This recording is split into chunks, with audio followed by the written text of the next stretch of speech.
a place where they told you what to chase, told you how to run the race. Every move was on the page, but I didn't like their way. Had to fight and misbehave, had to find a way to change, had to leave to find my way. Caught up in a daydream, I beat my mind up there almost daily. It's how I pass time, no opinions safely. It's how I understand what I want in this place, see. Cause everybody wanna tell you bad things, what could go wrong, what fame brings. But success is a finicky thing, and if you ain't sure, no, it'll never be. I don't wanna let myself down, myself down. I don't wanna let myself down, myself down.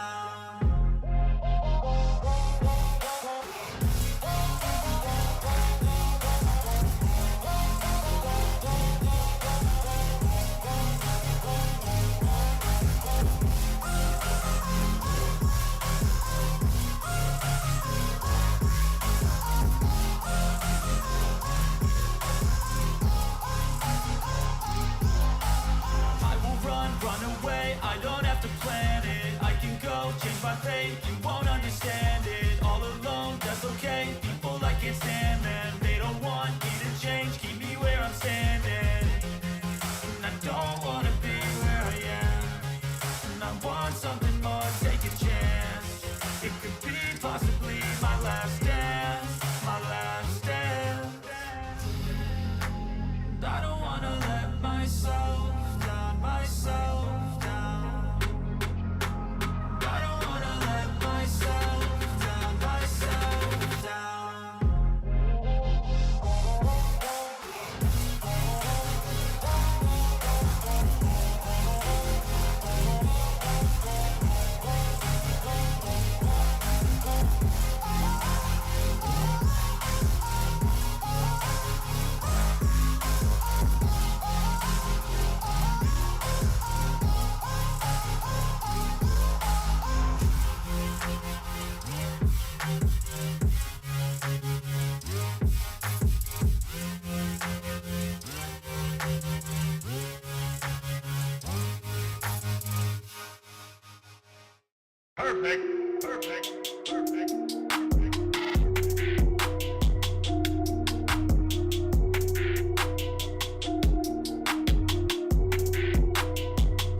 not trying to see through your flaws, 'cause I know that you got so much more to give. You made a real mess, but I miss you though, 'cause I can go to sleep when I'm alone again. Say you wanna fix our problems. How long should I be waiting? Feels like I've had too much of drama, but I'm not ready to give in.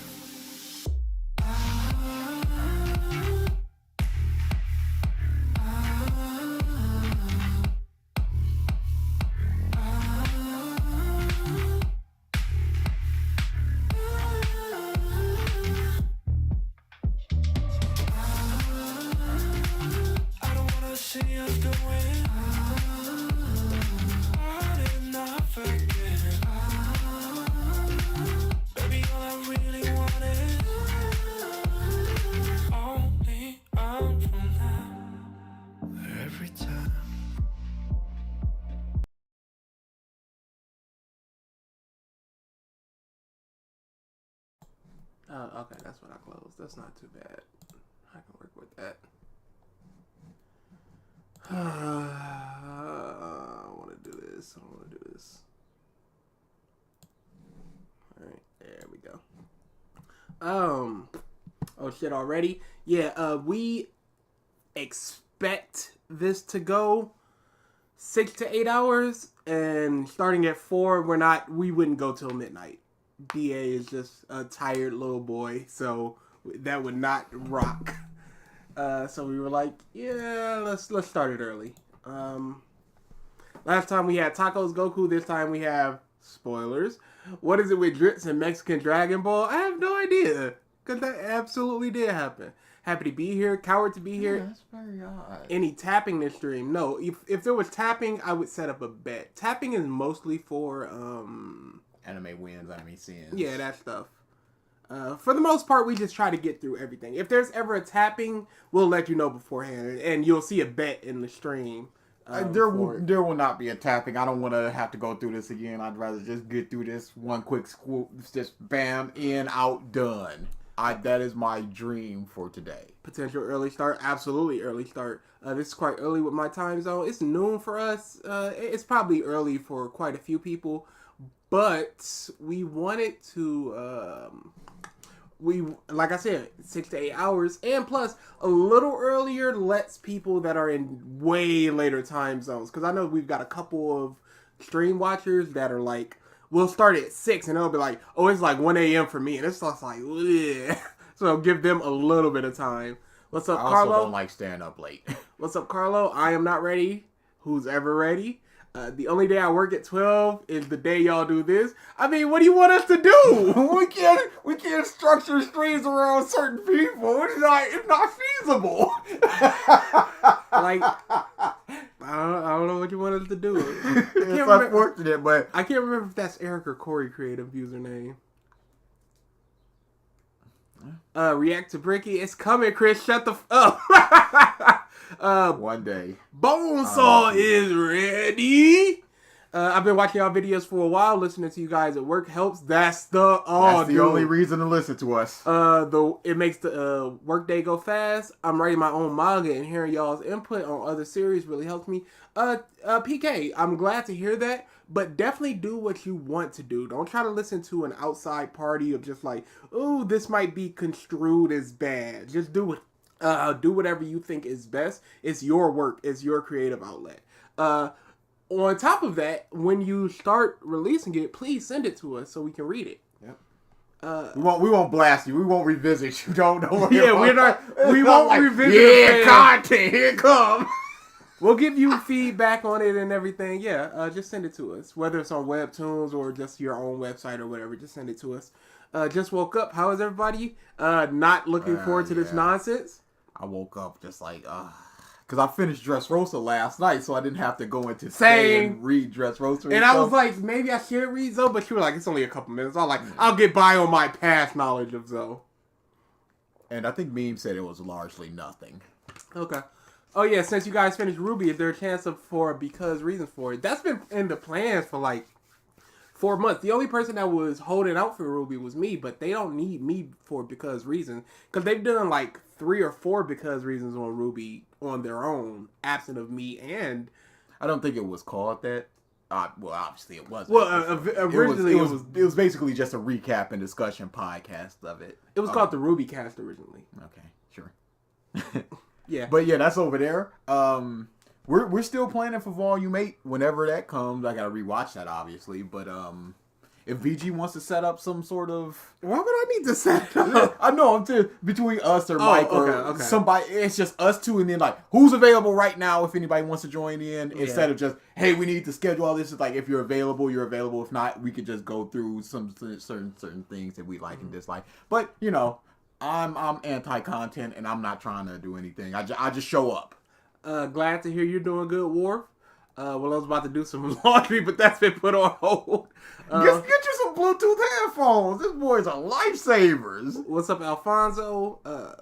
It has already been before. Hello there. Appreciate that's all a the Star art Wars thing. Potentially, I don't know. But especially the fine arts. Yeah, he's killing it with the art. Can we play the Drizzt rap? There is something very special with the Drizzt rap. I wonder if you guys can get to hear it today.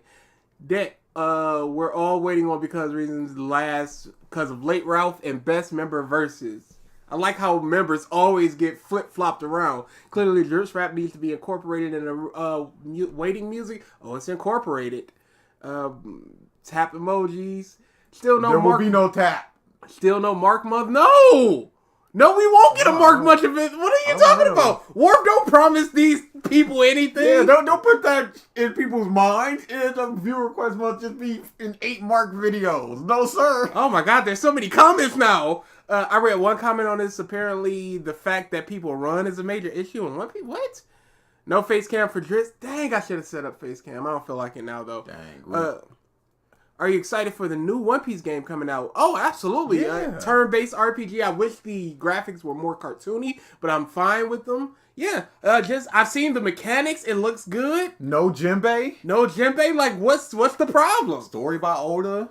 Get in there. I keep just saying, I just hope that it's better than the Fairy Tail game. Low bar, absolutely, but I just hope it's better than it. Well, they don't have a grid system, but that'll help. It was also just horribly overpowered characters, and it was just so cheap. At certain points, it's just like, these characters have models, these characters do not. So, they're just going to turn their head and talk to somebody off screen and they don't have a model. And it's just a little icon of just this person that they're talking to. It's like, you don't have a model, so you're just a giant invisible man. It's easier for One Piece because they got to go through like a guild, then a town, then other guild. For One Piece, it's just literally... it's that little island, but they said something about memories, so we're probably going to be doing... I made angry videos and the community frowned and said, well, hereby sub you, Drizzt the Drag Down. Oh, is that the super chat thing? Oh, it's all the alerts. Oh, no! Subscriber, member, it's all the alerts. No! Every alert is something from that rap. I guess y'all got to hear it. Man. Oh, man. What the is wrong with you? Hey, I'm here. I watched all of Dressrosa part last night, and before the stream. The old rap is going. He is about 2.5% better. A lot less racist, but a lot more sexist. Oh, no. Whoa, what happened? No. What's up, JCJ? Haven't been to one of these in a while. Y'all really upgraded? Oh, yeah. We used to just have the little purple Discord and Twitch. Yeah. I worked for some extra stuff. Do I watch The Legend of Korra because I finished Avatar: The Last Airbender tonight? I hear there's very good things and very not good things. 1 is okay, 2 is bad, 3 is amazing, 4 is really good. Well, it's 5 p.m. here, quite comfy. What's up, we're going Posse? for the long run. You don't need to watch Korra's mixed reaction. Hello, guys. How are you doing? We're doing very good, Marlon. Thanks for asking. Won't be in a couple minutes. You're good on Zou. Zou is just him setting up whole cake and Wano. Okay, Korra's slightly above average. Have you guys started already? Was I late? Nope, we haven't started the video yet. We're trying to get through these comments and then we'll get to it. I enjoy Korra, but it's up to you. Can you tell me a main character that you would describe as bad guy who does good things? Isn't that Scar in Full Metal Alchemist or whatever that guy's name is?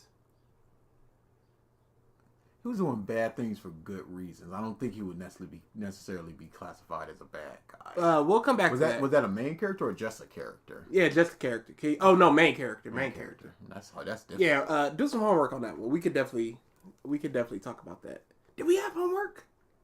Doesn't matter. We're not going to get to it. Yeah, that's fair. So I didn't even send it to you. Like, what are we doing Gervais here? is the best straw hat stop the slander. No, you could stop it. The fact that you use Luffy to solve puzzles in the hat game makes it beyond uncanny. No. Oh my god. Oh, that's when they heard the alert. Give BG a raise for that. Let's go. Go back. BG is evil confirmed. What's up, Black Cat? This guy put this, but not face cammed. Cringe. Was it a good guy that does bad thing or a bad? Main guy that Man got it. I'm just does wondering bad if it was things for a good reason. Bad thing for good. Oh, bad guy. Main character, bad guy, good reason. Okay. Or I mean, good light, thing. really. Yeah, I would say light. All right, let's get into this video, y'all. Oh, description. This is the downfall of One Piece. Dressrosa and Zou is part 2 to Drizzt's series of the downfall of One Piece. This is the second one of the series. The first one was 6 hours. This one is an hour and a half. And it came out last Saturday or Sunday, one of them days. Yep, no real description to speak of. No real description to speak of. Can we filibuster a little bit more? Nope. Pause. You see, because Drizzt is the bad guy of the One Piece community. I forgot about all that Emperor bullshit. Oh, man. I forgot about all that legitimately, just frankly cringy Emperor stuff. I legitimately forgot. Do you guys think this would be better than Grand Lion's Dressrosa? I don't see how it couldn't be. If he makes 2 points, it's going to be better than that because he said nothing. Oh, he said something in our comment section, which was nothing.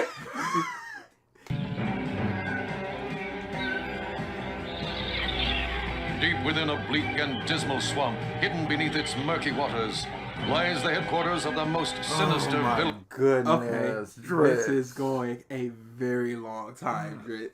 And it's not even anything. You're not the bad guy of the community or anything. You're a dude making your opinions out there. You're a dissenting opinion. If we had all those years, my toothpick. Oh, that's just gone. I was chilling with that toothpick. But if we had all your years of all those other videos to go back to, and just like, wow, this dude has a running tally of his opinions of being a dissenting opinion within the community, that'd be something. But you put out one video that did pretty good, and what now? Now you're just...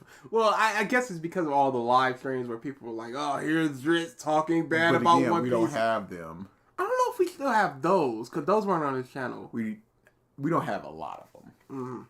Villains of all time. It's going on too long. How could A it not? legion of doom. Welcome to part 2 of my Downfall of One Piece video series. In this video, I'll be covering the Dressrosa arc in the manga. As a quick reminder for those continuing this series, or maybe you just haven't seen part 1, the main theme of this video series is to provide you my thoughts and explanations on why I believe the post-time skip plays a role in reshaping the once golden legacy of One Piece into something a bit more unappealing. In part 1, I provide... Isn't that fatism? It's fine. It's fine. Sure. Hey, we're glossing over the theme thing. more unappealing. In part 1, I provided a lot of some sloppy, unnecessarily long groundwork for my thoughts and began trying to... Thank you, Drizzt. Oh, hey, there's that 1%. We've got 1.5% more before he gets good. But I appreciate that he recognized that it was sloppy, that there was some stuff that just didn't need to be in there. I That could have been appreciate cut. that he recognizes. Now, what are the stuff he believes should have been cut is the question now. But it is good that he absolutely recognizes it. Nah, some of that, I could have probably made that 4 hours instead of 6. bring those thoughts together by looking at the arcs of the time skip and breaking them down. And I'll be doing more of that breakdown here. I read a variety of feedback from part 1, positive, negative, all that, and I'd like to thank the people who left it. If I had the ability, I'd go back and make a lot of changes to part 1 with that feedback in mind. I want to get better at this over time, and hopefully that shows itself here in part 2. Dude, this is exactly what we asked for from content creators. I wish he would respond in the comment section to people that are leaving those types of feedback so he could get some type of dialogue going so he can expand on the issues or expand on the good parts of his video instead of just taking it all and just going, this isn't good enough, that's not blah, blah, blah. So you can actually absorb the information. But this is very good. He's recognizing his faults and he's trying to get better from them. There will be spoilers ahead, and then some, so if that concerns you and you clicked on this video somehow not expecting spoilers, then that's on you, dude. So let's get this show on the road and begin diving into Dressrosa. I wonder if he saw your videos. Doubt it. Highly doubt it.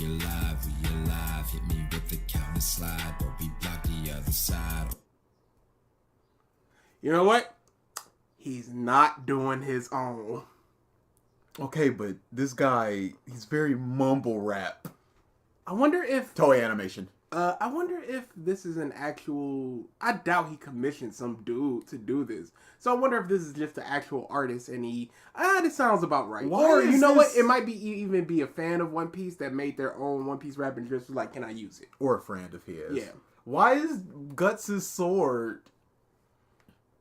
Hey, we're not questioning this. It's actually Brago the Ace doing the rap. Oh, yeah, it's his friend of his. Okay. Oh well, double team, still ain't fucking with the guy. I'm that nigga, took that Red Hawk, it was nothing, bitch, you tried. All two niggas took 2 hits. Oh, You dude. can't just say the N-word and then put in stuff that happens in One Piece and make it easy like that's something. It's not. I wish they would have commissioned me. I used to ghostwrite for local Detroit artists. I wish they would have commissioned me. I would have made better lyrics than this, I'm y'all. gonna hit you with the Red Hawk. Okay, wait. Oh my goodness. Bitch, you thought you was fly. Doflamingo took control and now you die. Okay, thanks. Is that the lyrics? Now you acting like you tired, caught me slipping with the gamma, niggas acting like I died. They won't be expecting shit when Dofi hit the skies, but I put it on my bounty, you won't even see my eyes. Yeah. Out of all of the art, Worse than the Drizzt rap? It's not as fun. And that's what makes it worse. Oh, I'm going worse than the Drizzt rap. Because the Drizzt rap was clearly some dude that was not good, that barely tried, but had fun with it. This is just a guy trying to rap about One Piece. And it's really bad. And it's really At least bad. Drizzt didn't say the N-word. Dude's not making it out of the hood with it. Yeah, that was just not good. This beat is so slow, but the video is fast. As an AMV maker, this makes me sad. Better than Drizzt rap. I can barely make out what he is saying. It's mumble rapping, and I don't like that. Man doesn't even have the decency to put the lyrics on the screen. Yeah, that rap would definitely help. Hey, are we gonna address the sword? Bad equals good. Lyrically, it's worse. Yeah, I'm going worse. Oh, that's what I meant to do. I meant to change regular users' names to a different color so it separates from the text. I gotta remember that for next time. The only word I understood was the N-word. that I've covered and will cover in the time skip, I have the most positive things to say about Dressrosa, which wasn't always the case, but my thoughts on this arc have changed a lot over time. As of right now, I think Dressrosa is the best arc the post-time skip has to offer, and As of right now, does that include he's already read Whole Cake, Zou, and Wano, or is he talking about up to this point? Yeah, I don't know what he means. Because up to this point, I would agree Dressrosa is the best, but as a whole, Whole But he Cake doesn't Island like is a Whole top 3. I don't understand how you can't like Whole Cake. What? You know what? I think he just really either loves Sanji or hates Sanji. He hates Sanji. Okay, and that's probably what it is. He hates Sanji and seeing this giant Sanji arc. Thanks for the 3 months, but I was about to say bums. Hope. Same thing. Synonymous. Yeah. Explain why near the end. Dressrosa is a long arc. It's 102 chapters long, which makes it longer or close to as long as all of the sagas in the story, which is a lot. I don't believe in criticizing anything solely on the basis of its length.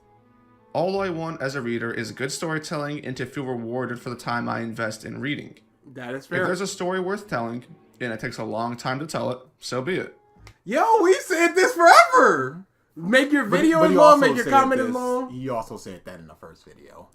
Leo, there is no notification for resubs, remembers, whatever. It would have to be a new one. That's all. And while length in of itself isn't... It's not a scam. If you can't get it for... It's just not physically possible with the thing he set up. That's all. You can even see latest member. It's not Hope. It's Chris. Because that's the latest new member. Don't hit me with the... Don't scam. There's no scam here. Always an issue. It tends to be included in a list of storytelling woes. And unfortunately, looking deeper into Dressrosa shows you, beyond a reasonable doubt, that its length is an issue. Simply put, Dressrosa's structure and pacing is abysmal, and it has a negative effect on the thing.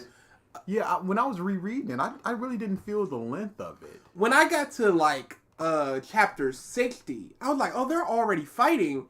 And there's only 40 more chapters left. How is this even possible? Plus, you got like 4 or 5 chapters of the Law Black backstory. I would say Black story. Sure, whatever. He went through some struggles. Did you skip it? No, I read it. Okay. Oh, I had to. I don't know what he's gonna say. That was a good backstory. Yeah, I just don't like Law or Corazon. Corazon's okay. He's fine, but I don't get the fervent love for him. Yeah. He's goofy guy that with heart full of... Self-sacrificing, and he's attached to Law, so that also gets him credits and stuff. Arcane, there's a lot of unnecessary fluff in One Piece. A lot, I wouldn't say no. I mean, in Dressrosa. I wouldn't say a lot, but I would say there's unnecessary fluff in Dressrosa. But I think that's true for most arcs if they're above a certain threshold of chapters. It's funny that Mark praises Dressrosa's pacing in his review. I didn't feel the length of it, but I feel like I might need to read it since I forgot everything. No, you don't need to. There's no issue with it. Finds it funny that Drizzt complains about length and pacing. His pacing in the last one was not good, but hopefully he fixed that. I don't like him separating it by characters and then talking about that instead of just going sequentially and then going, this is an issue. But maybe it's for a reason. Maybe it'll come out better that way. Law and Corazon are amazing, both top 5 for me. Good for you. Yeah, I don't see it. That's all. Corazon is popular because Big Brother like Ace and Sabo. I can see that, but he's a lot more fun. I feel like if I was given 15 more chapters with him, I would like him a lot more. Not in a backstory way, but just like in a he's here and then he dies at Dofi's hand type of way. Like if he was Viola, I feel like I would have got a lot more love out of him. Things that the arc does manage to do well. If you tried to calculate the time it took for the main conflict of Dressrosa to start and then end, meaning that we aren't including the off-screen nap time post Dofi's defeat, Dressrosa lasted at most, and I'm probably being generous, very generous maybe, probably lasted around 4 to 5 hours. Roughly 25 chapters into the arc, half of the main... So we're going into the whole... It was too short of a time length for the number of chapters that is done? No, I think he means if you were to take... I don't know. I don't know if he means that, or I don't know if he means if you were to remove the non-conflict parts, it would take you 4 to 5 hours to get through. No, I think he means within the story of Dressrosa, it was 5 hours that it all Then I don't care. I really do not. There's a lot of moving parts happening at the exact same time. What is the issue? But let's hear the What's issue. up, Justin? It's just like when they went to go raid the four Saint Beasts in Yu Yu Hakusho. That couldn't have taken more than 2 hours. But are we like, 2 hours chapter? Like, I don't care. That doesn't really matter. characters leave and then go to Zou, and they are no longer relevant to the arc's storytelling. The crew that is left behind on the island are mostly bystanders to the arc's events and aren't involved with the emotional storytelling of the arc or its characters. The Straw Hats play second fiddle to the side characters, which makes them not main characters in this arc per se. And of those Straw Hats... I mean, that happens quite a lot in One Piece. Not really... Like, I wouldn't call them the main characters of, like, Thriller Bark. Or Skypea. Yeah, I'd say wow. I made angry videos and the community frowned and said, "We hear Don't start shaking your head. You did it. He didn't fix his pace, in my opinion. He wasn't. He went so far.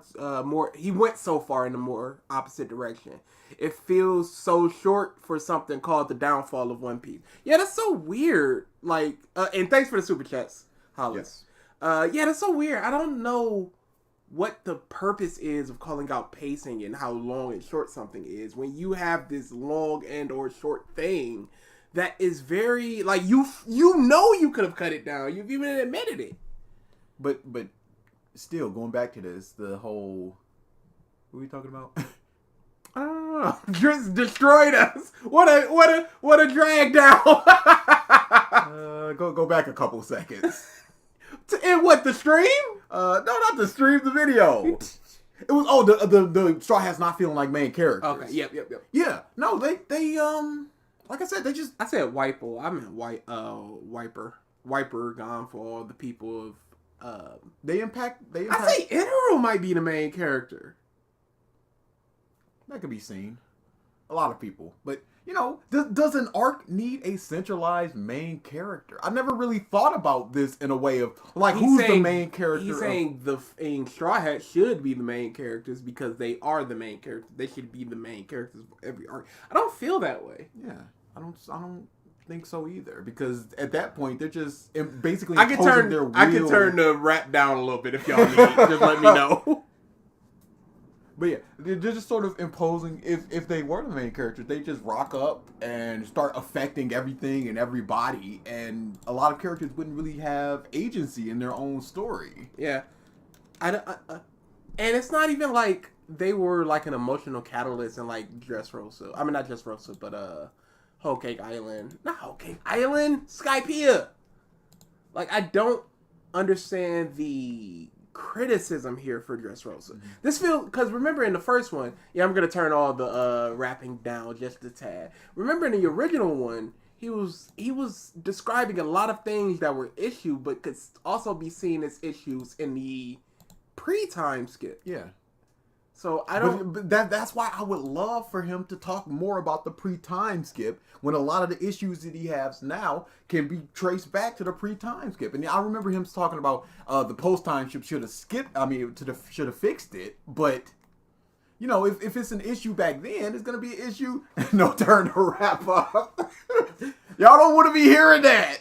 I made angry videos and the community frowned and said, "We hereby help you Drizzt the drag down." Let's go back to it.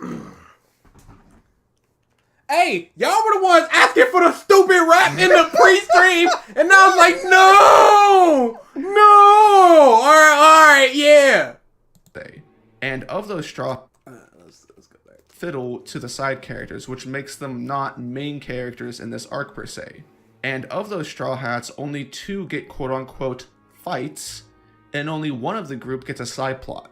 Pause. So, I guess he means one-on-one fights, but Robin helped in a lot of fights and a lot of traversal.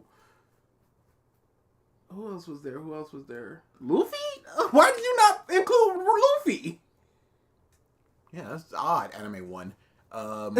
So we've got Luffy, Zoro, and Frankie all got one-on-one fights. And who was left of the Straw Hats? Sanji had a scuffle. No, Brook had a scuffle. But are we... No, they did have a fight. I'm wondering what he considers a fight.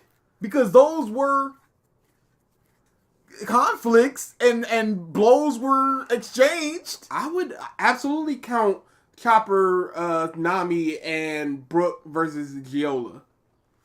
And Sanji versus Dofi. Drizzt generally thinks that post time skip is a Luffy show. Yeah, that's been one of his main issues. What was pre-time skip? Well, I don't know, because I don't know what he thinks. One of the group gets a side plot. So all in all, there's not really much. Luffy got a side plot. Trying to get Ace's fruit. Yeah. Sanji did with Viola. Yeah, Sanji sure did. What is he talking about? This is just lies. Don't start out your video going, I'm gonna be better, and then just go on one character got a side plot. No, that's just false. Zoro did, trying to get his swords back. Zoro and Kinemon, because they were both chasing him. What are you talking about? Going on with any of the Straw Hats not named Luffy. Oh, wow, what a surprise. Which leaves even less to write about. If you recall back to the discussion and what I said regarding Punk Hazard's horrendous pacing, the same applies to Dressrosa, except worse. The amount of things within the arc that are only there to stretch its length infinitely is mind-boggling. There is an ungodly amount of running involved in the arc. Pause. In multiple Yes, characters need to get to a place in a large island. So they generally should run to that place. Like, okay, Zoro ran to get his swords back. I mean, I'm just thinking like before the end of the Coliseum thing, there wasn't too much running. And then after that, it was really just them running up Pika and trying to get up to Dofi. Yep. And that was about it. This isn't... scenarios, Oda spends more time showing characters running from point A to point B than showing action or story once they reach point B. There are several different... Of course, because there's a bunch of characters running to a bunch of different points at a bunch of different times, as opposed to standing around and getting a fight for a chapter and a half to 4 chapters. Why would... It's a large town! There's people running from the birdcage! Like, what are we supposed to do? Is he complaining about the amount of running, the fact that people are running, or would I prefer them to just be at where they need to be? Yeah, I don't know. I think he just prefers less running, more action based upon what he said right here, but... Like, I think he wanted like in his lobby where they run through the town, but they ran through the town. They're running up the tower, and then a person peels off and gets a fight. They're running up the tower, a person peels off and gets a fight. That type of thing. Straw Hats run a lot in Alabaster, Skypias, in his lobby, Thriller Bark, and Impel Down. Well, we're not talking about that. We're not talking about that, unless we need to, in which case we're not talking about that. Character groups and perspectives Oda is shuffling between as the arc goes on. And frequently, when Oda is trying to provide updates on these groups, the updates have no new information and only serve to inform the audience that the exact same thing that you saw the last time with these characters is in fact still happening. Things progress slowly through portions. Do you have an example? See, I was waiting for an example. He said he was going to be better. Don't just drop something like that. Show panels. Show this is the last time that we saw Cavendish running, and then here's the next time that we saw him some 7 chapters later, and he's still running, or he's still facing the nutcrackers or whatever. That's what you need to do, because I don't know what you're talking about, and I read this yesterday. Crazy to think One Piece is ending? Absolutely. Yeah. Dude, final saga, y'all. We got... 5 years to go. I was about to say the Yonko saga went on for 5, 6, 7 years. So. But I feel like that, versus 4 emperors, that's gonna take a while. But you still got the Marines, the. I was having a discussion with somebody about this stuff. We'll talk about it after the video because it would just take it. This month break is gonna be breed so many bad videos. Oh, especially after these next 2 chapters where people are like, oh yo. Blank is coming. Yo, he's here. Yo. That need to move faster, and that results in making the pacing crazy awkward and unsatisfying. Yeah, sure. Portions that need to move faster, and that results in... Yonko Saga was built up for 10 years, but there's also mysteries that have been built up for like 15 years. We like got a lot of the Vegapunk, stuff with the Devil Marines, Fruits. Gorosei, all sorts of things. Groups, the updates have no new information and only serve to inform the audience that the exact same thing that you saw the last time with these characters is in fact still happening. Things progress slowly through portions that need to move faster, and that results in making the pacing crazy awkward and unsatisfying. You will get a string of chapters or parts of a chapter that are really entertaining and exactly what you want to see, but then right after or before, you'll get large stretches of in-canon filler. You know, it's pretty infamous, but the run up the plateau to reach Dofi is several chapters long, and the entire thing is littered with junk. It's just straight up whack. The Funk brothers led Luffy into a well, and he fell into it with Uzi. Oh no, dude! Abdullah and Jeet stabbed Dofi string clone from behind. Wow. Abdullah and Jeet are just so cool. No, they're doing what you want. They're breaking up the running with action. Yes. What is the issue? It shows that and it also shows that even within all this chaos and stuff, there's still people willing to betray Law and Luffy. Luffy switches from Uzi to ride on full rule farther up the plateau. Yeah, let's go. Zoro versus Pika is extended 20 chapters. Wait, what's bad about that? Uzi got injured, so he can't run anymore, and now they gotta run on Cavendish's horse. What's the issue? Zoro and Pika was not extended 20 chapters. He tried to fight Pika, but Pika was doing other things, so he tried to catch up to him. I don't think that's an extension. That's like saying Robin got extended 15 chapters in Wano because she gets there and then it's like 15 chapters until her actual fight. That's not an extension of the fight lasting 20 chapters. And again, he laid down like 4 things, things that are interesting, and then they'll go away or whatever. He laid down 4 things, and then he mentioned them going into that hole, which was what, a couple pages, and even still did quite a lot.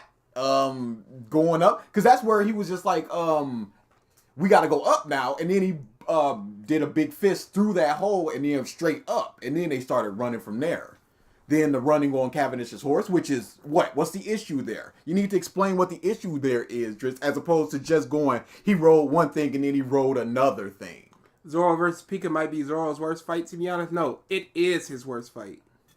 Pika is not a challenge, and it's not even presented quasi like a challenge. The challenge is finding him and keeping people safe, and him being so big that he can just crush a whole bunch of people and trying to stop him. It's not necessarily a fight, it's a confrontation. Bro, it took a year to do Zoro versus Pika in the anime. The anime is horrible. That's why. Y'all, stop watching the anime. Even with all this great animation and stuff, the pacing is so dog. Yeah, it's still just like a chapter an episode, if that. Yeah, it was more like hide and seek Zoro versus Pika. But I still liked it. It was enjoyable, but yeah. It's not like a fight drag down me versus you type of fight. I can see why people would have issues with it. By having Zoro run around and Pika escape for him because Pika is way out of his league, but Oda doesn't want to end the fight yet. Sick. Pika has an ability that allows him to do that. He sees that this character is... I don't know if Pika sees this. Mm-hmm. Let's just say from Pika's perspective, Zoro is out of my leagues. I have an ability that can crush him almost instantly. Why would I not use that? And it keeps me safe. Why would I not use that? And it can help prevent them from getting up to Dofi. His thing is not fighting Zoro. It's preventing them from getting to Dofi. Characters have to fight through multiple tiers of fodder like the Nutcrackers before reaching Dofi. And it's not even cool. Sign me up, baby. What's not cool about it? What's the problem with that? These are hindrances when they're trying to get up to Dofi. Law is just like, let me loose, even though he's like, my abilities take stamina. He wants to help. Was them fighting zombies in Thriller Bark cool? Was Luffy running up to Enies Lobby and fighting all those Marines cool? Was Luffy fighting through all the Blue Gory and Impel Down cool? I understand if you don't find it interesting, Drizzt. But that doesn't signify the downfall of One Piece that they're fighting fodder. Because they have an unlimited amount of fodder. And then once they start fighting them, we go, okay, the Nutcrackers, cut them in half. Oh, they're rebuilding themselves. What do we do? Now there's not an easy solution of just punching them and then getting through them. Why Pika didn't reveal his rank in Swordsman Island tier list? Oda, you Oh, coward. I'm sure he's gonna get into that. I'm sure he is. It's literally their job to keep Dolphy safe. That's what it is. I don't see what the issue is. And again, he just said, cool. That was an issue that I pointed out in a comment that went back to the first Drizzt video. It was a comment that I pointed back to back then when Zoro was bitten by a shark, and he was just like, Zoro was bitten by a shark even though he can tank this, blah, blah, blah, blah, blah. Cool. And he moves on. And that's what this is again. I don't know why, but I love the name Pizza Steak. I don't know why, I just love the name. But something like this, he could say, we get a lot of off-screen fights. Mm-hmm. But we get to see this fight in its entirety with this fodder. That would be a criticism that is apt. That I'd be like, all right, I see where you're coming from with this. Dillinger took out Big Arms Man, the little shark boy. Yeah. He took out Big Shark Man, and then he got basically one shot by Cavendish. You go, why didn't he get the time that the Nutcrackers got? Say something like that. Then we can have this discussion. Then we can be like, dang, maybe you're right. But we don't get that. And I wouldn't be this upset if he didn't say, I'm trying to get better. I'm listening to criticism. No, you're not. Bruh, that's like Phil. Just go, yo, I hear y'all. I'm going to change. I'm going to do better. I hear y'all. I'm listening to what you guys said. And you guys said you want boxes behind me to liven things up. Like, that's not the criticism that you should be taking. This man actively wants plot holes. If he didn't have plot holes or even things that are not even plot holes, but just like minor inconveniences to his enjoyment, he would have nothing to talk about. So it's time to open up that hole. Time to go see that hole. Don't look up Goatsy, y'all. Please don't. This issue with Drizzt is not having his thoughts out on the prior arc. We don't know what his perspectives on these things. Exactly. I don't know how he feels about all the running in the other arcs and all the fodder in the other arcs or any of that. So now I just have to sit here and assume he was okay with it because this is a problem now. Even cool. Sign me up, baby. Aw, shit. The birdcage is closing. Are the civilians in trouble? Need to have regular updates on that, Oda, please.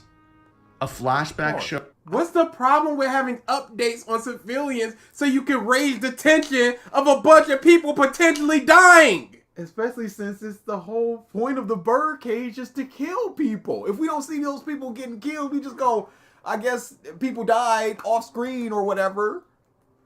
We need that. We need that line level. Oh, people are getting hurt and injured in order to be like, yo, we got to stop this birdcage with the quickness. Hey, Turk, don't be telling people to look that up. Do not look up Goatsy, y'all. We are legally required to tell you not to look up Goatsy. Showing how much Leo loves Scarlet. Oh, yes. Pause. This was that and this alone. This character development. Yes. What's the issue? Especially since this is a month that's going to be in the Grand Fleet. This isn't even like nameless, faceless things happening. This is Leo, the guy. Leo, Scarlet, who is Rebecca's mom, Viola, who we've been seeing throughout this entire arc, their relationship with the king, because Leo was just like, we kept coming into into King Riku's place and messing up the place and causing mischief and stuff. Most people within the world do not know that fairies exist, but Viola definitively does. So that means that she sees them quite a lot, and so does Scarlet. They're comfortable enough to reveal themselves around these people. That says something. In 4Kids, the Dolphy Cage would be called Giant Dungeon Ability. Turt already got me with Ghosty. No! Me! We told you! We said don't! Why would you listen to Turt over us? Yeah, no, you never listen to Turt! Never! Under any circumstances! Gatz's multiple commentaries, the count. That was... It rallied the people! Yes! Twice! He saved Luffy and rallied the people! Dude, what are we doing here? Running commentary of, yo, you guys, hold on because he's a coming! Don't give up hope. There's a We guy. have seconds! It's 10 seconds. Count it down with me. And then everyone goes, count it down. This was hype stuff! I don't... and again, it's just a problem. Not what the problem is, it's just a problem. Down Mansherry. I mean, I could go on and on. Sherry helped revitalize people so they could hold back the birdcage. She was important. And she helped drain the Marines when they were Later trying on. to capture them. What are we doing? What are we doing? No, just man Sherry. That's a problem. Is there a list or a section where he talks about man Sherry? Side characters. That is 2 minutes. Oh my god. The announcer is a And goat. no. He killed it. Yes. I don't know what he's doing here. Stuff like this is littered throughout the arc to the A character development, Character stuff learning is littered about throughout the characters. arc. If you want to talk about the fights with the giant nutcrackers versus not seeing other people's fights, sure. But he didn't say that. That was my criticism. See? That was my criticism that could be improved by his. Milia, do not check. No, do not check your DMs. Anybody, anything turns sent you. Do not check it. Civilians being in peril for a We couple saw that. panels. We saw that in Skypiea. What? How is that a problem now, Drizzt? What's the issue with that now? We knew in Skypiea, we knew of what? Maybe 4 civilians? Konis, the dad, one of the police officers. Wagyu, I think his name was Paglia. And that was about it. The But main Marine police officer. I type see thing. nothing wrong with putting in a page or two of people in peril. Like when the giant lightning was coming down on their town, you see all these people running and scared and stuff. Are we just supposed to not have that? God, oh my god! point where it feels like it's more than the actual content. So it's kind of like you're... It helps the content because it raises the tension. Because if it's just like, here's the birdcage, let's push it back, it means a lot less when you see all these people scared and crying and running. And something like this, the thing that triggered complaint about him being pedantic, 2.5 minutes, blah, blah, blah. This would be a perfect time to just go, look at this page, look at this chapter. 6 pages was spent on people running and dying and getting healed and their ankle hurting. We got 2 pages of Luffy. We got 3 pages of Doflamingo pontificating. That would be like, all right, that's basically a worthless chapter. Yeah. That would say something, but you're just going, it feels like sometimes there's more than this than the actual stuff that we're here for. That means nothing to me. Average One Piece episode.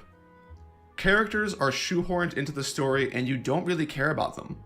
Who is shoehorned into the story that mostly is not going to show up? Or play some part in this. And you don't care about them. I like Cavendish. The people you should care about, you do care about for the most part. I care about Cavendish. I care about Bartolomeo. I care about Leo. I care about Haruta. I like them. I care about Abdullah G. And we are a pro-Funk Brothers channel here. Bruh, Funk Brothers get bums. in there. Funk Brothers get in there. So you personally don't care about them, Drizzt. Don't tell me what I cared about. If the announcer was not there, Luffy would be dead. 100%. He was like, hey, all you gladiators, put up a wall. Half of y'all come with me. The rest of y'all hold back Doflamingo so we can get Lucy out of here. Hydrogen. Sorry, Haruta is the DBZ guy. I keep screwing that up. My favorite scene in all of One Piece is a man being controlled about to kill his wife and son, and he is so thankful the people stopped him. That I love was it. so That was a good. great thing moment. And now, no, we don't need to see that. I need to see Luffy punch actual character. Meanwhile, the characters that you do I care about Baby 5 more than half the Grand Fleet dude. Baby 5 was awesome. Amazing. Within a page and a half, it's just like, oh, this is everything you need to know about this girl. This is her whole backstory, her whole motivations. And now that she's with Sai, we gonna see her again. And I'm very happy about that.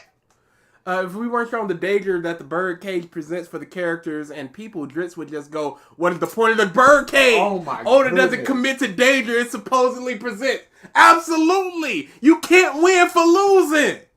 There is no victory here. And there's no right answer. It's never good enough. And again, at this moment, he would be like, it would be better if, and then present something that would be better and explain why it would be better.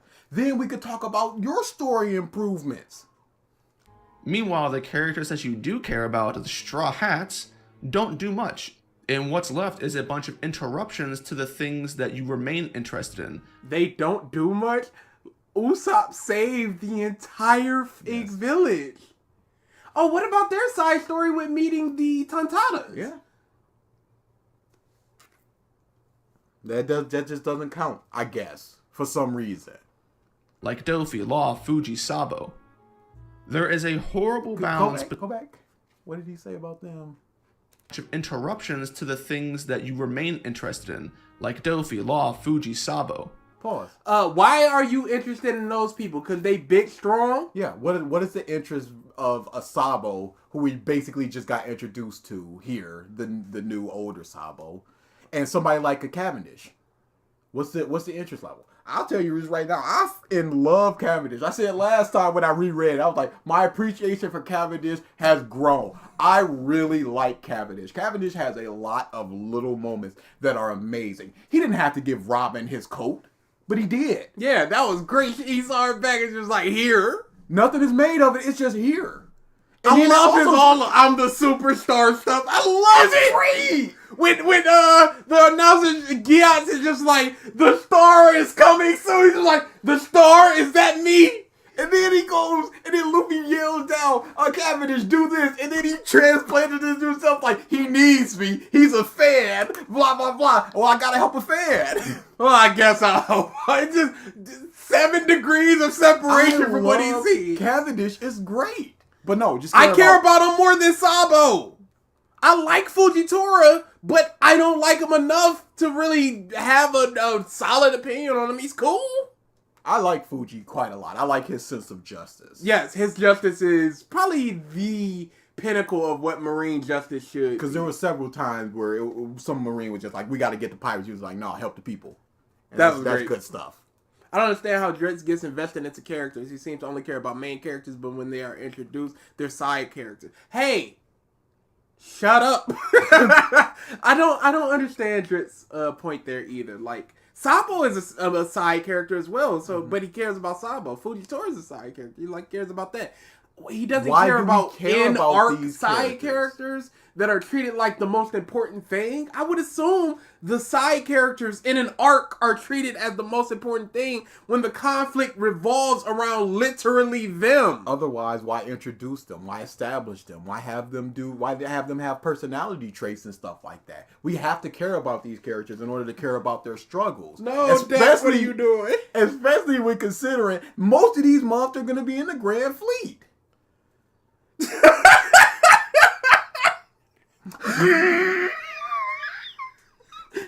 Yo, that's great! Yo! And that's his problem.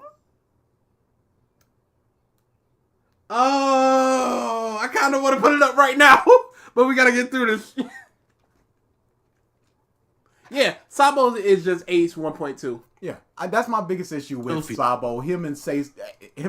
That's your Sace. Trace. Him and Ace are kind of interchangeable. They're both just the cool big brother type. I don't really know what distinguishes one from the other. I guess I like his interactions with Koala. I do that. I also do, but I like Koala. Yeah, that's the problem. When they're just talking, and he's like, gathered. I've already done all that.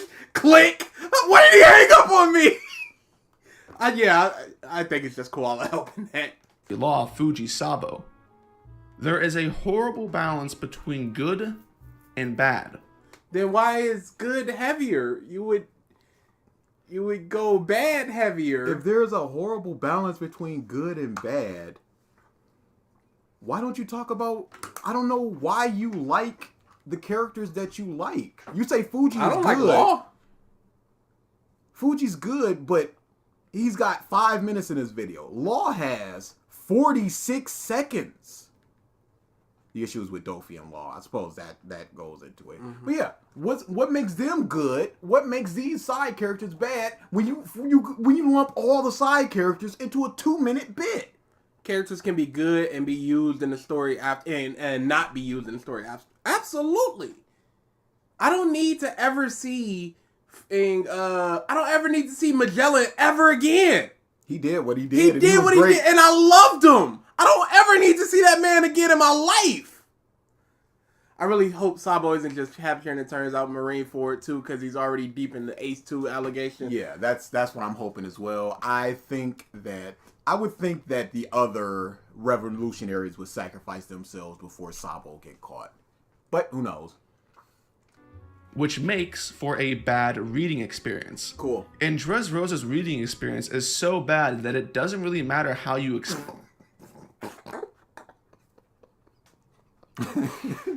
If you know, you know. experience it. If you read Dressrosa weekly, you probably have some form of PTSD. And if you binged it... No, I thought it was fine. Mm-hmm.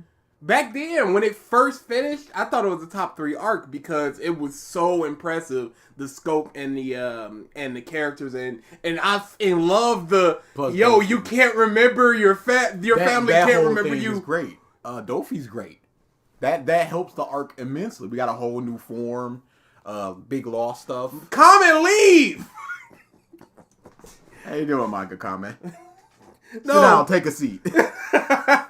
Yeah, I don't understand the issue there.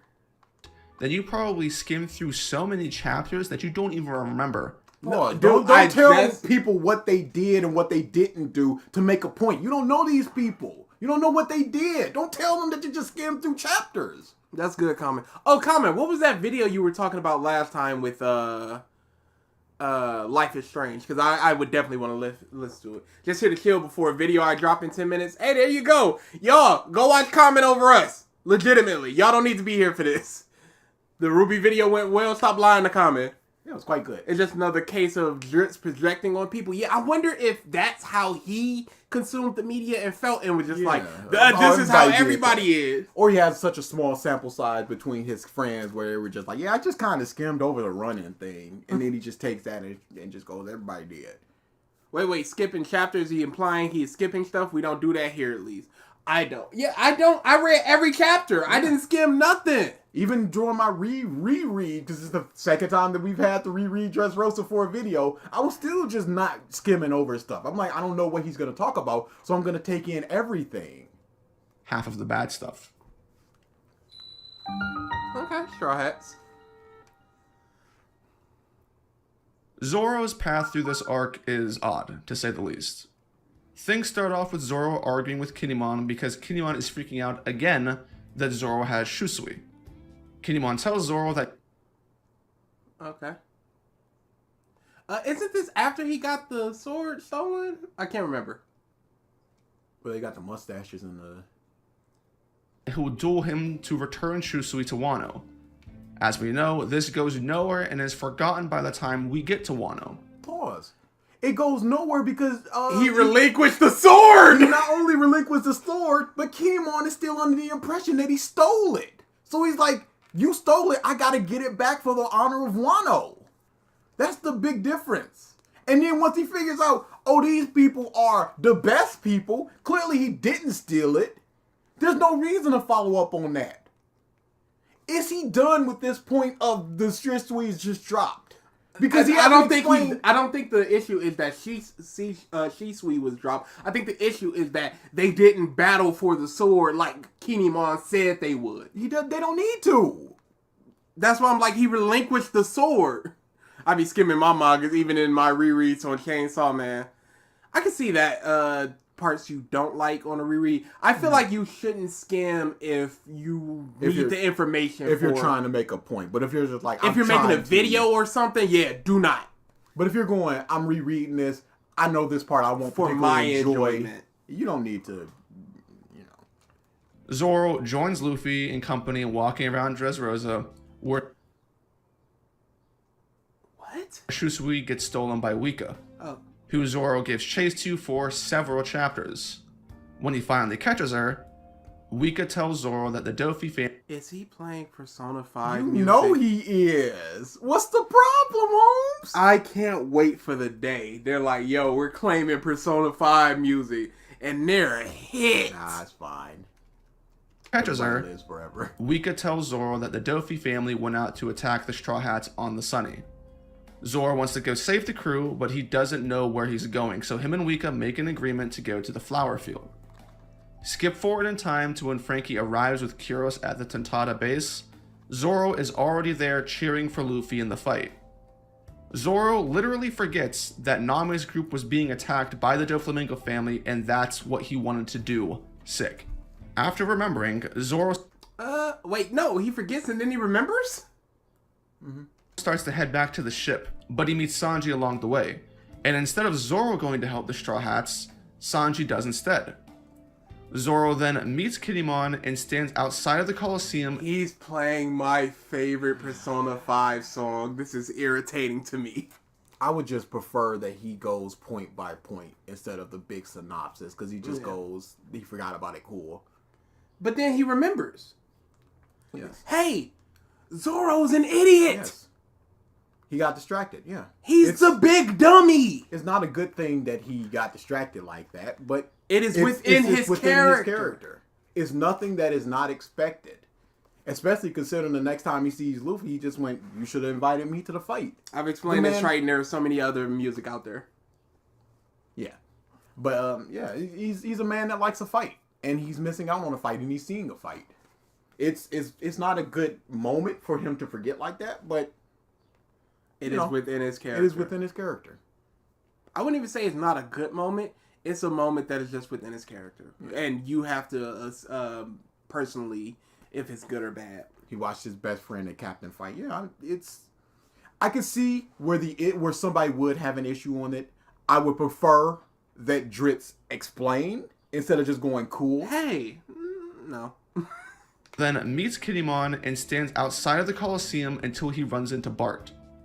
And there he's just big chillin' until there's a confrontation with Fuji.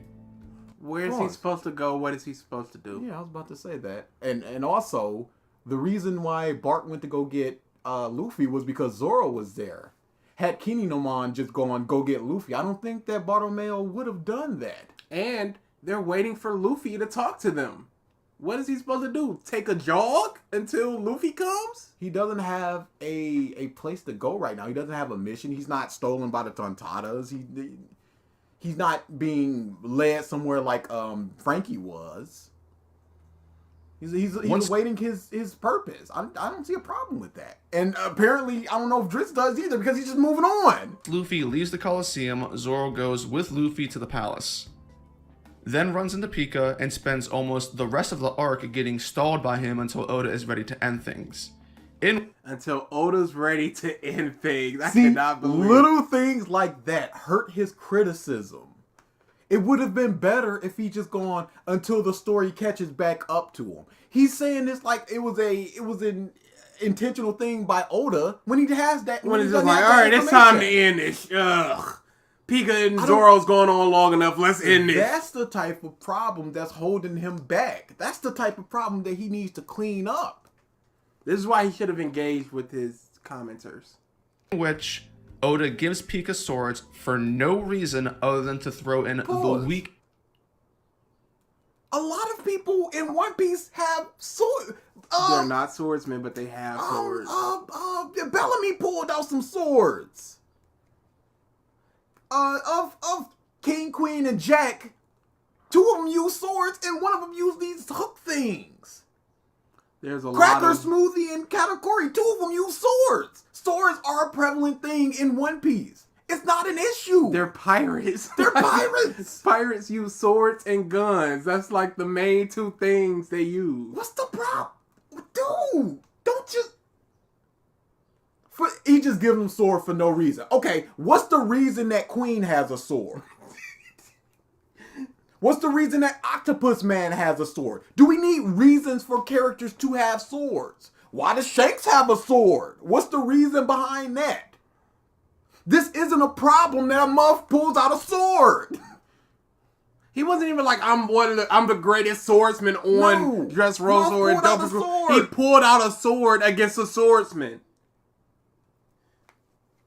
Pika didn't even use it after that one panel. Absolutely not. He blocked Zoro and then he's just like, no. Oh, this ain't work. Back to my original plan. Gets sword shit for Zoro. Pause. Zoro one-shots Pika. What does he think a one-shot is? Because Zoro did not one-shot Pika. There was a big fight before that. He sliced Pika in half, the big building. Yeah. And Pika got a shot on him. That's not a one-shot. I guess Dofi was a one-shot then. I guess. After Luffy gets his hockey back. Bellamy is a one-shot. That is a one-shot. Yeah, that's a legit one-shot. Usopp is a one-shot when Luffy fought him. Round 2 of Luffy versus Eneru is a one-shot. But this is not a one-shot. There were exchanges of blows. Drizzt. But people see one-shot as a negative thing. Mm-hmm. So he puts that on there and he go, yeah, it is. But it literally was not a one-shot. After that, Zoro spends time pushing against the birdcage instead of cutting it. He can't cut it, otherwise he would cut it. Yes. I see where the issue okay, is. no, I don't. Because what if he cuts it?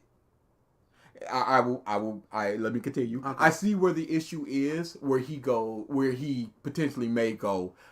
I would have liked to see a scene of Zoro either cutting it and it reforming almost instantly, or trying to cut it and it just doesn't work. So he resorts to pushing it. Because you also have somebody like Fuji there, and you go, Fuji can't cut it. I made angry videos in the community found and said, well, like, did he play the video? This dude, I'm talking. Stop it with that. I don't like it. I would prefer nobody interact with us for this for fear of that dumb shit. Thank you for the super chat. Oh man, he did not understand the birdcage. He said, why did Zoro not try to cut the string that he could survive a meteor falling on it? Oh yeah, he did try to drop a meteor on it. Yeah. If a meteor ain't go, I don't, not even thinking if he could cut it, he wouldn't be pushing it. Yeah. I don't understand. Because he can't cut Sea Prism Stone. Does he think that Zoro and these swords people can cut through Doflamingo string? Have Doflamingo strings ever been cut? I don't think... Luffy broke out of them with Gear 4th. Mm-hmm. Luffy broke through them when he did the spider web. I don't think they've ever been cut. But like I said, I can see the argument here of I would have liked a scene of them trying. Mm. And it would, I think a lot of his problems would have been alleviated if he tried. And like I said, it just instantly reformed. So it's like nobody can even get through there in that amount of time. Oops, I dropped off of it. Like Fuji, who was playing a game of waiting for other people to take the glory for his main point to get highlighted, Zoro doesn't have any reason to not cut the birdcage and eliminate the threat of it, bar him having the same motives as Fuji and intentionally doing this to make Luffy look good. What? This, alongside literally... And see, that, like I said, that is another issue. You were on the cusp of a good point, and then you just go, it's to make Luffy look good. Come on now with that. Make your point without the snarky things that kind of ruin the point. Because now we have to be like, oh, did Zoro really think he was going to make Luffy look good? Zoro was able to cut the cage. It just regrew immediately. At least that's how I remember. Fuji tried, didn't he? I wonder if that's the anime, because in the manga I do not remember them trying. Yeah, I don't that. either. And I just read this shit. Yeah, I wasn't looking for that. Yeah, thanks Triton. Thanks for linking it. Go to Manga Comment and say y'all don't need to be here. We're not just, we can't. Okay, I'm gonna grab that link. Okay, you're gonna do it. Yeah, no, I'm just gonna pin it. Oh, I thought that was it's Cosmo again. Hey, maybe we do a watch along. Screw this video. Wow, we trolled you. We got you. Oh, if it's Cosmo, then I don't need to go there. Oh, it's the problem with Yu-Gi-Oh! 5Ds. Oh, no, I'm not pinning that. Dang. I like 5Ds. Is that for Comment. manga? Oh, yeah. Go there. Y'all are good. No, Zoro never cut it? I didn't think so. Yeah. I didn't watch the anime. Yeah, Fuji tried, and that's why I have a problem with the bird cage. Okay, so Fuji did try. Yeah, 2 strings at once. Even in the anime, he tried and failed. Okay. I'm probably just misremembering it. I'm going to take your words on it. Yeah, because Drizzt is a piece of shit. Yep, I just finished reading Dressrosa for this, and I don't remember him cutting strings. The same here. Heavier the person not But I cutting wasn't it looking for it. that has the strength to led to the meme that the birdcage is the strongest move in the entire series. In reality, Oda has a hard-on for time bombs because he thinks they work and add tension even if they don't.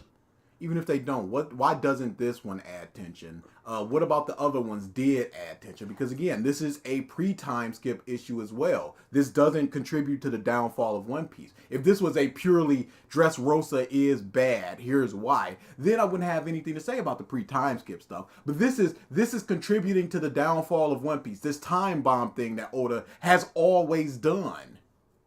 It's up to you if you like the time bomb thing. It's up to you if you believe the time bomb thing. It's up to you to believe if it adds tension to it. I think that it does. I don't think there's ever been a one where I'm like, I don't like this whole, they need to get here in this time or they need to do this by here or whatever. Stop thing before. Yeah. I don't think, maybe, no, I like the arc falling down. That was good in Fishman. But yeah, this is, like I said, this is another pre-time skip issue. He has a hard on for it. I mean, some people have storytelling things that they always go back to. I don't see really a problem with that. Like I said, it's up to you if you think that it works or not, if it's believable, whatever. I liked it. I can only say that. I think that you're moving on, so I can't even really say anything about this. So nobody in the arc takes action to do anything logical against it. Pause. Nobody in the arc takes logical things to do against it. Bardo is doing the most logical thing that he could possibly do in that moment. He can't cut it. There's no reason to believe that he could. He's using his barrier to push it. You said nobody. That is a totality that is proven false. Jay, we have seen the Dragon Ball Super movie stuff. Oh, it's real bad. There's somebody who did a 30-minute video on it going, because they were over in Japan and they watched it all. I'm assuming they're fluent in Japanese as well. And they watched it all and they reported back. It sounds horrible. It sounds really, really bad. Like unbelievably fiction level bad. Yeah, somebody said it was just literally Dragon Ball AF. It's crazy. It's crazy. It's stupid. I hate it. The pictures are bad. And I hate that they're real because it looks so fake. Did he like the the Alabasta time bomb thing? Did he like the Skypiea one? Technically, Ennis Lobbyist one. Did he like it in Thriller Bark? Did he like it in Impel Down / Marineford? These are all time bomb mechanics. And he has a hard on for it. Then this is an issue that he's always had a problem with that you should have been bringing up. But again, it doesn't have a place in the downfall of One Piece because it's not contributing to anything. Because it is One Piece. Because it is One Piece. Because it's just something that's been going on for all this time. That is the end of Zoro and also, they don't do anything logical. They pushed the birdcage back and allowed Luffy to recover and the people to survive. They did something logical, and it worked. Dressrosa. Obviously. Frankie and the fairies pushed the factory against the birdcage, about 50 or more, and they said it was made of sea prism stone, so it couldn't be cut. It couldn't be cut. That is very logical. there wasn't any plan for Zoro in this arc. Now, I think there was potential for more with Zoro and Wika, who are all right together in terms of dynamics. They're awesome together. What's the potential for them to? What does that lead to? Your biggest issue is there wasn't anything planned for Zoro in this arc. What does the relationship between those two people lead to Zoro doing something that you would like? What could Zoro have done? What about their dynamic is good? I can explain it, but this isn't my video. You've made a point that you're not substantiating. What about their chemistry is just okay? Where's the potential there? Where does it lead to? But as it stands, I don't know why they even met. I don't understand what was going through Oda's mind. They met, which allowed him to get to the Tontada's base, which allow all the... Oh my god, dude. It's fine. How can you not know? Which allowed him to know where Luffy was so he could explain the plan of the allowed him to Tontadas. meet up with Sanji at that exact moment when he was going back over there, and then he saved them from Dofi. Sure, Drizzt. Sure. Good job. I'm glad you've improved. Shusui gets stolen. There wasn't Which any was plan for emphasized at good the beginning of the content in this arc. video. Did he read the story? He skimmed it. That's what it seems like. I don't understand what was going through Oda's mind. Shusui gets stolen, which was emphasized at the beginning of the arc by Kinemon that he cared about it, and the only purpose for it being stolen was for Zoro to meet Wika and nothing else. What about all the follow-up stuff that happened because he met Wika? We're not talking about that. How would he have met the Tontada's base and Frankie and formulated a plan where everybody and all the toy soldier and all that stuff and to inform Luffy of what was happening? How would he have? He literally said, "I don't have a Den Mushi." This is What would he have done? classic Drizzt. We never left. We never left. It's pointless and literally doesn't matter. Zoro doesn't Pointless, it doesn't matter, are the same thing. gain anything from sitting in the flower field base just to meet Frankie when his original objective was to save the Straw Hats. He passed that off, and then others. And then he was there in order to meet Luffy because Barto had to go get him. And then that led to the... Yeah. Wika was taking weapons in preparation for the revolt on Dolphy, which he learned about because of that. And ultimately, Sanji is the one to go, not Zoro. So Zoro finding out about the Straw Hats being in trouble was also pointless. No, it gave some... Dude, I cannot believe this. If Zoro doesn't know, Sanji doesn't know, and Sanji doesn't I made angry videos in the community. I love you, Drizzt the drag down. I don't know what was in Oda's mind, but in 8+ hours. Yeah, that's essentially... I don't know what Oda was thinking, but here's what I would have done. No, not even that, because he's not saying that. Oh, here's what could have happened. It could have been better. There we go. It could have been better. It I don't had know. potential. What could Zoro have done in this arc, Drizzt? Things like that would help your video. I should probably comment that since he's reading them, and actually, I should probably comment the main issues. Like, hey, yo, Drizzt. Hey, you know what's gonna happen. You're not gonna get a response. Oh, but he might read it and take that into mind. So I'll be like, right here, Drizzt, at whatever time you said that Zoro didn't do anything and there was potential to get with these two characters. What would you have done? Say that in the video to say that this is how it could have been improved within everything that's laid out within the story. I'm not adding anything. I'm not taking out anything. Here's just something that Zoro could have done. That would help. That would be like, if you could think about it, Oda could think about it. The Straw Hats traded targets during Enies Lobby. We're not talking about that. Thank you for the super chat as well, Hope. Gotta remember to say that. Don't again. Yeah, seriously. stop with the song. If it was better, it would be better. That's basically what Drizzt is saying. it's good to say why a character should have a certain amount of screen time instead of saying they are disappointing or bad. Yeah. Absolutely. What's really funny is that Drizzt has stopped reading anything for this video, and it's not even good. Like, I don't get what he's going for. Like, just saying it could have been improved. How could it have been improved? Please explain. That is the biggest thing. Because there is nothing in this world, I believe, that can't be improved. There is nothing that is pure perfection. Except Coco. Even if it's just like, it can't be improved, you don't think something can improve. Doesn't mean that somebody else doesn't think that something can be improved. So whatever you got in your mind, it can be improved, so you say it. There's no reason not to say. Literally thinks it can be improved, but he's just not giving the ways in which to do so. He literally thinks that there's potential between Wika and Zoro. But not saying what that potential is or where does it lead. Unless he does within the next couple of seconds. The only thing that happens is that Zoro forgets that his friends are in danger, which is not a good look, obviously. Zoro's primary function in the arc is to stand around until Pika is introduced. Zoro couldn't Pika. Why did Luffy leave the Coliseum and go to fight Dofi? Is it because of Zoro and Kinemon? It was. Oh. What was that picture? So, I guess waffling about that part. Okay, but going back, what did Zoro do in Skypiea? He stood around, fought some people, and then fought Enelu and got washed.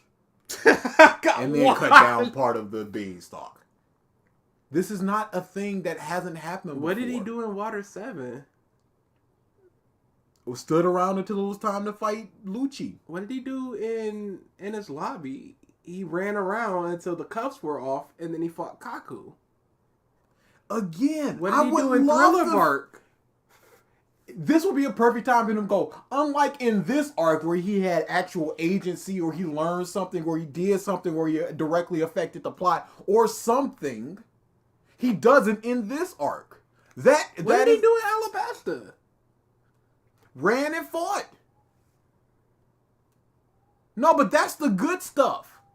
This is the stuff that's bad because it's not that stuff, because that stuff isn't doing the thing that this stuff is doing. And JD Legend said these videos are good, shaking my head. JD Legend is very into his friends, because when Mr. Morge was going off on people in Twitter, it's like, y'all are dumb if y'all don't know how storytelling is and blah, blah, blah. He was just like, yo, I'm not slandering Wano. Y'all, the community is the issue, because y'all are going so hard over a man's opinion.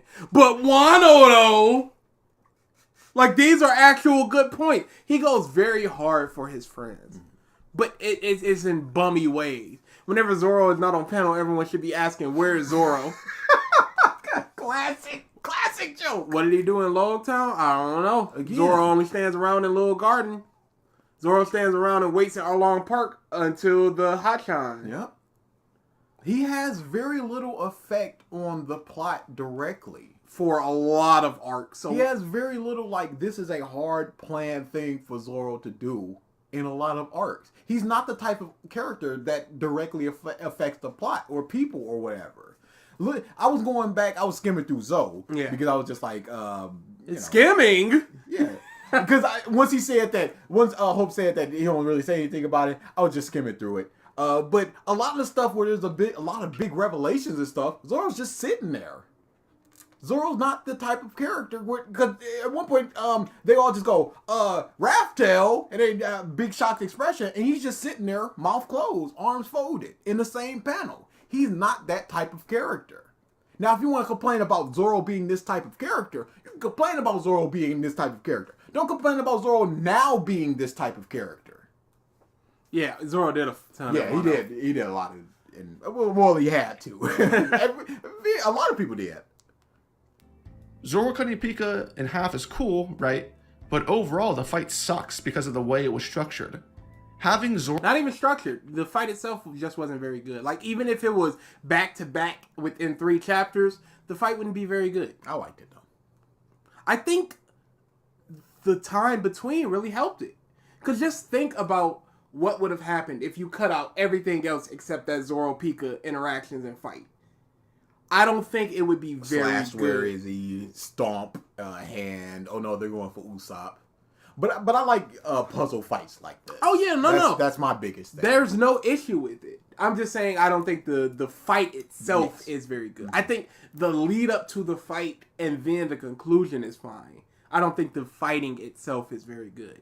All of these 3Ps make a hero's journey in the 3 squares. Oh my goodness, I have completely forgotten about that, and I would not. Like I said, I am not. Sleepy boy. I am a big sleepy baby. Y'all think I'm playing? I got a sleep after just like, oh homie, you went to sleep at 9:30. I was like, yes I did. Every time it's like 10:30 and I want to ask him something, I'm just like, oh, he probably sleep. Mom sleep. It's not even a point. There have been so many days where I'm just like, I'll just wait till tomorrow. I need to make this some kind of a profile or something. I really like that. Zoro gets stalled out for 20 plus chapters against an opponent who is significantly weaker than he is. Because he has a power that lets him move through stone. Zoro. Zoro would get stalled out by Bardo, and Bardo is significantly weaker than him. It's just the abilities that's stopping them. Now Zoro has to think of, how do I beat this person? And you know, if it's not going to be a hand-to-hand, I'm going to be stronger than this person. That's going to be the type of fight that this is now. Nothing interesting happening between them as characters makes it very unsatisfying, because then what do you have to remember when looking back on it? The fight sucked, and all you can do is just wing Zoro cutting them out in half. That's it. This is an instance... So he goes, there's nothing to look back to it on other than the big cool moment. Going back to Skypiea against Ohm. What's there? What is there? He did the pound a hole. A new move. Well, this is the first time that he did his armament hockey thing. This was also when this was the introduction of Mihawk going, all blades can turn black. Yeah. My blade is black. You can do it too. No drinking until you can do it. So that's the introduction of the whole black blades and coating things with hockey, really. Well, I guess Virgo did it back then as well. Where length and substance matter. There is no substance and only length. No, there is substance. You just didn't enjoy it. What is substance to you? And this isn't even really length. It's just the amount of time between the things. Because we just kept getting cut back to the Zoro Pika fight. All in all, it's probably 3 chapters worth of actual stuff. But what does it being spread out really mean? It doesn't make it any better nor worse. Well, you said it makes it better. I don't think it makes it much better or worse. I think if you were to lay them all out in 3 chapters, I think you would find that you don't enjoy it as much. Because it feels so much less like a puzzle and more like just a chase. People laughing at Pika's voice is memorable. Oh, I really like that. I love the panel where he does his little laugh. It's all like, what's that? I love that little panel. Like, and he's talking about, interactions with them as characters. What was the interaction of him and, like, Kaku? Kaku made a bunch of dumb giraffe things, and he laughed about it. Substance is what he likes, and that's it. Yeah, that's... Because he didn't explain the lack of substance in this. So all I am getting is he does not like when characters don't do a lot or has only one cool moment, which Straw Hats get, like, pretty often from arc to arc. Yeah, I don't know what... Yo, Pasta Machine, the hypest. It's really good. The only reason to watch the anime, Pika's voice, fantastic. It's really good. It's and Luffy just dying laughing. Falling get this angry face by him, and I'm just like, this is good stuff here. People are like, yo, don't do that. He's just on the ground rolling. And I also really like the moment where the voice first comes up, and Pika goes, I'm gonna kill this month, and Baby 5 goes, no, don't, and she shoots him and goes, it'd be a dishonor to not give a body back to the family. It's like, that says something about the character. And he goes, you know what, you're right. That says something about the characters in a moment that we didn't even really need. But I love me some Baby 5. And I see that she's on the list of things that he has a problem with. And no mercy. You Drizzt. Don't underestimate the unlimited destructive power of giraffes. Straight legitimately wacky, dumb one stuff. of the greatest lines in all of One Piece. Don't underestimate the unlimited destructive power of giraffes. Pika's voice in English is also good. Yeah, I think they knocked it out of the park with everybody in Dressrosa. I love Senior Pink. Love him. It's so good. It just, I'm just like, I guess I just needed this Spanish accent. I guess that's exactly what I needed. And what's more is that this is essentially the last thing Zoro does in the post-time skip until Wano. He has some dialogue in Zou, but there's no conflict in that arc, so Zoro doesn't... Do you love Zoro? Is that what it is? And he's mad that Zoro didn't get as much agency or do a lot of things? Yeah. I mean, you gotta accept the small character moments. Again, Zoro is not a I'm into the plot type of character. So he's not gonna be really involved in the whole Wano Zou discussion. You gotta take the little moments, like him and Law walking away going, it's just a stupid picture. What are y'all getting worked up about? Him being the first person to notice and attack Carrot. That, I mean... No, guys, obviously... Obviously Goku. Obviously Kaku coming over to check on Mary and telling Zoro the ship's not salvageable is deep and symbolic setup for their fight over in Enies Lobby. Post-time skip bad. You know what? I would love for him to say that so we could at least have something to talk about. Instead of him just going, no, stinky, stinky bad. Him not do enough. Him do something, but not enough thing. So what I'm getting from this is he really loves Zoro. He seems like the toxic Zoro fan. Just like, where's Zoro? Why is he not doing more? Why is Sanji getting spotlight? Well, if you look back to his thing about Chopper versus Law, it's just Law is cooler. Law is awesome. Look at the awesome line that Law had. Zoro has a lot of awesome moments. So I think that's... He just likes awesome moments and awesome things and awesome characters. And I feel like whatever's in his mind is the way whatever he interprets is the way it actually is. Like when we were talking about alliances, there is a actual, and this is like he says, I care about the intent of the author. The intent of the author right there, Oda, was to say, I am not going to be in a formal pirate alliance anymore, ever again. And he's just like, why is he teaming up with Law and Luffy on the rooftop? He said no more alliances. That is not a formal alliance. That is two people in front of somebody going, we have the same goals. You do you, I'ma do me. Literally yelling, don't give me orders. Really We are 12 minutes into this video. I just saw the timestamp. In an hour and a half I'm so mad. I don't want this. In that arc, so Zoro doesn't really do anything. And obviously Zoro isn't in Whole Cake Island. To review Zoro in totality, Zoro bodies Hody underwater at Fishman Island and fights Hyozo. Then Zoro is the worst he's ever been in the entire series in Punk Hazard. And now in Dressrosa... I don't remember what his problem was there. Sexism. Oh, because he didn't want to... Drizzt, you are a racist and a sexist. Nami's next. Oh, dude. I'm not looking forward to that. But you can say that people not wanting to fight women is sexism. Yes. But I don't think that that's a bad form of sexism. Is it, though? Is it not, though? This is a discussion for another day. He's once again not challenged and mostly just there to one-shot somebody. His highlight moments are once again that slice on Pika, clashing with Fuji. You say that that's all we got, but what about in Fishman Island where he saved Zoro, Luffy? No! Here he comes! I made angry videos in the community crowd and said, well, here I love you, Drizzt the drag down. I'm glad I caught it. Just remind me of me as a kid. What I say must go. Yeah, it's a whole lot of that. And it is not even all of that because we don't know what he wants exactly.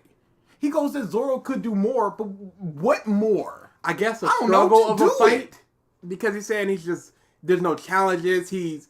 Zoro is poo-poo.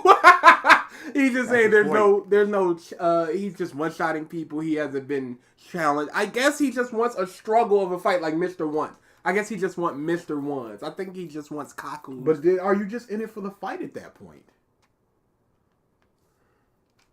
who wasn't really even trying, and then having a Mihawk flashback, which are fine. Overall, though, no point, no plot lines, nothing super defining for Zoro, and super defining? Why does Zoro need to be super defined? Yeah. Is every Straw Hat going to be defined in every arc? That's ridiculous. I guess a defining moment for Zoro? But then he points out that the cutting in half in the fight against Pika.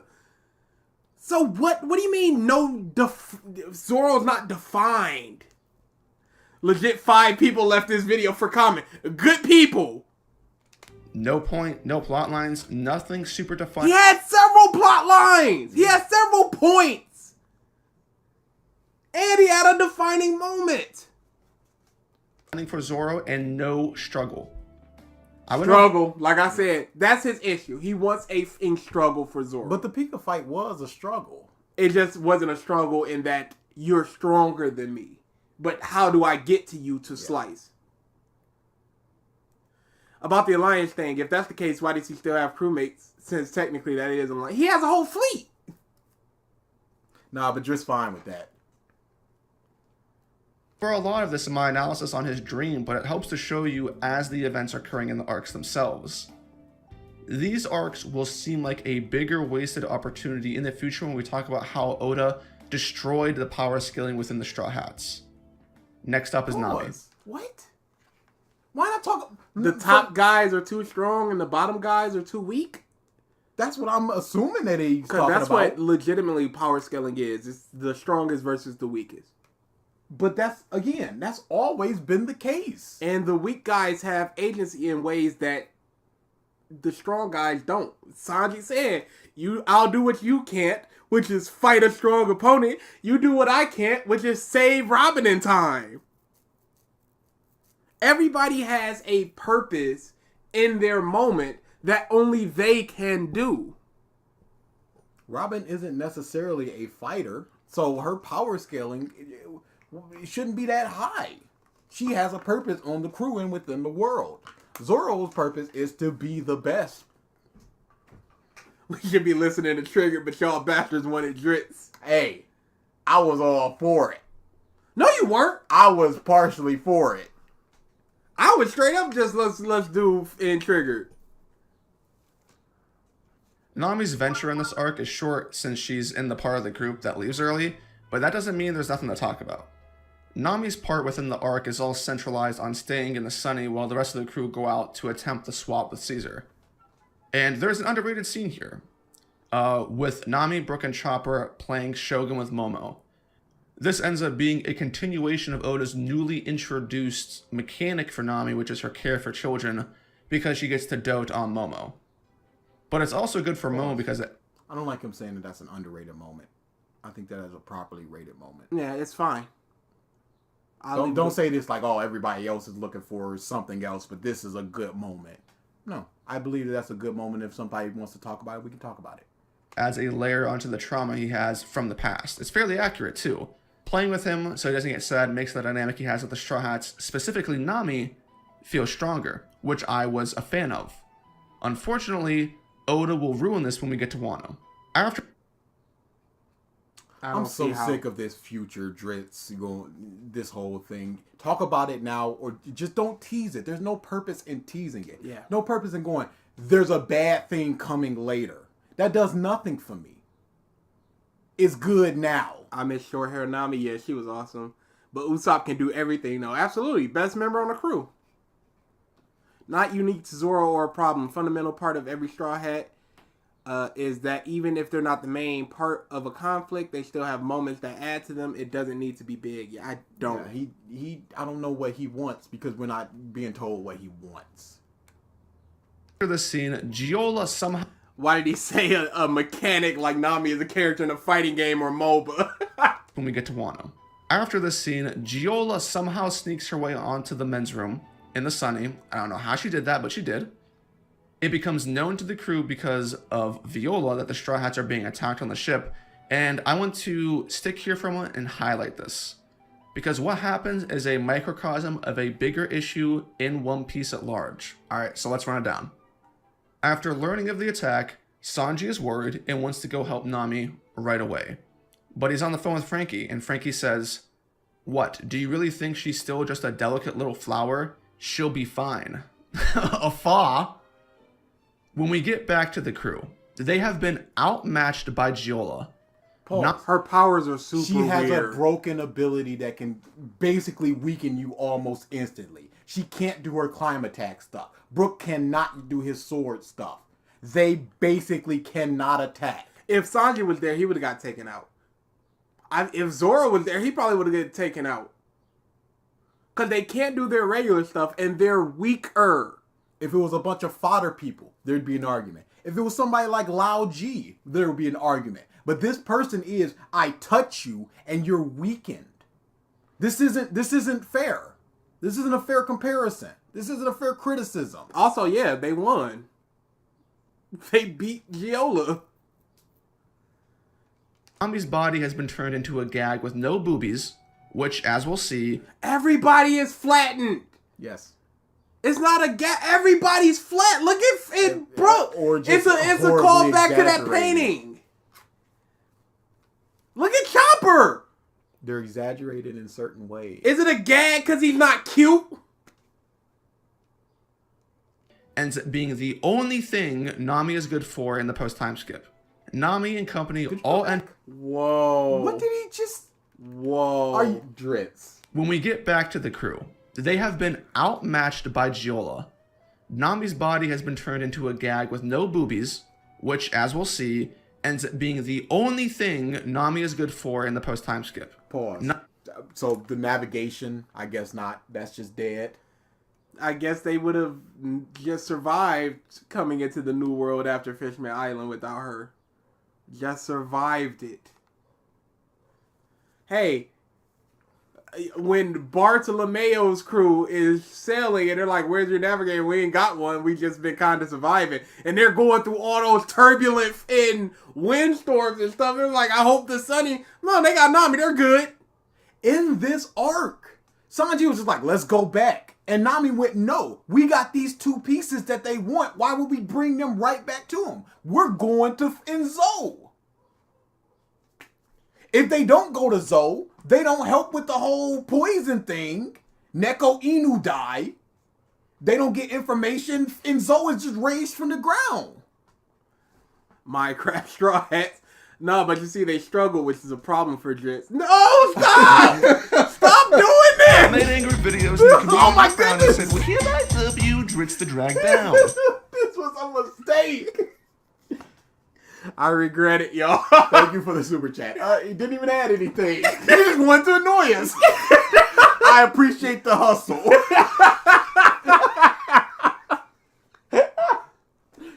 More sexism? Oh no, really? I thought we were done.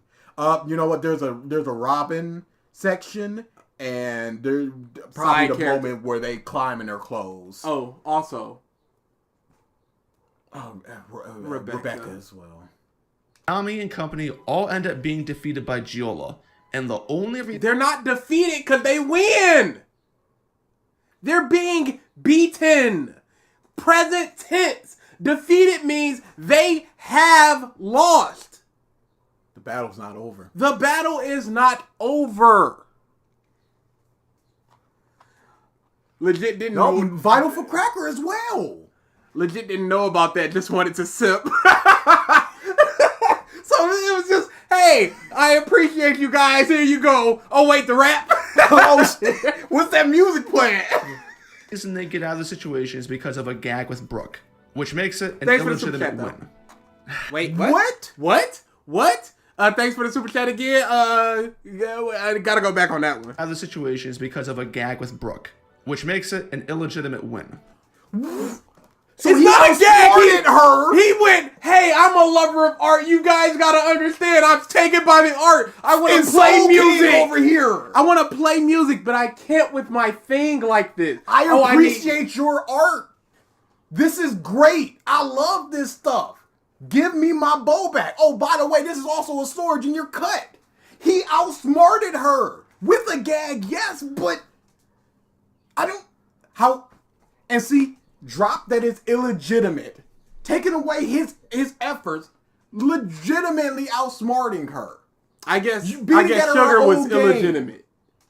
Sugar was just illegitimate. I guess Perona was illegitimate. Dude, come on now. Strategy is illegitimate. Brooke just had to wham bam like Batman. Big armor. Wham. Yeah, no, you Drizzt, this is horrible.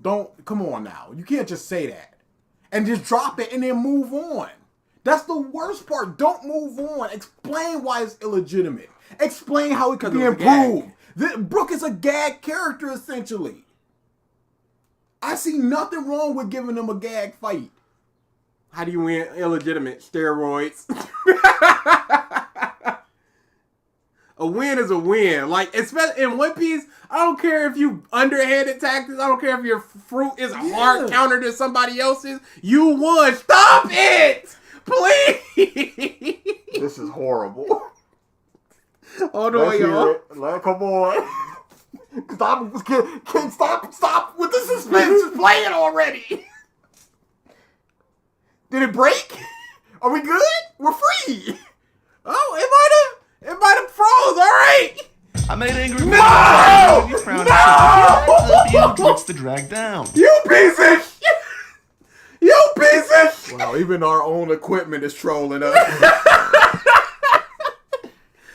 Wait until the princesses and Baby 5, it gets worse. Also, I'm sending a lot of super chats today. I see! Thank you for them, but my Jesus! We thought we were in for a minute, y'all. But he has such a problem with princesses. I know he's going to hit them. Yeah, it's going to be ridiculous. All right, dude. A couple things here.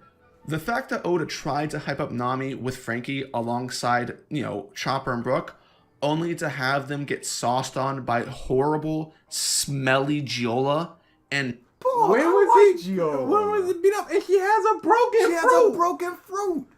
She took out the entire Sunny. Nami was shown trying to use her climb attack, and a bunch of dumb flowers came out or something. Once you hit, you can't attack. So now what?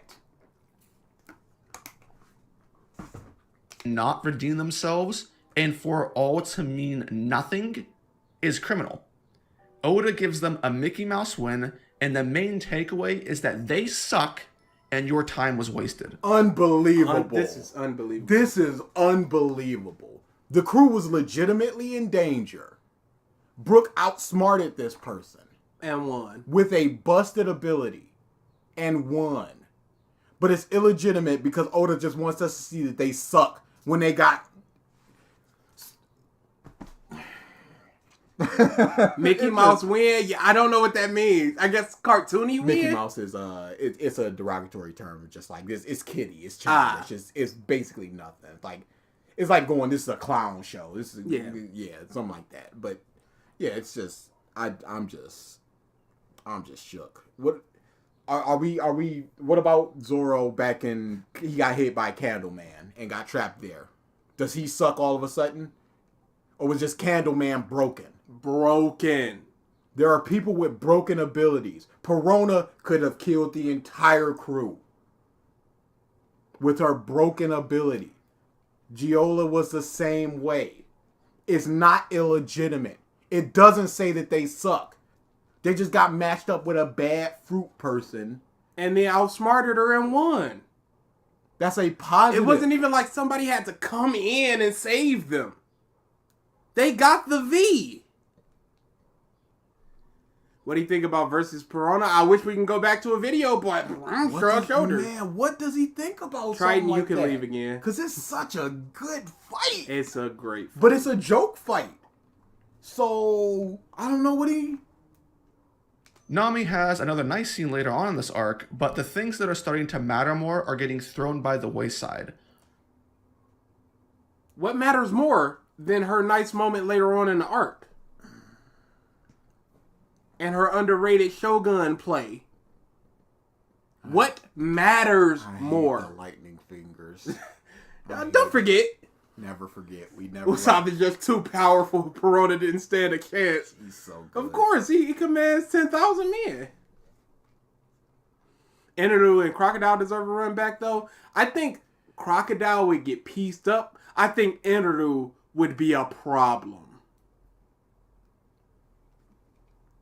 We're running into an issue that is only getting worse with the main Straw Hats, and that is their progress from the time skip and the necessity of the time skip in general.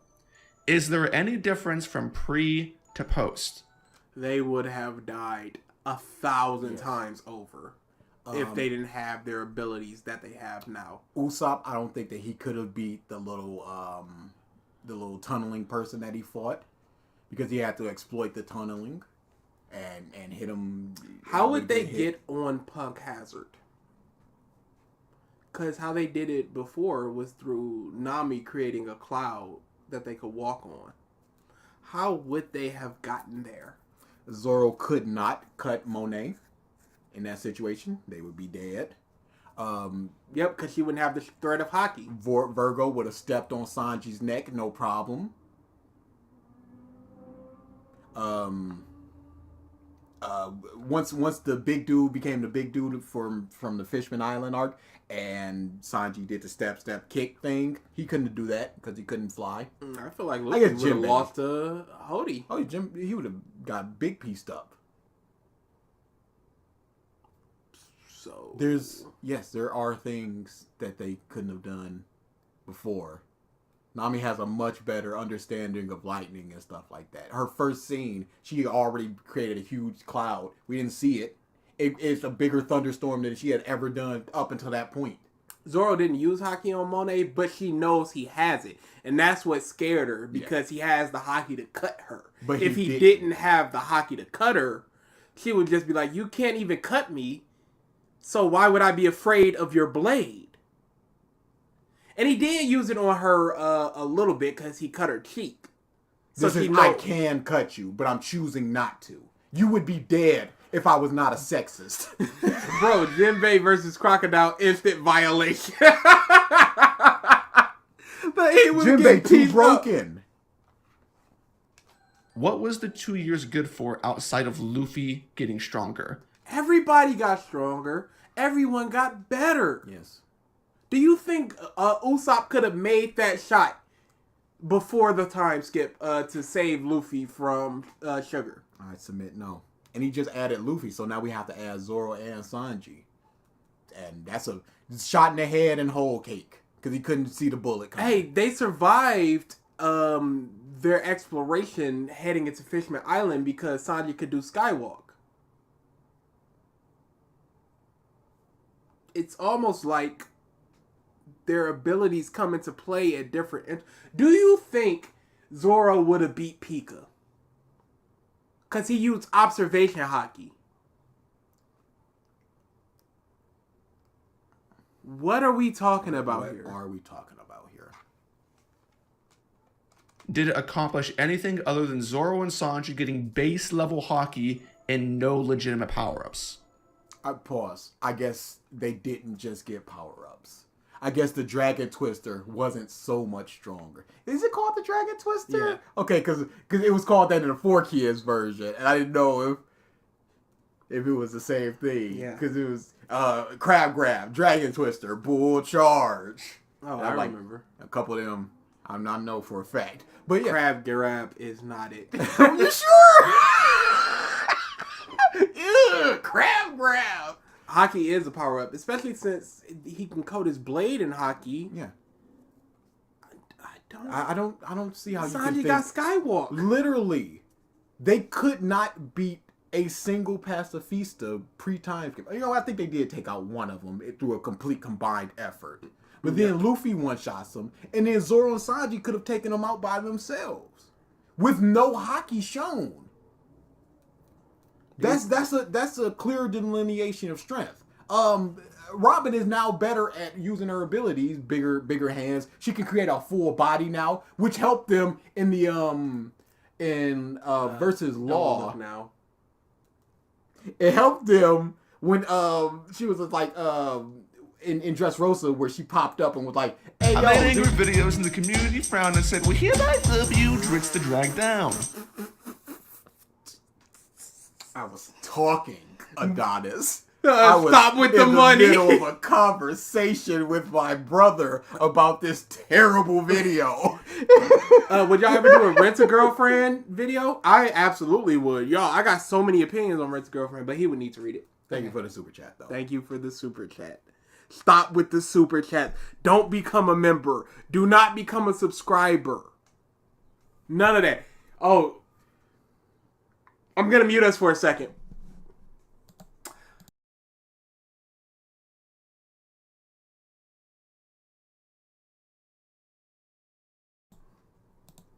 If they do that, I will. But yeah, I this whole thing is just they have grown stronger, definitively, Yes, provably. Oh, that's what I was talking about. In Dressrosa, Robin was like, "Hey, we underground." She told that to Law. She couldn't do that before because she couldn't sprout her whole body and stuff like that. Bing, bang, boom. A lot of people got better. I don't need to explain how a lot of people got better. It's quite clear. Drizzt is just downplaying it to make One Piece seem as bad as possible. or just the Luffy show. Or just the Luffy show. Post. What was the 2 years good for outside of Luffy getting stronger? Did it accomplish anything other than Zoro and Sanji getting base level hockey and no legitimate power-ups? No legitimate power-ups. Skywalk is not a legitimate power-up. I guess it isn't. Whoops. Hockey itself is not a legitimate power-up. It's not. I guess not.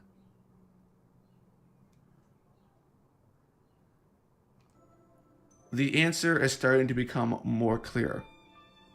To you. Nami's other good scene that I mentioned is when she gives her speech prior to the Straw Hats heading to Zou. But it comes after another sour moment when the weakling Straw Hats freak out and essentially admit defeat as soon as Dofi sets their eyes on them. It's in Doflamingo! Oh, yeah. Here it comes. Here comes in Brook versus Doflamingo. What are they supposed to do? Is there a problem with being scared of a Shishibukai? One of the strongest ones in Warlord. Somebody that Law has to make a plan in order to defeat. Not even, I'm gonna defeat him. I'm just gonna screw him over so somebody else can defeat him. I see nothing wrong with that. And again, happened 3 times, but his issue is, I guess they're stronger, so they should be like, come on, get some, Dofi. They're stronger, but they're not that. They're not that level. So characters can't have flaws now? Apparently not. Apparently they just can't be cowardly or scared or anything. I wouldn't even say fear is a flaw. No, it's just a response to something that is legitimately scary. You see, here comes Doflamingo flying through the sky right towards us. We've seen what he can do. He can take control of people almost instantly, the strings and stuff like that. We know this stuff. What am I gonna do? Defeat as soon as Dofi sets their eyes on him. Not only is this sorta lame to see, because the Straw Hats have more than what Oda lets them use in the story to defend themselves, but it's also a missing part of what begins to happen in Whole Cake Island. Hey, Sanji got done up by Dofi. And he is, at the time, the 3rd or 2nd strongest member of the crew. Took him by surprise. Still got done up by him. What does he mean there are things that the Straw Hats can do that Oda hasn't showcased? What does he mean by I guess he wanted Chopper to go Monster Chopper. And just get his head cut off?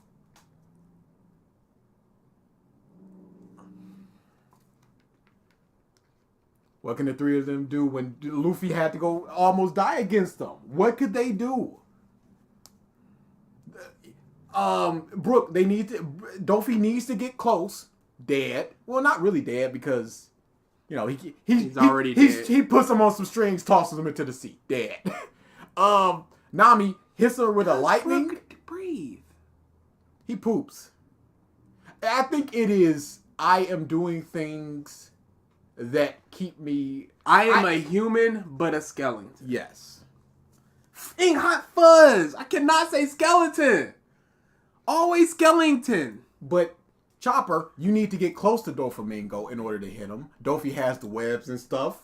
Dofi can just take control of him, toss him to the sea, dead. Nami hits him with some lightning. I don't think that would hurt too much. It'd be a minor inconvenience at best. Toss her to the sea dead. We're done here.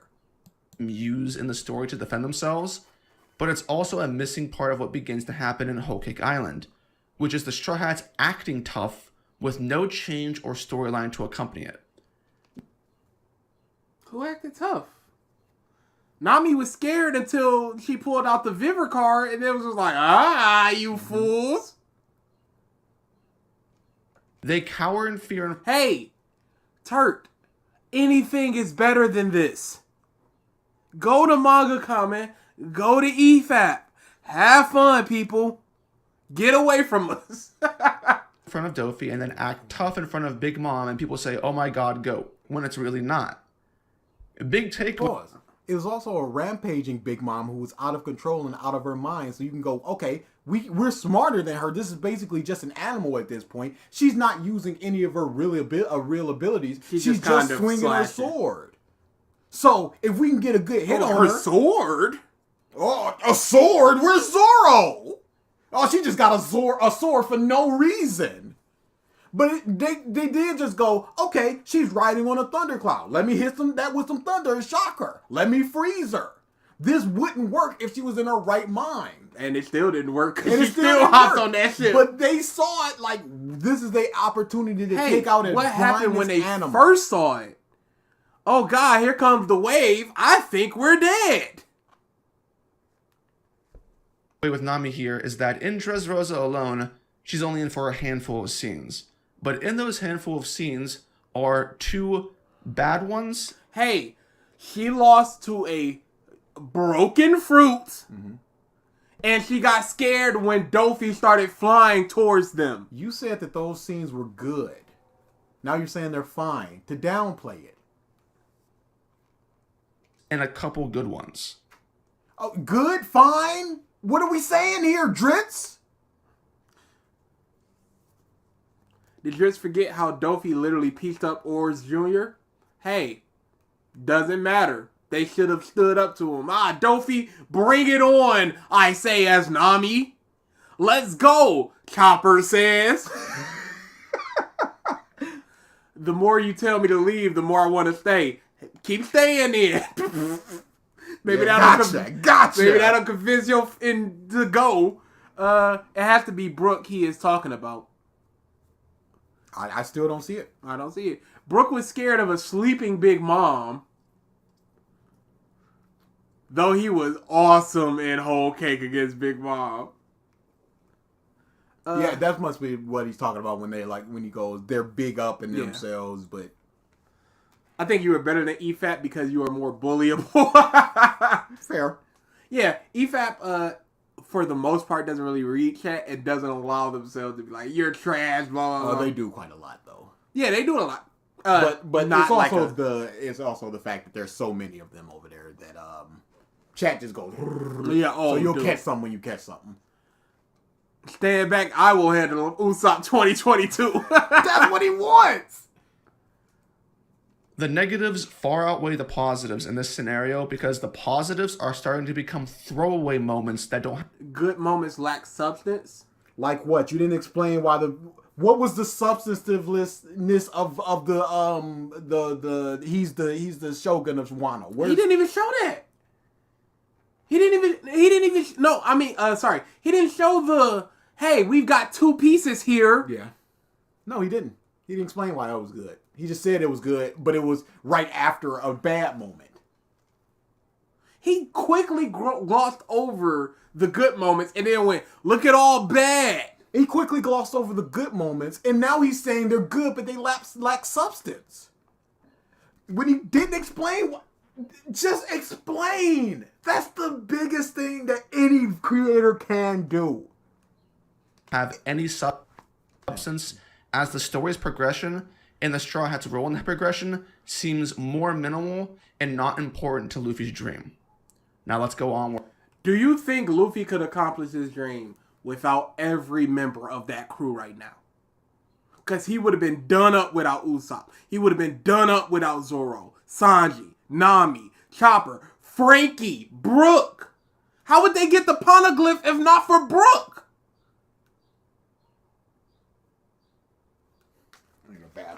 quick. He's going to take that hot.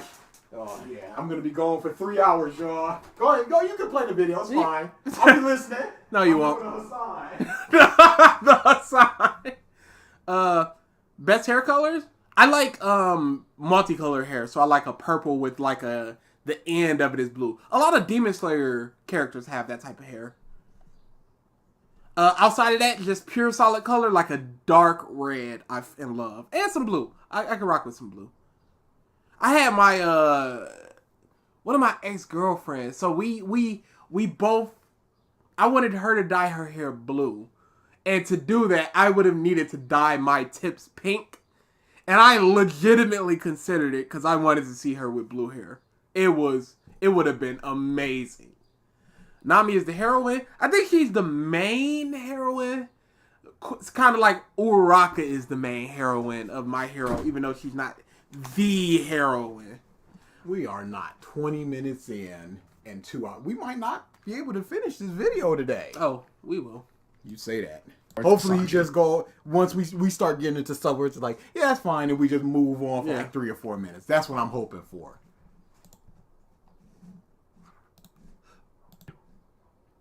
Sanji's time in Dressrosa can be broken down into 3 sections. Sanji and Viola, Sanji versus Dofi, and then Sanji versus the Big Mom Pirates. In my book, Sanji's best scene is not in any of these sections. I prefer the small interaction between him and Law shortly after the Dofi encounter. There is a portion of this arc where Law is beginning to lose sight of what he's tricked the Straw Hats into believing, which is that everything in Dressrosa is just a step to Kaido. That's what the Straw Hats believe. But the reality is that this is a ploy and Law doesn't actually care. The only thing he cares about is Dofi. When Law starts to hyper-focus on Dofi, he starts letting people see his hand, and then Sanji calls him out on his priorities, which I like. Outside of this scene, I think Sanji is good against the Big Mom Pirates. I don't think Sanji gets enough credit whenever he plays a leader-like role within the crew. And then the stuff with Viola I consider a wasted opportunity because of Viola's character or lack thereof. I'm not a fan of this section. I think it has issues which I'll get into later. Pause. Overall, though, wouldn't it have been better? I made angry videos in the community frowned and Wait, said, well, here's why was that so you fast? back down. Why was that one so fast? There's no time, yo. Almost instantaneous. Thanks for the super chat. Oh boy, it's time for the Sanji slander. Yeah, I can't help but think this is about to be some slander. Yeah, because he's skipping over the Dofi part is going to be the problem. Okay, so you were saying that this would have been the best part to talk about. This would have been better to talk about after the Viola stuff. Yeah. Because now he goes, there's a problem with the Viola stuff because of her lack of character stuff. But I'll talk about that later. I don't understand why content creators don't get that. It's best to talk about the thing either after you've talked about everything so you can do like a summary of it, or during it so it's not so far out of people's mind. It's so funny that he talks about how Zoro starts and then it takes 20 chapters for him to finish Pika, but then he starts with this and it's going to take a couple minutes until we get what he's talking about. What the point is. But he doesn't see that. He doesn't see that as a problem. Does it play in response to how much is donated? No. It's just if there's a donate. You mean the speed? I don't think so. Because Donis's was pretty quick. Yeah. And then Hollis came with a 5 one after one. And that one took quite a bit of time. I find Sanji's role with Viola switching sides to be rather cheap, but I'm not going to linger on it. She never switched sides. She was never with Doflamingo. She said later, I never considered myself a part of your family. But he's going to get into that later, so we can't criticize him. Oh my god, all this later bullshit. Talk now! Sanji versus Dofi is a scene that has a negative aspect to it and belongs in a discussion concerning the bigger, overarching narrative in the story that I began in Punk Hazard. Pause. AnimeWow.tv. Why is his sources always like 30? Did he like download a torrent and it was just like, here's a bunch? No, but I downloaded a torrent and they're all allegedly the same. No, it's not allegedly. Yeah, I don't know. Maybe he just downloaded a bad one. Or maybe I legitimately don't know. Imagine Drizzt writing a research paper. His point on the second paragraph will be elaborated in the fifth paragraph. Man! I'll come back to this. Paragraph 2, I'll come back to this. That's not how you do this! And that is Oda's obsession with putting Sanji in bad spots. But Viola did have sexy times with Dofi. Oh, I don't doubt it. I just got back from getting pizza. Did the video get better? What do you think? Absolutely. Yeah. We're on our way. We're just speeding through it because we're just... I would like some pizza as well. Shut up. I simply just said I would like some pizza. I got 19 more days, y'all, of this in fast. That I began in Punk Hazard. And that is Oda's obsession with putting Sanji in bad spots and limiting his options of rebuttal so he can make other characters look good or make Sanji look bad in comparison. Pause. Zoro would be in a bad situation with this as well. But he's saying it's always Sanji. Mm-hmm. But, I mean, the Virgo thing, not the Virgo thing, Virgo's a dude. Yeah, Virgo thing and this. What else is there? Yeah, those two moments. And who, again, is just Sanji. Yeah, he wasn't in a bad spot in Wano.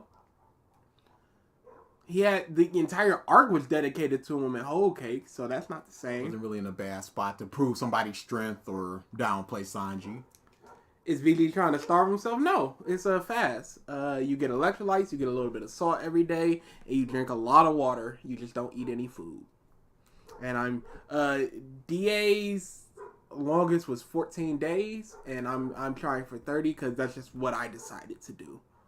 I can break it whenever I feel like. It's literally just my own thing, but I want to try to do this 30 days. But I'm starting to get headaches and stuff, so I might break it. Yeah, I might break it early. It depends. So to recap, Sanji switched jobs with Zoro in the mission to save the Straw Hats. And when Sanji arrives on the scene to save them from Dofi, Oda has Dofi block Sanji's Diablo Jambe with his feather coat, with no hardening haki, fuck him up, and then immobilize Sanji with the plot device move Parasite. Dofi is then about to... Naruto flute. Isn't that just a string technique? Yeah. Kill Sanji when Law, who has been putting in work already, comes in to save Sanji and take his place in fighting Dofi. Pause. No. He doesn't take his place in fighting Dofi. He picks him back down to the ship. Law has an ability in order to get Sanji out of that situation very fast. Sanji cannot be out of that situation very fast. Why are you not highlighting him going, y'all leave, get out of here, I'm cool, as he's strung up about to be killed? On top of that, he didn't take the place of fighting Dofi. He switched with Dofi in the log. That's why he's in front of Sanji right now. He fought Dofi later, but it wasn't, all right, now it's me and you, Dofi, in the sky. And then when he fought Dofi, he got pieced up. And he derided the Straw Hats for being afraid of Dofi, but he's not praising Sanji for not being afraid of Dofi. Come on now. The same move stopped Diamond Jozo, by the way. Yeah, and that dude's hard. Okay, you don't like Persona music, you don't like Naruto movie music, what do you want? I want them to use music that is readily available to be used. There's you can use the YouTube library. You can use anything that could be an identity to your video. Don't just go, hey, you recognize this song and I can use it, so I'm going to put it here. So then you can go, oh, that's Persona music. I love this music. I was just laughing at the fact that it was just so random. Just sad Naruto flute music. It's fine. Samus is better than Rosalina. Rosalina sucks. Big time. This is a bad example of favoritism. In a hypothetical situation, had Zoro never switched with Sanji and he had been the one to come rescue the Straw Hats, Oda never would have had Zoro get pieced up by Dofi. Pause. You a lie. How does he get out into the sea, Drizzt? There would be no opportunity to get pieced up because he'd be standing on the land. Hey, Triton. And even if he didn't, he's not beating Dofi.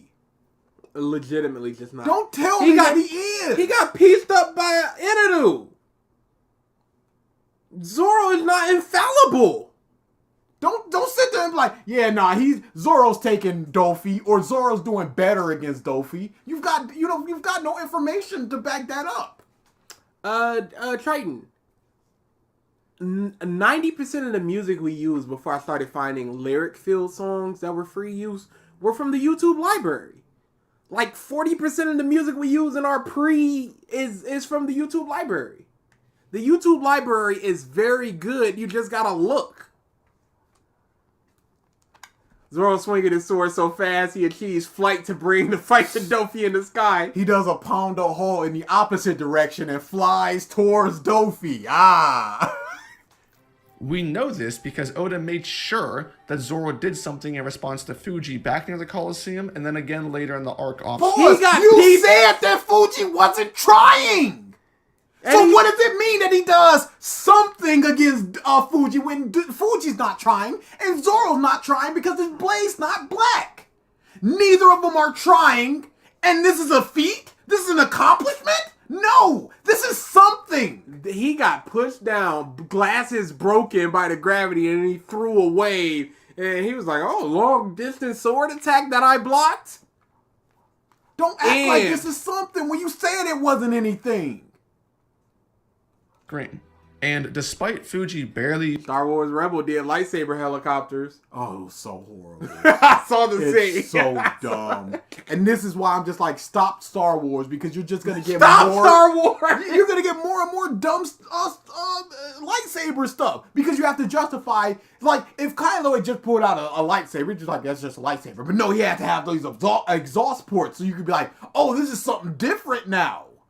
Same thing with I almost said Grand Moff Tarkin. He's not a light. Same thing with Darth Maul. If he had just pulled out a lightsaber, you would go whatever. But then he pulled out a double one. You go, whoa, what is this? You just have to be more and more extravagant with the people who have lightsabers. Otherwise, it's just a lightsaber. And yeah, we know what this is. Near the Colosseum, and then again later in the arc off screen. And despite Fuji barely using any of his power, Zoro manages to come out looking good against a significant... Despite him barely even trying, Zoro looked kinda good. When Dofi did try. So Sanji looked pretty bad. This isn't a point for Zoro. This isn't a point against Sanji. Significantly stronger opponent. This is a concentrated effort by Oda to make Zoro look good. And the same can't... Did he look good? Fuji blocked his sword attack.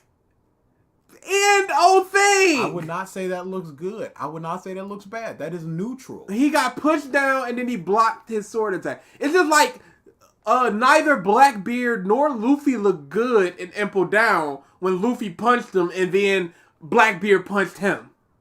Neither looks good. It's a setup for a future event where, what's going to happen when they actually do fight? Be said for Sanji. People need to call it out. It's only because it does look good to clash with an admiral that's not trying though. An admiral that's not trying, and a Zoro that's not trying. Like, did the Straw Hats look good against Aokiji because they clashed? I'd submit no. Sanji that Oda did it this way. Sanji is Oda's proverbial punching bag. And I don't agree with this action, especially if you are reading the story up to this point in time from the time skip. Sanji is technically in a life or death situation, and the scene was made out so that Sanji could maybe have a shining moment. And you'd expect him to have more in his bag coming out of the time. The shining moment was the protection, him getting there in time, him going, leave me to die, him accepting his fate. He's simply not strong enough to either get out of the parasite, to hit Dofi, whatever the case may be. He's not strong enough. If you go, it's a problem that he's not strong enough, that's fine. But don't go, it's a proverbial punching bag and Discord, not Discord, DeviantArt. Very good fan art, sir. Did you source them in the credits? I hope you did, because that's not cool to just take. Hey, it's right in the middle of it, so. No, that's just the DeviantArt logo. No. You can see their name .deviantart.com. Oh, that's probably it is. I don't think that's Also, why the random DeviantArt? Hey, why the random clips from Anime Source? Yeah, this is a bad one. If you want to find him do a skywalk, you could find a better one. Time skip than just skywalk. From a writing Oh, so he did get a legitimate power-up. You just don't like the power-up because it's not substantial enough. What was he meant to do? He's got hockey, which puts him in a league above a lot of people. A What judge was surprised by it. What did Luffy get beyond hockey? The gears. He also better implements his gear second and gear third. Okay, he better implements. He improved what he already knows, and he got hockey. Yeah. Are you saying that that's the exact same thing for Zoro and Sanji and all the other crew? Absolutely. Oh, that's what you're saying then. perspective, you obviously don't want Sanji to look better. He meant to be bad because Oda's neglecting Sanji. I don't think he's neglecting Sanji. Like, Sanji looked good against Virgo. He's just too strong. He looked good against Dofi. He's just too strong. He's put in positions where he's fighting two strong people. But he looked great in Whole Cake Island. I don't care what anybody says. He looked amazing in Wano. I don't care what anybody says. He was great in Zou. It's just like, I'll be back. Than Dofi, because Dofi is the main antagonist and would undermine the entire arc if Sanji like beat Dofi there on the spot, right? But there are so many different ways to have Sanji beat. But was Hody undermined in that case because Zoro beat him? I would say yeah. I wouldn't say that. I say he just got hit. I that says nothing about Hody's strength versus Zoro's strength. He just got hit. Strong enough to divert or put up some semblance of a fight against Dofi until Law tags into the fight. How? When it took Luffy and Law to do anything against Dofi. It took a whole new gear for Luffy to get a very good shot on Dofi. Now again, if we saw Zoro and Dofi clash and Zoro was doing fine, and then we saw this with Sanji, the argument could be made. But your hypothetical, Zoro would do better, it doesn't really stand. Because did Law do better? He did not do better. In the first fight. He was legitimately just like, I'm just stalling for the Straw Hats. Because it's basically over for me here. I cannot beat Doflamingo. Without making Sanji look like garbage. Sanji can still get messed up in the process to make Dofi look good, but then make Sanji look good as well, and that way everyone wins. How? What could Sanji have done? Got a kick on his face? Instead, Sanji gets back down in the post and Oda makes Dofi look like prime Shaq at Sanji's expense. What matters here is the way things look. You could look at numerous points in the pre-time skip for examples of better methods of utilizing Sanji's character in the same manner that Oda Hey, is he gonna mention them? I hope so. tried to here.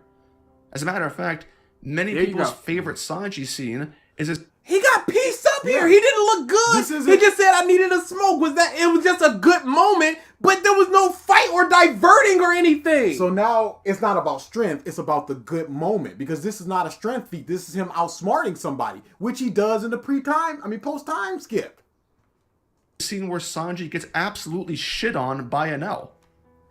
Enel is such a ridiculously strong character at that point in time in Skypiea, but Oda manages to make the highlight of that scene of Sanji being defeated to be that Sanji is awesome. And hey, how about I'll be fine, you guys leave while he's strung up? Is that not awesome too? No, he had an awesome line here.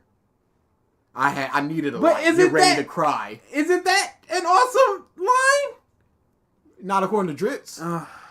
At the same time, Enel looks good because he defeats Sanji. Oda didn't compromise either character. Pause! He got one shot! This is the one shot! How does this make Sanji, quote-unquote, look good? Because he was cool. He had a cool rule line. of cool. Oh, that's all this is. I don't care if you got a cool line and then get beheaded. You still got beheaded. That says nothing to your strength. Justly. But as we see in the post-time skip, that balance is gone. All in all, So This is a horrible example. Him just saying, y'all leave, I'll be fine, isn't good. But him going, thanks, I needed a light, get ready to cry. That's what you want. Did he want him to be strung up and just like, hey, while I'm strung up here, I got a in hole that you can stitch up in my suit? What did he... Is it just a cool line that he wanted? Rule of cool. That's not... And still just get pieced up. No, it's a great moment. No, Yeah. Never forget. Yeah, it's a great moment. But Absolutely. comparing the moments, I'd say this is a better moment. But that doesn't make the other moment bad because he did something similar. It just wasn't as cool. It seems like Drizzt would just like, if he had a snappy one-liner at the end, it'd just been fine. Because in this moment, he gets zapped and then falls down and then makes the ship fall, which he didn't mention, which I'm assuming he doesn't really count as the cool part. But he gets zapped and he says a cool line and falls down. If he got strung up and said a cool line and then got saved, would it be better? He's just me-no-like. I'd say Sanji came out even in this arc, or maybe potentially negative, depending on how much you value the Sanji and Dofi conversation. It's okay. He came out even. Why would he be negative? Wait, hold on. He didn't say anything about the Viola thing. None of it. He said he was gonna come to it later. Is that gonna be the big like Dressrosa synopsis? He's got a part on Viola herself. Okay. But the whole thing is, we don't know if you consider that to be a positive or a negative thing. I think there was some good moments in that part where he just goes, you can see it to my mind, yeah, whatever, but I'm not going to deny a woman's tears no matter what you say. And that brings her over. That makes her... Oh, dude, we're never going to get through this. Chopper's up to bat next. Gay. Whoa! Did he really just play a clip that just said "gay" in a negative light? Did he? He might. Yeah, because Chopper does nothing, and then it just says "gay." No. I'm saying I don't know if it said gay. At next. Gay. All right, good job, Drizzt. That's comedy, Dude, during Pride Month. What are we doing here? That's fine. Oh, Drizzt. Couldn't he have just combined the Nami and the Chopper thing into one? No. No, but it makes for a better thumbnail. I'm not thumbnail. It makes for better timestamps to just go look at all these straw hats, and I'm going to talk about each and every one of them. Oh, he doesn't have a timestamp. Sorry. Never mind then. Usopp's role in Dressrosa is the only time in the time skip where he's involved in, well, Did he? Oh, okay. That was all of Chopper's thing. Yeah, Chopper no, that did was nothing. Okay. Yeah. that was it. And just gay. Okay. anything really. And in my... Wait. I'm sorry. Sorry. Usopp's role in Dressrosa is the only time in the time skip where he's involved in, well, anything really. And in my opinion, I think there are some signs that there were supposed to be more with Usopp in this arc, but Oda decided to drop it as the events and the length of the arc started to unfold. As I mentioned in part 1, we know that Dressrosa is the combination of two islands the Straw Hats were supposed to visit. One was what Dressrosa is as we know it, Love Island, and the other is a separate island in the adventure for the Tontatas. And I would say that in the combination of islands to form the narrative of Dressrosa, that the purpose and meaning of the Tontatas as a group was lost in translation. There are a few obvious connections to Usopp that didn't really go anywhere during the arc. One being that the Tontatas live on a flora island and are masters in growing and cultivating plants, which is Usopp's specialty coming out of the time skip. Pause. But he doesn't have an issue with that. He doesn't need to learn or grow anything. He can grow his own stuff. What could he say? Hey, grow me X. I think their expertise might have helped with plants, but it was specific plants from that island that Usopp utilizes, not just plants in general. I don't think he has the ability to. He's not Kurama where he could just take plants and grow them. Take a sunflower and just like, hey, here we go. Yeah, no, it was the plants pot greens. from that specific island.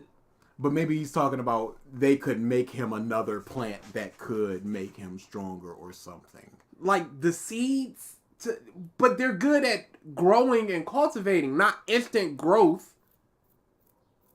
I don't think that's what happened here. And also, your potential of this could be where it was if there were two separate islands.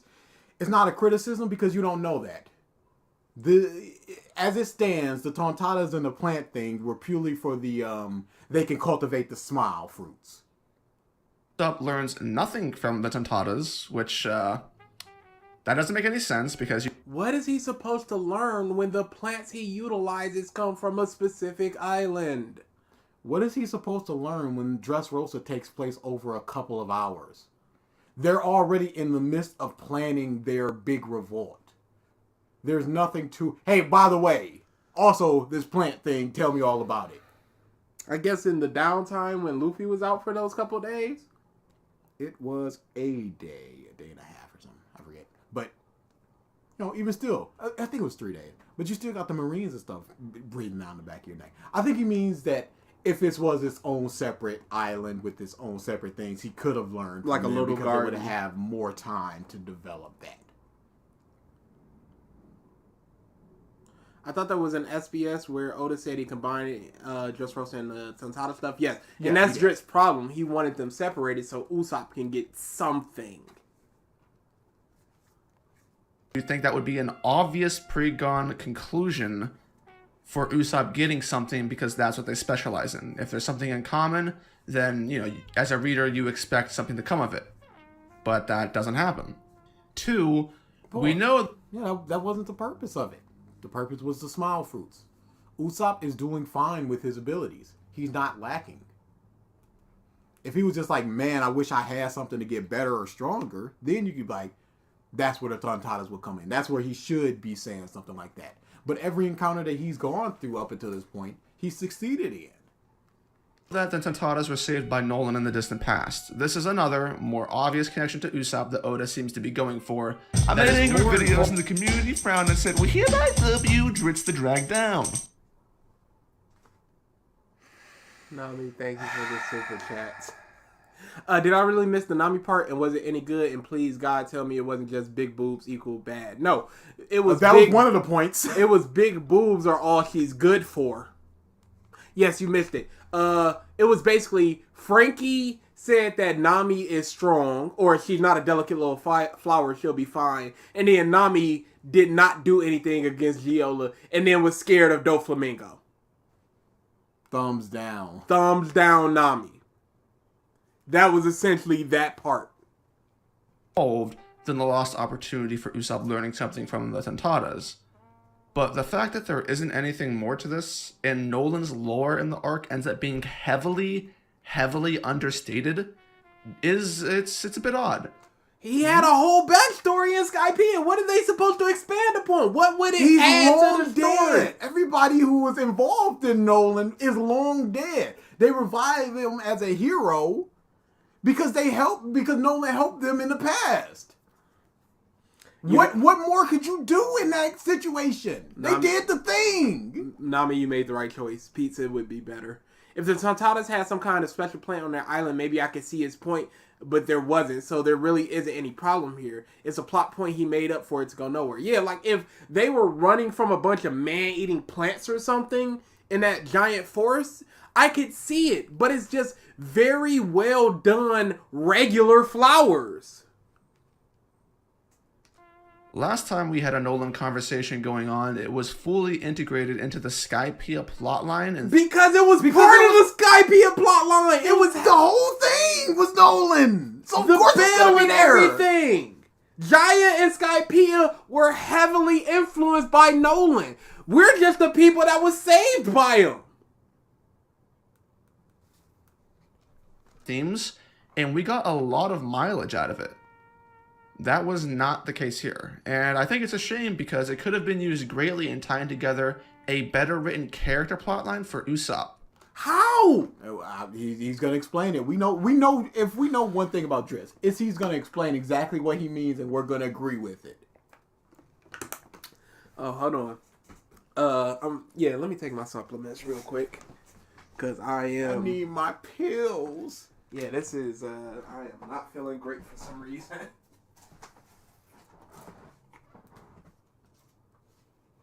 More Nolan Kogara would be cool, but I don't know what he wants exactly. It's another just situation of Drizzt. This could have happened. So he wants a Nolan flashback and an arc. And an arc he said had horrible pacing. What more does he want?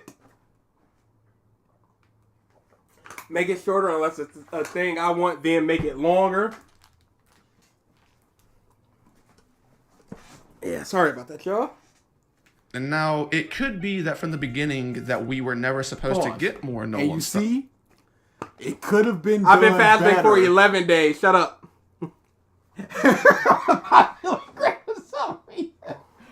But yeah, he just goes, it could have been done better and not explained how or why. That's all. Here, but I made angry This is videos in the insanity. community. I said, "Here, I love you, Drizzt the drag down."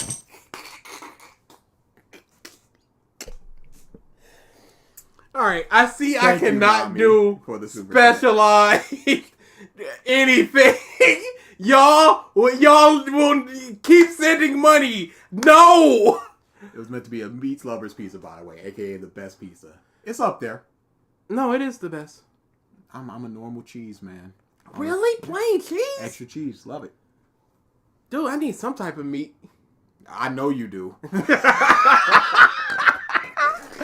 Gay!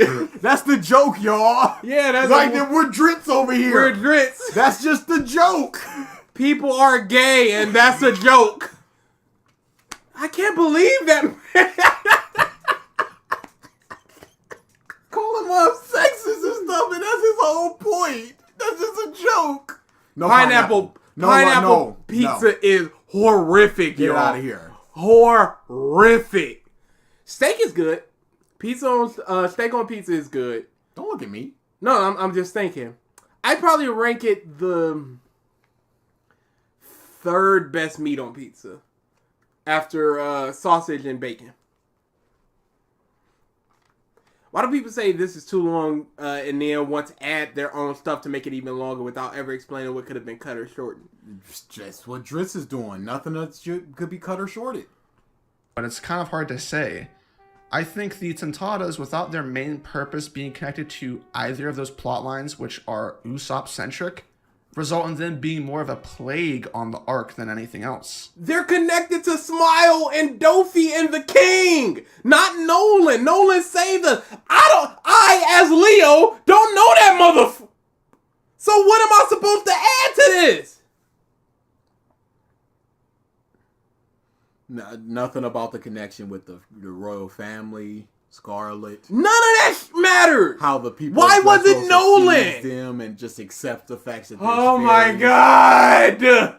Oh my god! This is your fault. They asked for the rap in the pre-stream. But you did all this before. I made angry they videos asked in the for it. community frowned and said, "Well, here I love you, Drizzt the drag down." You can't shoot them up and then be like, oh, they were suicidal. They told me that as I was shooting them. Give them a bunch of heroin, like, I don't know why they're addicts. No, BG, we didn't break into your room and force you to do this. You have free will. It was requested. I knew y'all wanted it. And you know what's the saddest thing? I thought about doing it, and I was like, I don't know. I woke up at 11 a.m. Oh my goodness. I set an alarm and everything, and I was like, if I'm going to do it, I'm going to do it right now. And I went, all right, let's get this rocking. I wanted an AMV. Is Hollis rich or something? You ain't complaining. That's a dollar coming up. Yeah, the Drizzt fast continues. No, my brain hurts.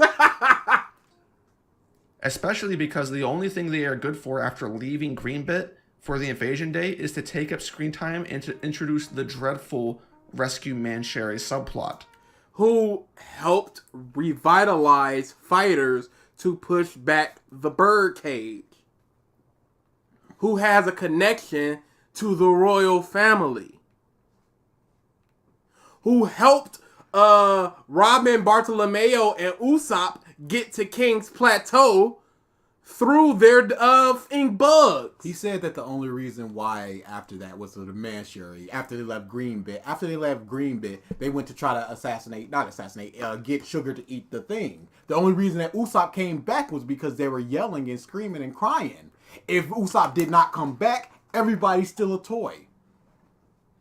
The only reason it worked is because they had that ball and Sugar thought it was poison. You are downplaying it. So, what would the role have been?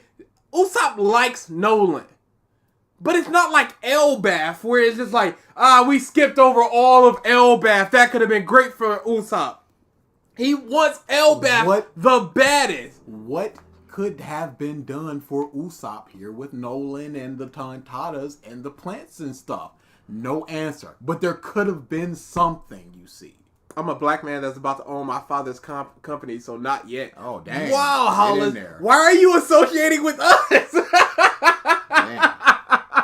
That's amazing, though. I want to do some freelance stuff once I get better at programming. Not my own company type thing, but maybe just something on Fiverr, some side project where just like build some websites and stuff. Yeah, something fun. Which, once again, doesn't have anything to do with Usopp, so it does absolutely nothing for the arc. No, it does a lot for the arc. It does nothing for Usopp.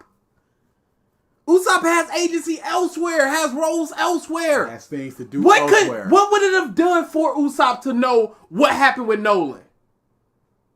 What would it have improved Usopp in this arc if they told the story of how Nolan saved him? What does it add? Not much or anything. I've seen it be the case before that the scene where Usopp runs away and abandons the Tontatas and Robin ends up being a jarring scene for Usopp fans. The continuous flip-flopping from Usopp and cowardice can be very taxing as a reader. No, it's not cowardly. It is not jarring at all. This is his character. It's been set up forever that is his character. He's not going to, at the flip of a switch, just go, I'm brave now. I'm strong now. I see there's somebody that I cannot beat. I'm just going to beat them now. That's not, and if he does, that's going to be a problem because it's like, we didn't get this developed. It was a 2-year time skip and now all of a sudden he's brave. I love this moment. I love a character. Top 3 Usopp moment. Probably top 10 in all of One Piece. I'm afraid I might die. Bad things might happen. There's no real chance for success for me, but I'm still gonna do it. That says a lot. He ran, but he came back.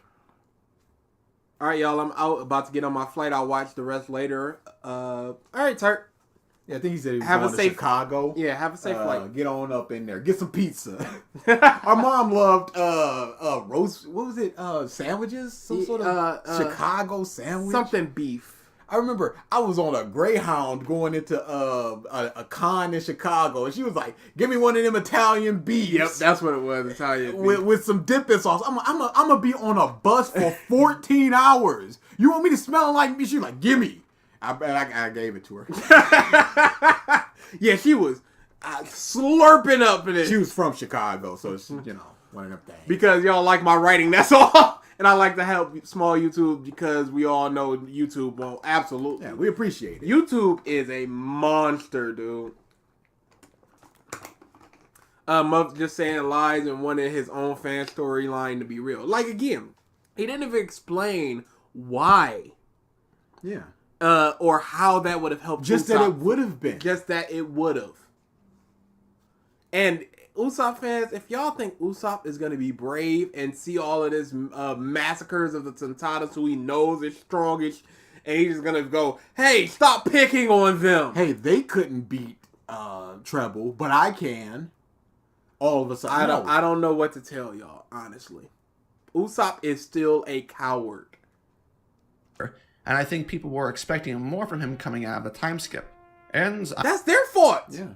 expectations. I got nothing to say about the millions of people that watch One Piece. Their expectations about a character. I can only explain and talk about what is happening.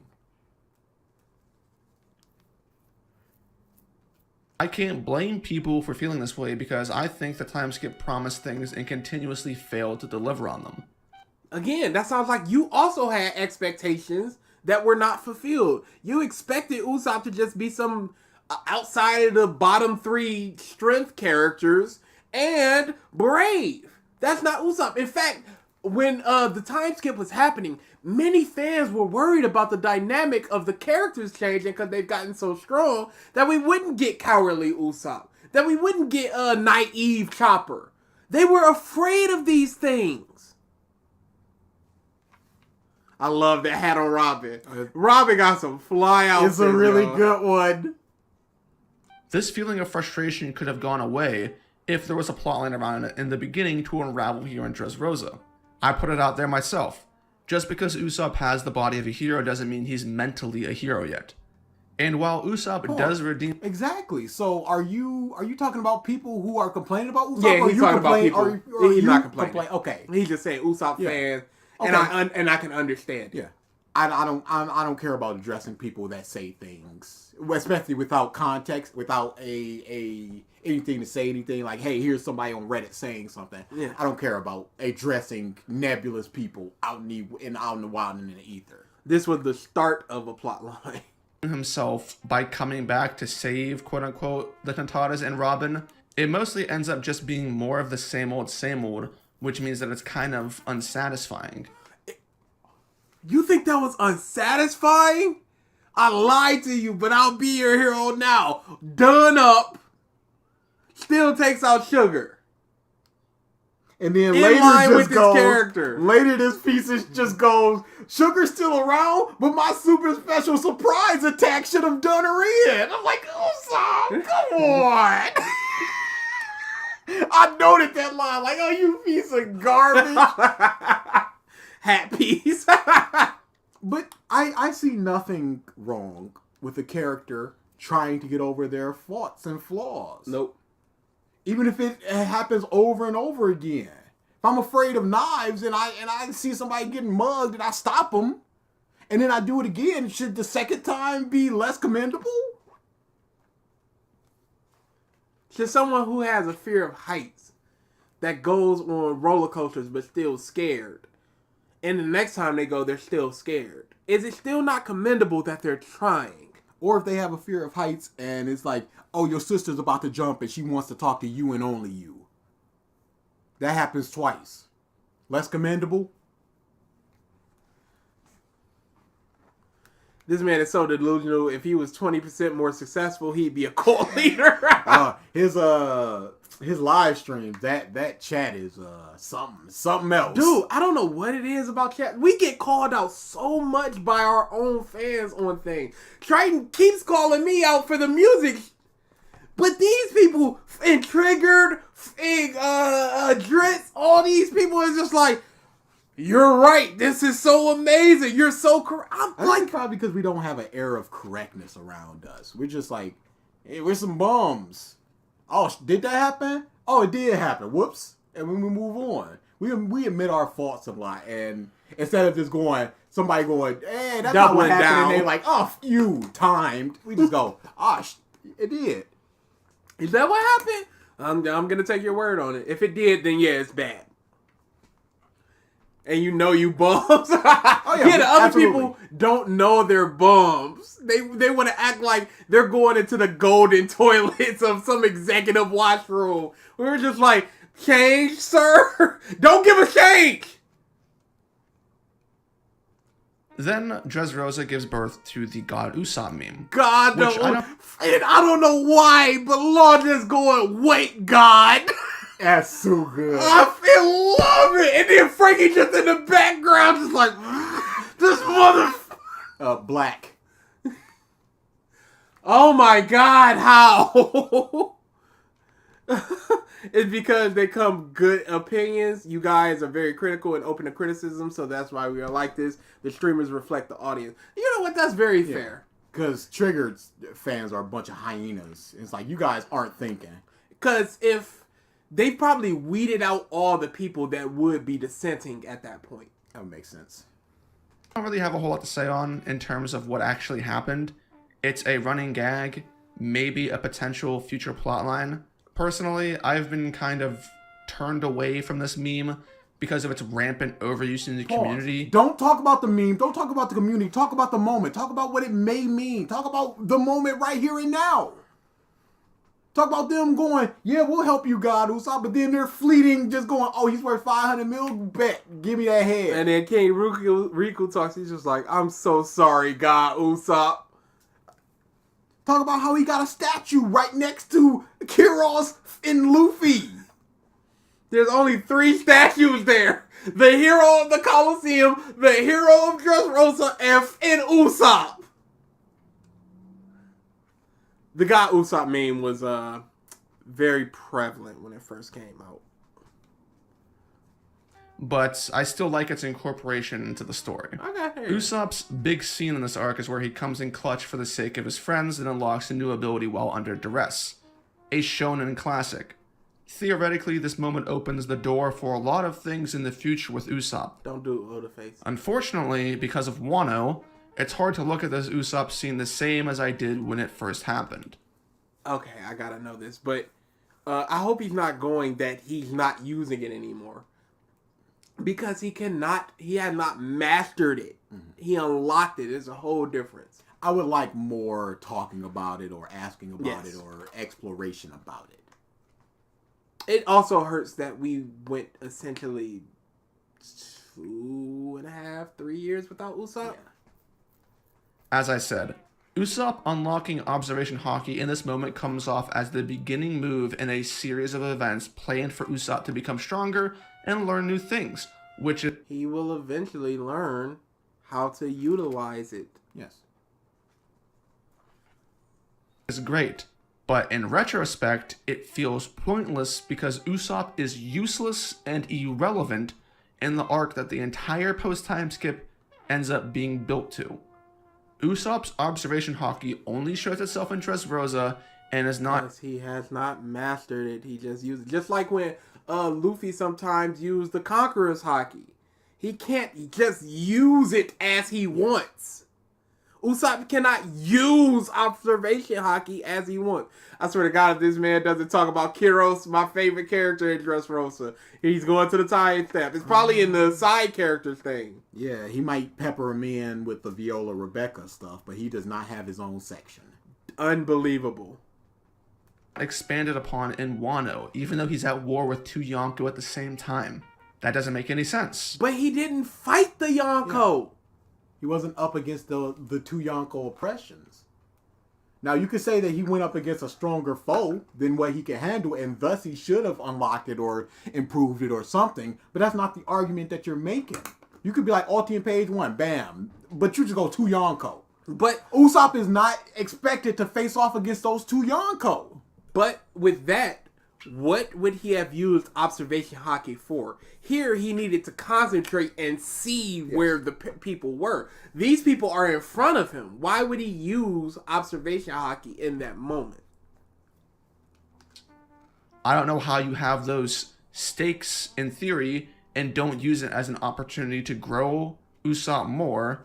The story is not over. He had no reason to use it there. So you're expecting them to hop down on Onigashima and then Usopp to look up and just start seeing where Kaido and Big Mom are, just to unlock more in that exact moment? What is the exact moment that he unlocks more?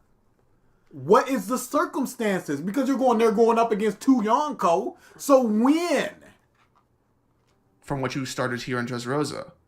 This is a condemnation on Wano, but this is something that is so apparent that it makes Dressrosa look worse. I'd also like to take a moment to mention another lost opportunity with Usopp's role in the arc, by talking about the person that Usopp ultimately defeats, Sugar. Now, as it stands, Sugar is a meme character, a plot device character who has an overpowered ability, something that I have no issue with, but there is something that doesn't really make any sense to me. Pause. Alright, and here. So, Keep in mind that he says he has no problem with an overpowered ability. Just once he gets the Doflamingo, in case he says something about the string being too powerful. Mm-hmm. Just keep that in mind. Imagine making a downfall of insert show here video before the show properly ends. Couldn't be me. Yeah, that's a bit of a problem. It would be like, what's a show that had like a middling second season but a great like third season, whatever it is. It'd just be like if it was 2 bad seasons and it was just like the downfall of this show, and then the last 4 seasons were amazing. You just look ridiculous. Ridiculous. Oh yeah, Gold D Usopp was definitely a meme. But you had an issue with Yola beating the remaining crew with her busted fruit. Correct. Hey, Drizzt can be right in 2 separate situations. There's no problem. What was EFAP talking about? Leave, y'all. Here it is. Monet and Sugar are sisters that Dofi rescued and brought into the family, right? This is information we get from Monet and Sugar. outside sources. Monet died in Punk Hazard, but she's never brought up as a reference in Dressrosa with Sugar, her sister. Which is, it's kind of odd. You feel like if someone's sister died, and then the very next arc where the other sister is, that'd be brought up, but... It's been days. Yeah. We don't really get a look into Sugar's mindset. The first time that we see her, she's already transforming people into bears. So what is she supposed to be like? This is for my dead sister? The times that we see her, she is in combat or turning people or getting protected by Treble. There is no sit down, talk, think about what's going on with Sugar. What moment is she supposed to mourn her sister? Hey, Sugar's not a child. She's like 20-something. I think like 25. It's just her hobby fruit that stalls it. Yep. EFAP is talking about the Obi-Wan show. Not interested. I'm gonna be going to that as soon as we finish this in, let's say 15 hours. So the plan was for me to schedule this and then immediately schedule the triggered one for next week. And DA was like, nah, don't do that because we might not get through this Drizzt. And I was like, that's impossible. This might not be impossible. This might not be impossible. Hey, we've gotten through roughly a third of it. Yeah. 3 hours for 30 minutes roughly. That's what it's going to come down to. So we would need to do about 9 hours. At our current pace. I guess not. I'd like to think that when we get to Elbath, there will be a lot of things... And see, that's just it. No moments when she could. When? Create one. Make it longer. Add another panel. Man. But I don't think it's ever he could be like, when Sugar was revived and there was a moment where... Wait. Why would that help Usopp? I think he's just talking about things that could help. But how would it help Usopp? He didn't say help Usopp. I think he's just talking about things. No, he said another point of the Usopp. I'm going to go back. Where are we? 2707. This is information we get from outside sources. Okay, keep going. Who has an overpowered ability. Keep going. Opportunity with Usopp's role in the arc. There we go. Another missed opportunity. But this is something that is so apparent that it makes Dressrosa look worse. I'd also like to take a moment to mention another lost opportunity with Usopp's role in the arc by talking about the person that Usopp ultimately defeated. What the So what would help of Usopp? Yeah. Yeah, that's just weird. Where does the assistance come there? I guess in going, you killed my sister? No, I didn't. I don't know. The Straw Hats killed my sister. You're part of the Straw Hats. But what would it have added? Okay, sorry. The one moment that it could have been implemented was there was a moment where Sugar, after she had been revived, there was a dude with a big nose, and she's like, "Get out of here! I hate big nose people." If it was just like, first I lost my sister, now I lost all of Dressrosa. Mm-hmm. That's like the only time. Hey, are you doing Drizzt's job for him? Yes. But that's the only time where I can see it happening of now was an opportunity to admit something that happened before. Make Sugar better, therefore Usopp better. Like, I don't understand it. What? Hey, Usopp, you remember my sister? Yeah, I don't think they saw each other on Fuck Hazard. He did. He saw a giant snow harpy. That was it. But then we have to make the connection of whatever. It's not. It's not whatever. I'd like to think that when we get to Elbaf, there will be a lot of things for Usopp, but I don't think it's ever going to make up for Usopp not being useful in Wano. How? Not every character is useful in every arc. And he was useful. Oh, he said in Wano. I thought you said Dressrosa. Every character is not going to be useful in every arc. Elbaf is the Usopp arc. It's going to be the best opportunity for him to get anything. Wano is almost the Zoro arc because it's a land of swords people. So he got a power up. You took everything from me. I don't even know who you are. I disagree heavily with the idea of keeping a character in the background for 400 plus chapters and needing to wait for one minor arc to include fun. Yeah, this is in the background. Drizzt, you're showing them saving all of Dressrosa, his crewmates, everything. I think he means after this moment. So he's in the background after this moment for 400. He said waiting 400 chapters. So this was in the 800s? No, this ended at 800. It wouldn't be 400. Hyperbolic, he's saying hyperbolic 400 chapters. Okay. Fundamental aspect. No, because 400 would probably be Wano. I mean, not Wano, but Elbaf. I don't think so. No, that's 200 chapters. Yeah, that's too many. Yeah. I don't think he's just being hyperbolic. I don't think he's just being Elbaf is hyperbolic. next. He's just being hyperbolic. It's a progression. Usopp's time in Dressrosa is ultimately bittersweet. No, it's just all right. So for Robin, there is a little bit to talk about. Robin starts the arc on the Caesar exchange team with Law and Usopp. There's no plot reason for why she's really with them. It's mainly for fans. Is it ever a plot reason of why you go here, we go here? Hey, you're on this team, we're on this team. Why was Thriller Burst? Stop sending us money! I'm sorry, Drizzt, that every character can't be the MVP of all time. He wants a arc for each character, them doing some. He wants. I made angry videos in the community frowned and said, "We hereby help you, Drizzt the drag down." I should just wait. Just always wait. He wants them to be the main characters of each arc, doing things important, super important things in each arc, having something directly affect them in each arc. I wonder what he finds a very good manga. He loves Berserk. I think Berserk is his favorite of all. Okay, let's skip Berserk because I haven't read it. Like something if anybody, Leo would know because Leo's the one that keeps tabs on Drizzt. Okay. He thinks modern One Piece women are just for fan service, doesn't he? Absolutely. Absolutely he does. You just wait. He wants a whole spinoff for every main character. Like that's what it feels like. So, what I was going to say was, what was the point of the exploration team in Thriller Bark? Why did they go? They just drew lots, I think. Is that plot relevant? People, hey, you're with me, you're here, you're protecting the Sunny. Service, and so that midgets can crawl all over her body. That is not the word to use, Drizzt. Fan service. Yeah. They're dwarfs in the story, or fairies, and in the dub, they're little people. And for why she's really with them. It's mainly for fan service, and so that midgets can crawl all over her. Fan servers? It's for fan servers?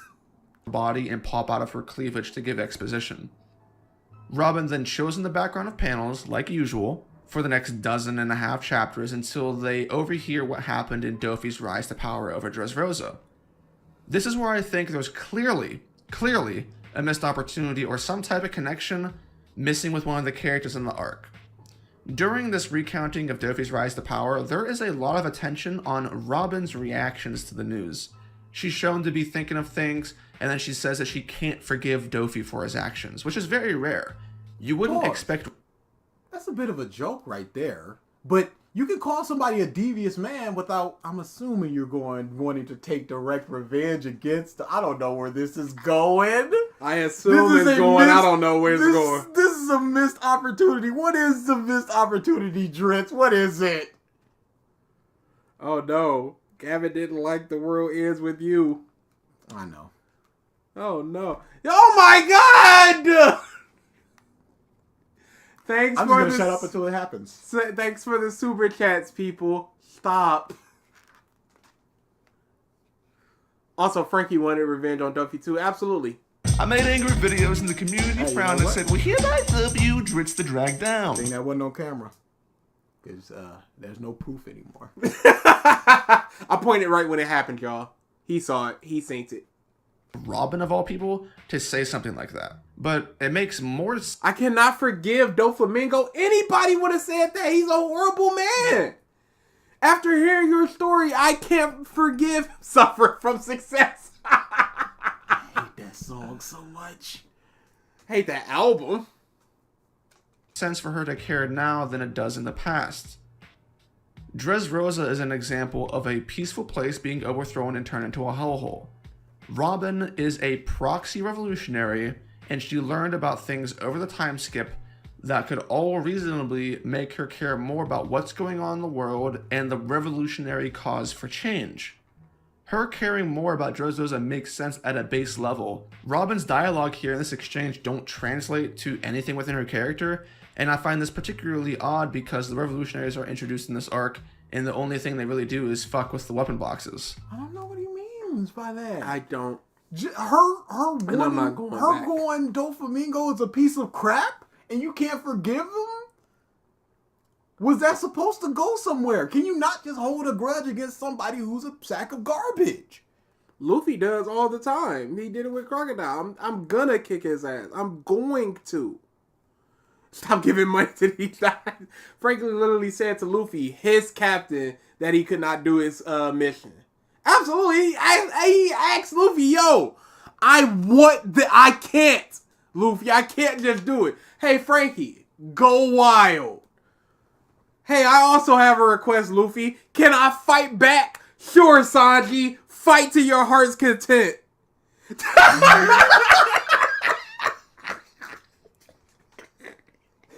Oh, the big Chad Nobby. This is everything Drizzt wanted. Just once. It's crazy. It's nuts so cool. It's just what he wants.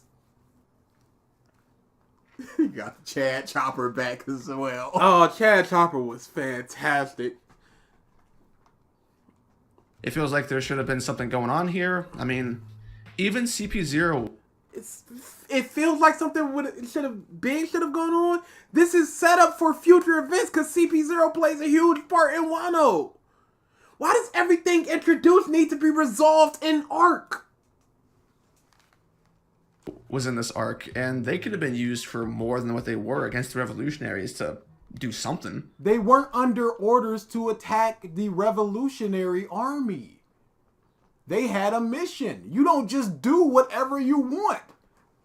Why weren't they helping out with somebody in the in Wano? They had a mission for Luffy. That was it. And Robin later, I guess. It just feels so out of place. The next thing Robin is involved with is her being in the squad. Weren't they there because of the whole he's a Tenryubi Rito and Yeah. That's the hint of, oh, there's something deeper with Dofi. A month and CP0 is here.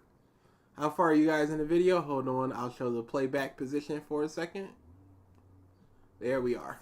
Almost 30 minutes. Out of 92 minutes. I don't want to do 9 hours. Do you want to come back to it? I also don't want to do that. Then you got to pick one or the other. Why didn't the Revolutionary Army help with Alabasta? They had more important things. Like, do they even know what's going on In the day-to-day down low level. or is it just like the world government's shady dealings? We don't know enough about them to definitively say they should be or they are or really anything. We know they're against the government. Throwing away the whole day, the Moon Icy Yeah, for boy. That's why we what it started is. early. We knew this was not going to be some 4 or 5 hour boy. This is the best opportunity to finish it today.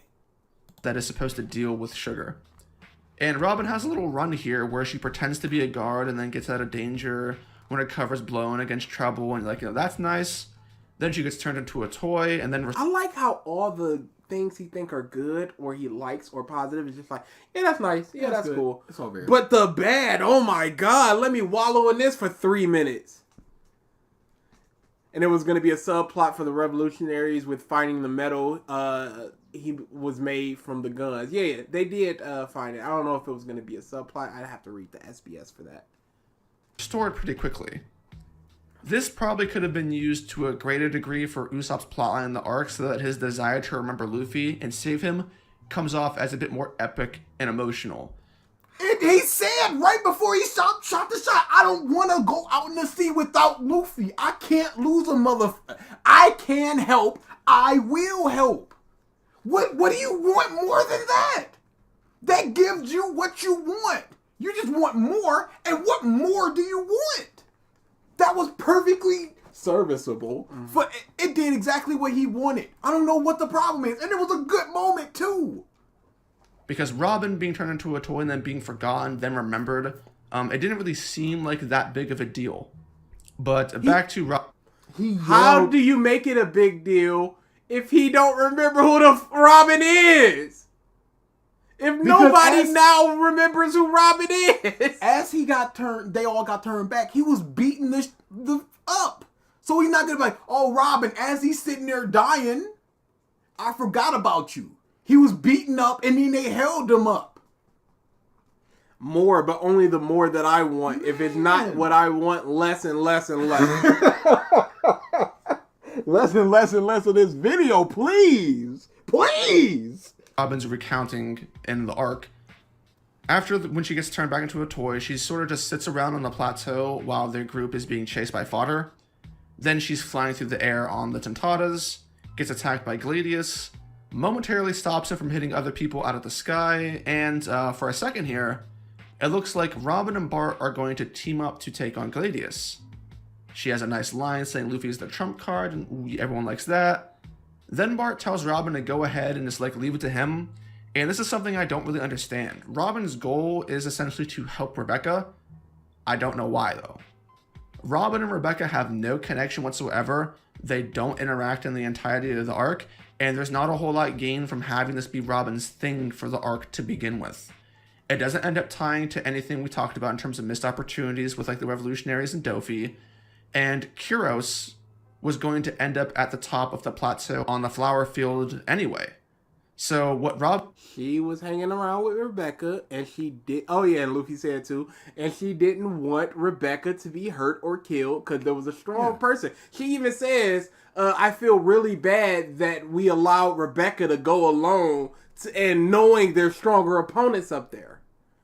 It doesn't need to be some big thing.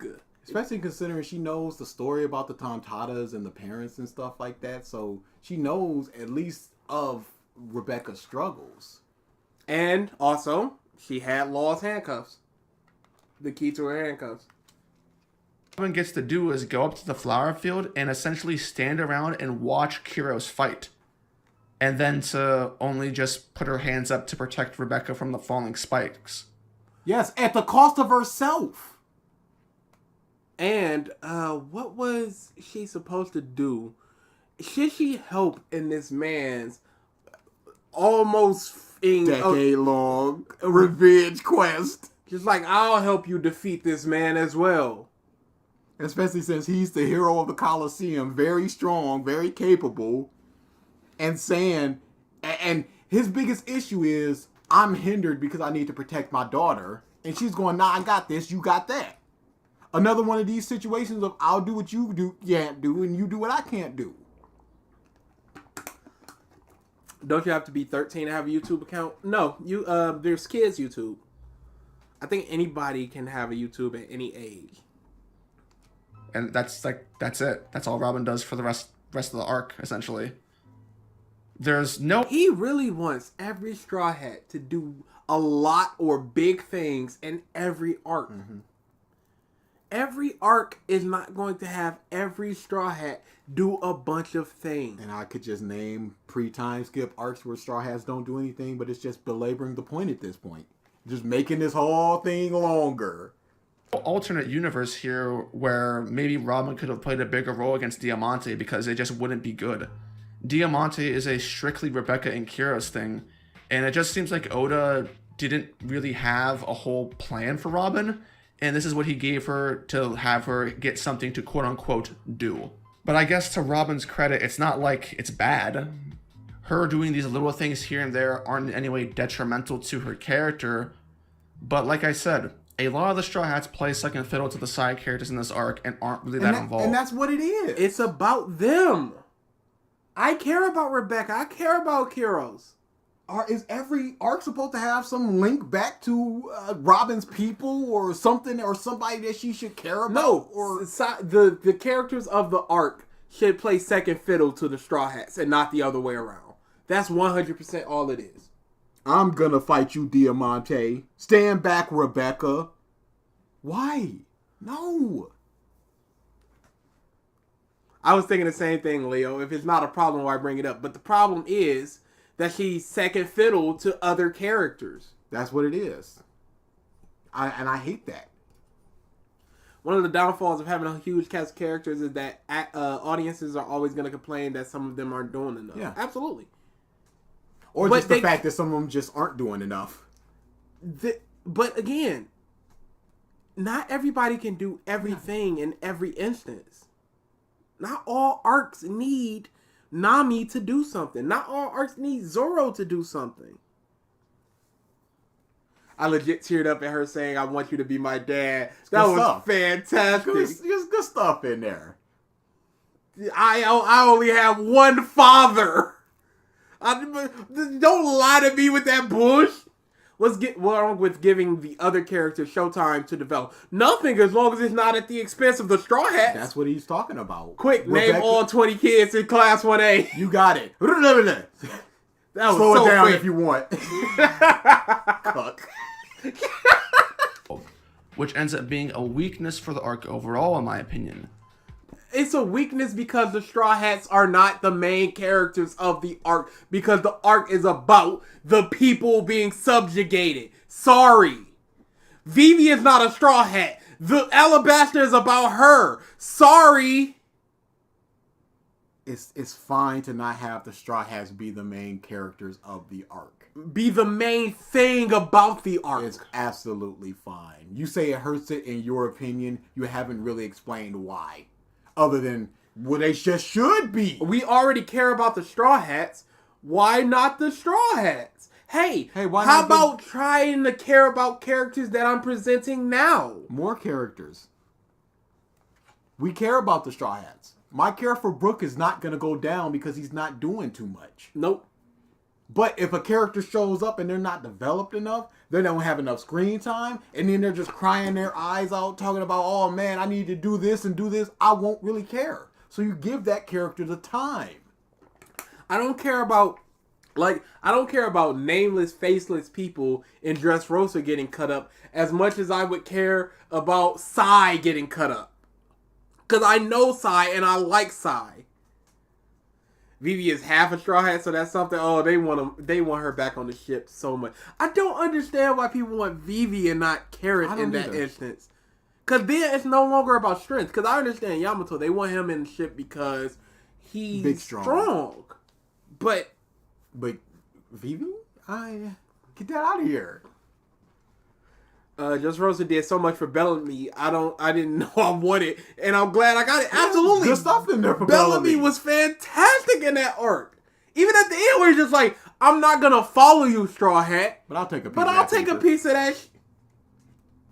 This will be the fourth arc in a row of the Straw Hats playing it safe and not doing much at all. That is 200 plus chapters in total. Playing it safe. Robin put herself in the line of harm multiple times just underground. Hey, there's a problem over here, a person who can goop me. She saw that it was a fly that was buzzing around, and Treble got them with that slime directly in the forehead. She was like, So, hold up, don't. You'll get killed. Any whiff, Robin is dead, but she's not putting herself in a line of harm. Oh, I guess Sanji didn't when he fought Doflamingo. Guess that just doesn't happen. Okay. Point in a time skip where the main characters are just like walking around. That doesn't really seem right, considering when you come off of the Most of the time in Skypiea, they were just walking around on the island. He went back to the boobs. time skip as a reader, the first thing you want to see is like the main characters. No, I want to see good things. I don't care if I don't see the main character. Yeah. That's not relevant to me. Hey, we got the Reverie. I love the Reverie. I don't get any of the Straw Hats. And what does... Okay, we see the main characters. We see them in Dressrosa. Are you talking about them doing things? They do things in Dressrosa. But they're not doing the main thing. Important things? They do important things in Dressrosa. But they're not the main thing. But they're not doing the main thing. Man, this criticism is really, really bad. So I just want to get past the Straw Hats to get past this. Want to see is like the main characters. So while getting tiny nods during large arcs isn't... I made angry videos in the community frowned and said, I love you, Drizzt the drag down. I really should have put on a webcam, y'all. DA just put his hands right in his head. Just like, oh. I just stopped and I'm like, what's going on? And then I looked, and as soon as I looked, it started playing. I had a conversation with someone who said that she would stand out for the crew. When I brought up that everyone is a standout weirdo, he had nothing. Like, everybody! Yeah. She doesn't really bring too much. She's a nice character. I like her.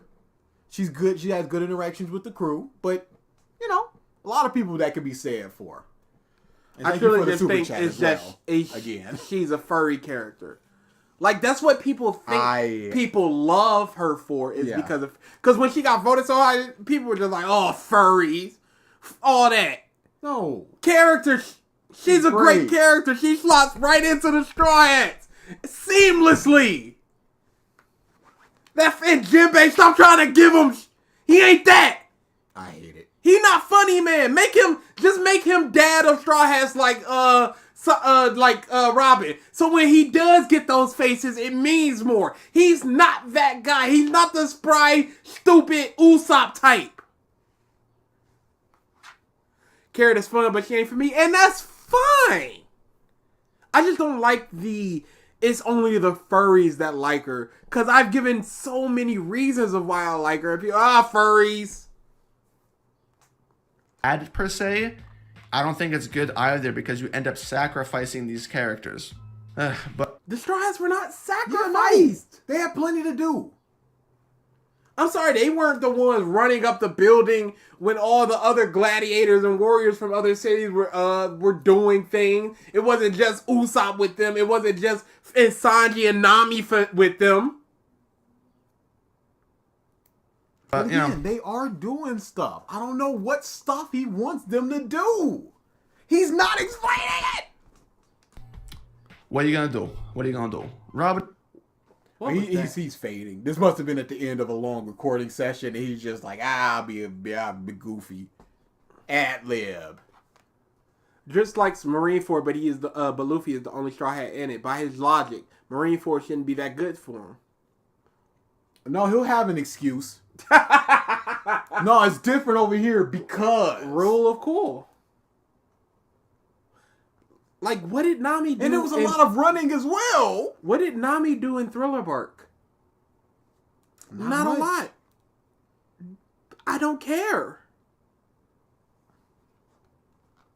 It isn't bad in Dressrosa. She's just meh. For a vast majority of Dressrosa, Luffy is fine. There are ups and downs. His fight with Shinjao was boring, and the Uzi stuff is, yeah. I liked Uzi. I like Shinjao. Don Shinjao is great.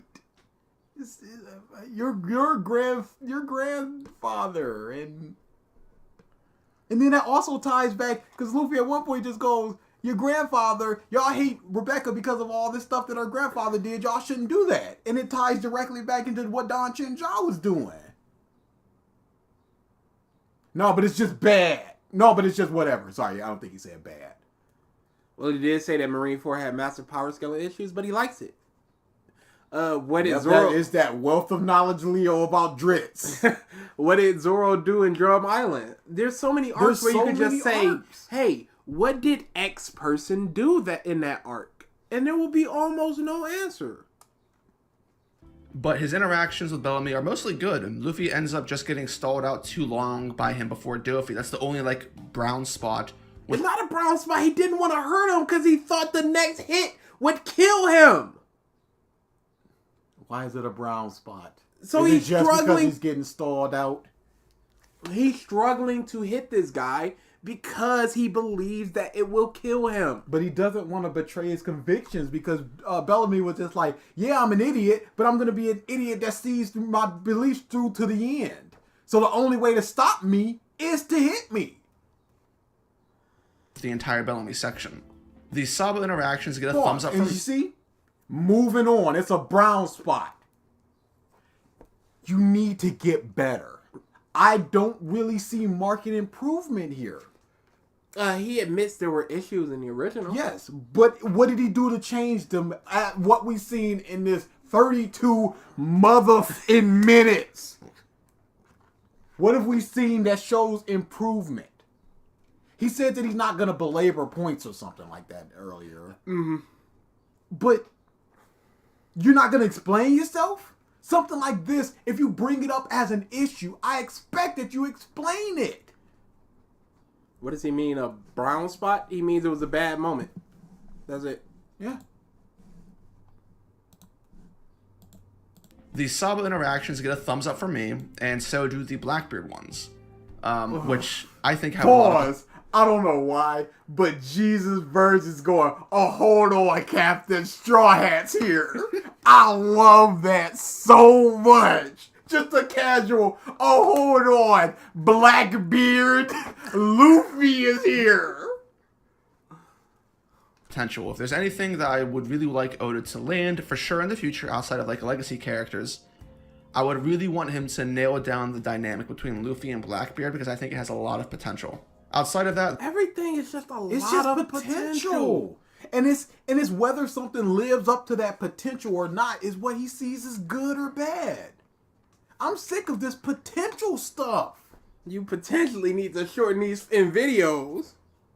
there were some corny scenes with Luffy, like when people were laughing at Rebecca and Luffy's like, she gave me food, don't laugh at her. Pause. She was nice enough to spend every penny that she had getting me food. Why are these people being nasty to me? Nasty to her. She's a nice person. She gave me food. Oh, it's because her grandfather did something bad 10 years ago. What? That's stupid. Come on, we're now, not our Drizzt. grandfather. And it even ties into the Jinzhao stuff. It's just like, we're not our grandfathers. We're our own people. Why are you getting mad? I mean, I said that, but sure. No. I mean, I said that exact point. No. I mean, those were my words, but... Why didn't you interrupt me like the Drizzt rap? Alright, charismatic as usual, I suppose, but not a big deal. Dressrosa in general is mostly remembered for Dofi, Law's flashback, and then Gear 4th. So that's where our discussion is going to go to. I remember it for Usopp. That's what I remember. Don't tell me what this arc is mostly remembered for. I think this kid skipped over Law's backstory. I did the first time that we did the Dressrosa disaster. Mm-hmm.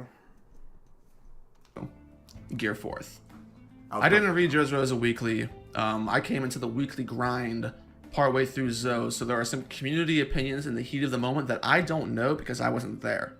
Luckily though, I have friends who were there, so I can trust their opinion on what they say it was like. Gear 4th, when it came out, was a bit controversial from a design perspective, because it kind of looked goofy to some people. Yep. But I would say that it grew on those people over time once they saw what it was capable of. Yep. Me personally, I have always liked the design of Gear 4th. I think it's cool. I like it. Rule of cool. Hype is a word synonymous with Gear 4. Personally, I don't know if any attack or form in the series is ever going to reach the same hype I had whenever I saw Luffy go Gear 2nd for the first time. Yep. Or that stance alone. It's so good. It's so good. Toei animation, by the way. Zoro's Shishi Son Son on Kuma, but Gear... That's fine. I don't see what's the big hype moment Same. about that is. It's fine. 4th is probably the closest thing to those two hype moments. That's it? Out of all the Gatling against Lucci wasn't a hype moment? Isn't Zoro cool though? That's what he wants. More cool Zoro moments to come back to that. I mostly remember Dressrosa for Senior Pink. How can Yeah, I'm you still doing it, Triton. Yeah, I'm gonna keep doing it because he keeps doing it. This ain't Yeah. me doing it in a bubble. Yeah. This bastard It's doing a it. I'm direct doing response. it in a response to this guy direct doing response. And I heard that point too. And I was just like, yeah, that's a good point. And I guess I just repurposed it. it. A nice point you got there. Be a shame. I want to live as the hype is. Yeah. Not even a fight moment. But he picked the 2 fight moments. Dude, there are so... Usopp going, Chopper, there are times when a man must stand up against Mr. Four and Miss Merry Christmas. There's so much hype in One Piece, and you go But Shishi Gear Son second, Son. and Zoro using a move against Kuma. I'd say even Zoro sticking his hand in the pain was more hype than this. The nothing happened was more hype than this.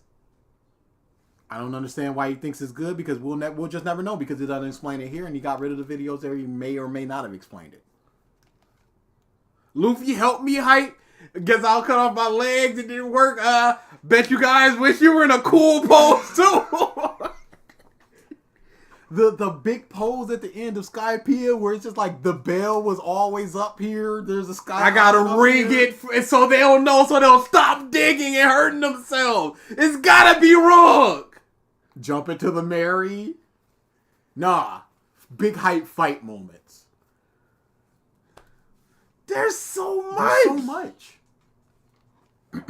Kuma, but Gear 4th is probably the closest thing to those two hype moments. Just 3 Gear hype 4 isn't fight perfect moments. though, and unfortunately looking back on Gear 4th in retrospect makes things a bit bittersweet because future arcs take away from it quite a bit, I'd say.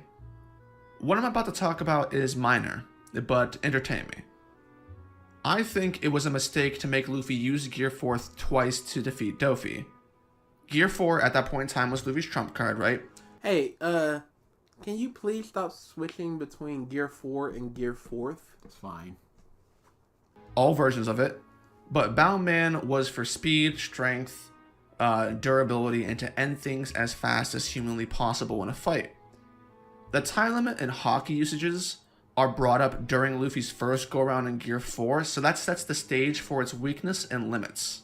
And I think that setting up the concept of its limits and then to have Luffy immediately fail his first go-around is deflating. Pause. That shows the limitations of the move. That shows the dangers of using this move. I gotta get it done fast, or I'm gonna get done up. Hey, I guess he should have just beat Lucci with Gear 3rd the first time he punched him. I guess he should have just won. I don't like this. No. It shows not only the dangers of using the move, but it also shows Doflamingo's durability and cruelty and all that stuff. It does a lot to just go, it didn't work the first time, but it's gonna work this time. I just need one more hit, because he already knew he only needed one more hit on Dofi. If we're talking about punching stuff, Luffy punching a Celestial Dragon is so much hyper. That too. I can't even save a single one was hype. There's so much more than fight stuff. Luffy had to use second gear multiple times on Lucci.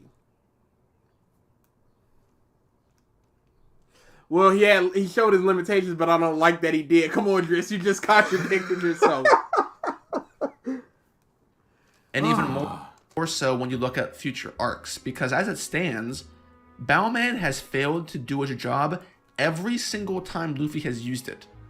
It's against super strong monster people. I mean, didn't it beat Dofi? Not the first time. But he said it's failed to do his job every Yeah, single it's time supposed he to used end it. the fight quick. And it did the second time that he used it. But not the first, so it failed. That's not how it works.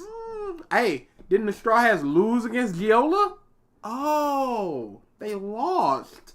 I guess Luffy's just supposed to beat everybody now. What Yeah. with Gear 4? Yep, the second he breaks out something new, it should just be win. Gear 4 is just the trump card. Hey, I'm sorry that these people are stupid, strong monsters that can't That's not just be getting geared one shot. forward to the death. Where Big Mom casually lifts up her arm and goes, You thought this was... You gonna be Kaido with this? Come on now. I don't think so, sir. That thing? Alright, yeah, cool. Survive me first. Oh, I love Big Mom. The 10 minutes where Doflamingo is just looking for Luffy, just wanted to kill everyone because he was just done with that day was amazing. It was great. Him going, slow down Doflamingo at all costs. And Doflamingo just going, you think I need stamina for you worms? This is nothing. He slices them up and he goes, I thought I told y'all. Bring me Straw Hat. It's so good. Boss Man had one win. Snake Man had a win. Tank Man, Stuff Version had a win.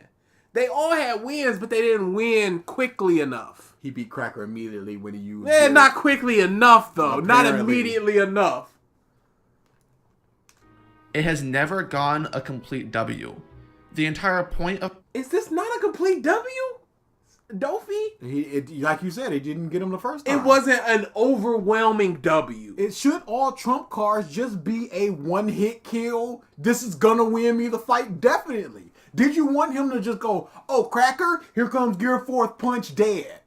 Did you want that? Because if that's the case, you go, oh, is this the level of the three commanders?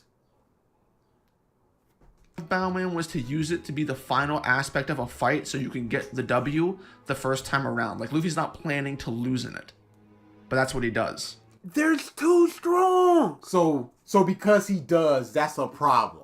Because he doesn't just use this instant win card, it's a problem because he doesn't instantly win. Because the move is supposed to be an instant win. Does Come Luffy on now, even Drizzt. think he's an instant win? It's just, this is my stronger form. I can now do more. No, really, It's how not- could he say this? I'm so angry. It's not an instant win because he hits Dofi and then he does the Calvarin. Again, not an instant win. He's not like, oh, you should be down by now.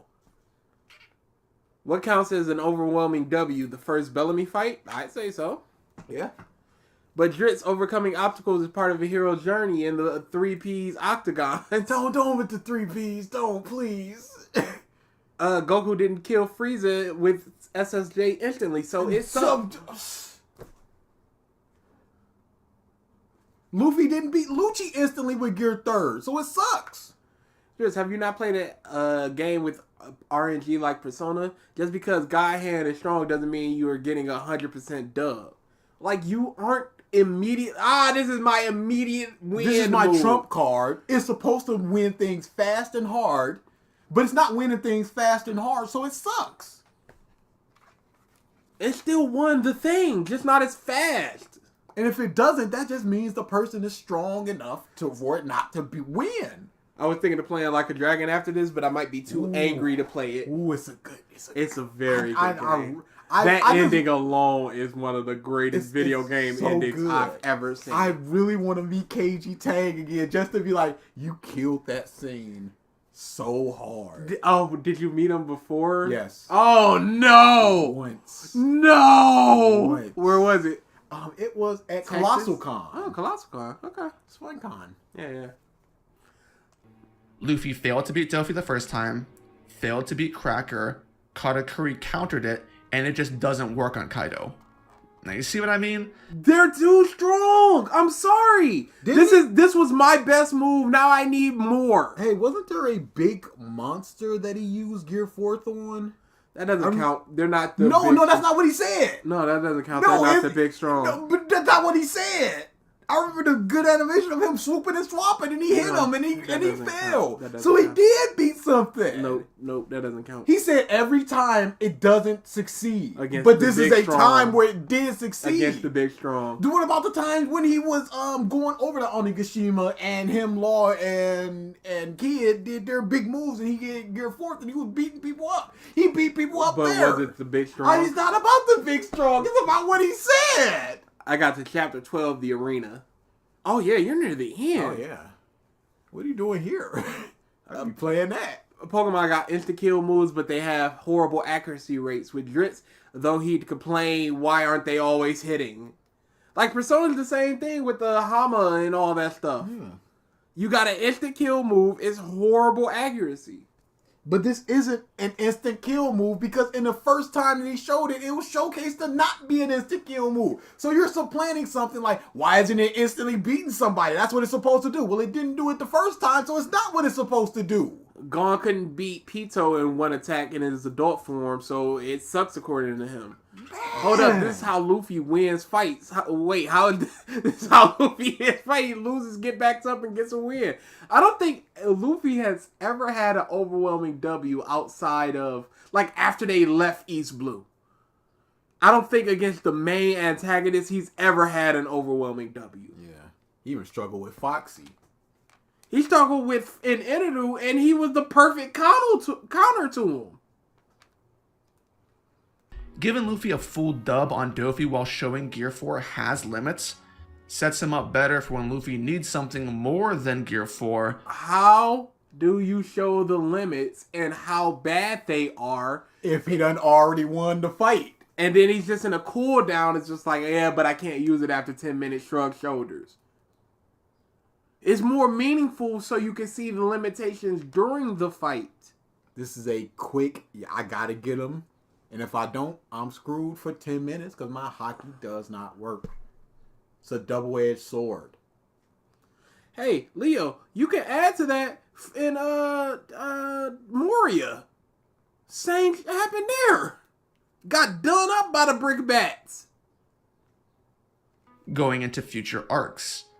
There's no good narrative around Gear 4, and its hockey issues that it has aren't incorporated very well into the story in terms of like finding an issue or building up on them. So, What do you mean there's no good narrative around it? What does that mean? Don't look at me for answers. What does that mean? Don't look Don't over just say stuff. I don't.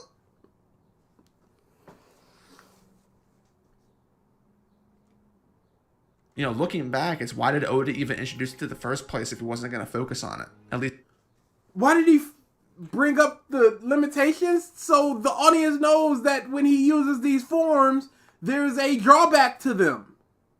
Like there was a big drawback when he used it against Katakuri and he had to run with Brule. Like there's a big drawback to Gear 3rd where it's just like, I shrink for a little while. That's not good. Oh, there are 15 chapters in Like a Dragon? Yeah, like I said, you're near the end. That and Dendo. Dude, I wish I could repeat it. Oh, it's so good. it's not yet. There's a friend I have in the community who always used to meme and say that Gear 4 sucks, and I would always be flabbergasted by it. But that claim makes a lot more sense now because of how often it doesn't work. But like I said, this does... That doesn't mean it sucks. How much does Gear 2nd work? How much does Gear 3rd work? You're just up against really strong people. Oh, man, we're not going to spoil. Don't worry about it. Yeah, no problem. Yeah, I don't... Yeah, it's Man, was a hockey cooldown arc. Why would he bring up Usopp had a mom if he wasn't going to do anything with it? oh man. This end up being a minor thing for me. There's a lot more in this arc that I think matters more. But looking at an arc is a cumulative effort, so when you think about it, you gotta think about everything all at once. Let's move on to the one thing at the end of the arc which does cause an issue for me. When Fuji is chasing Luffy at the end of the arc, Luffy is attacking him and he says, "Who says I have to run? Just because you're an admiral? That pattern ended 2 years ago. I'm not running away anymore." So good. I have no problem with Luffy saying this. As a matter of fact, I think it's cool. It shows that something from the pre-time skip has stuck to him. into the post-time skip, for better or for worse, however you want to argue it. This should be a motivation, because it's a promise from Luffy to himself that he needs to back up with his actions. The writing issue here is that Luffy contradicts this statement in Whole Cake Island. He goes back on his word and it's never addressed. Which, if a character says something and... Is he talking about running from Big Mom?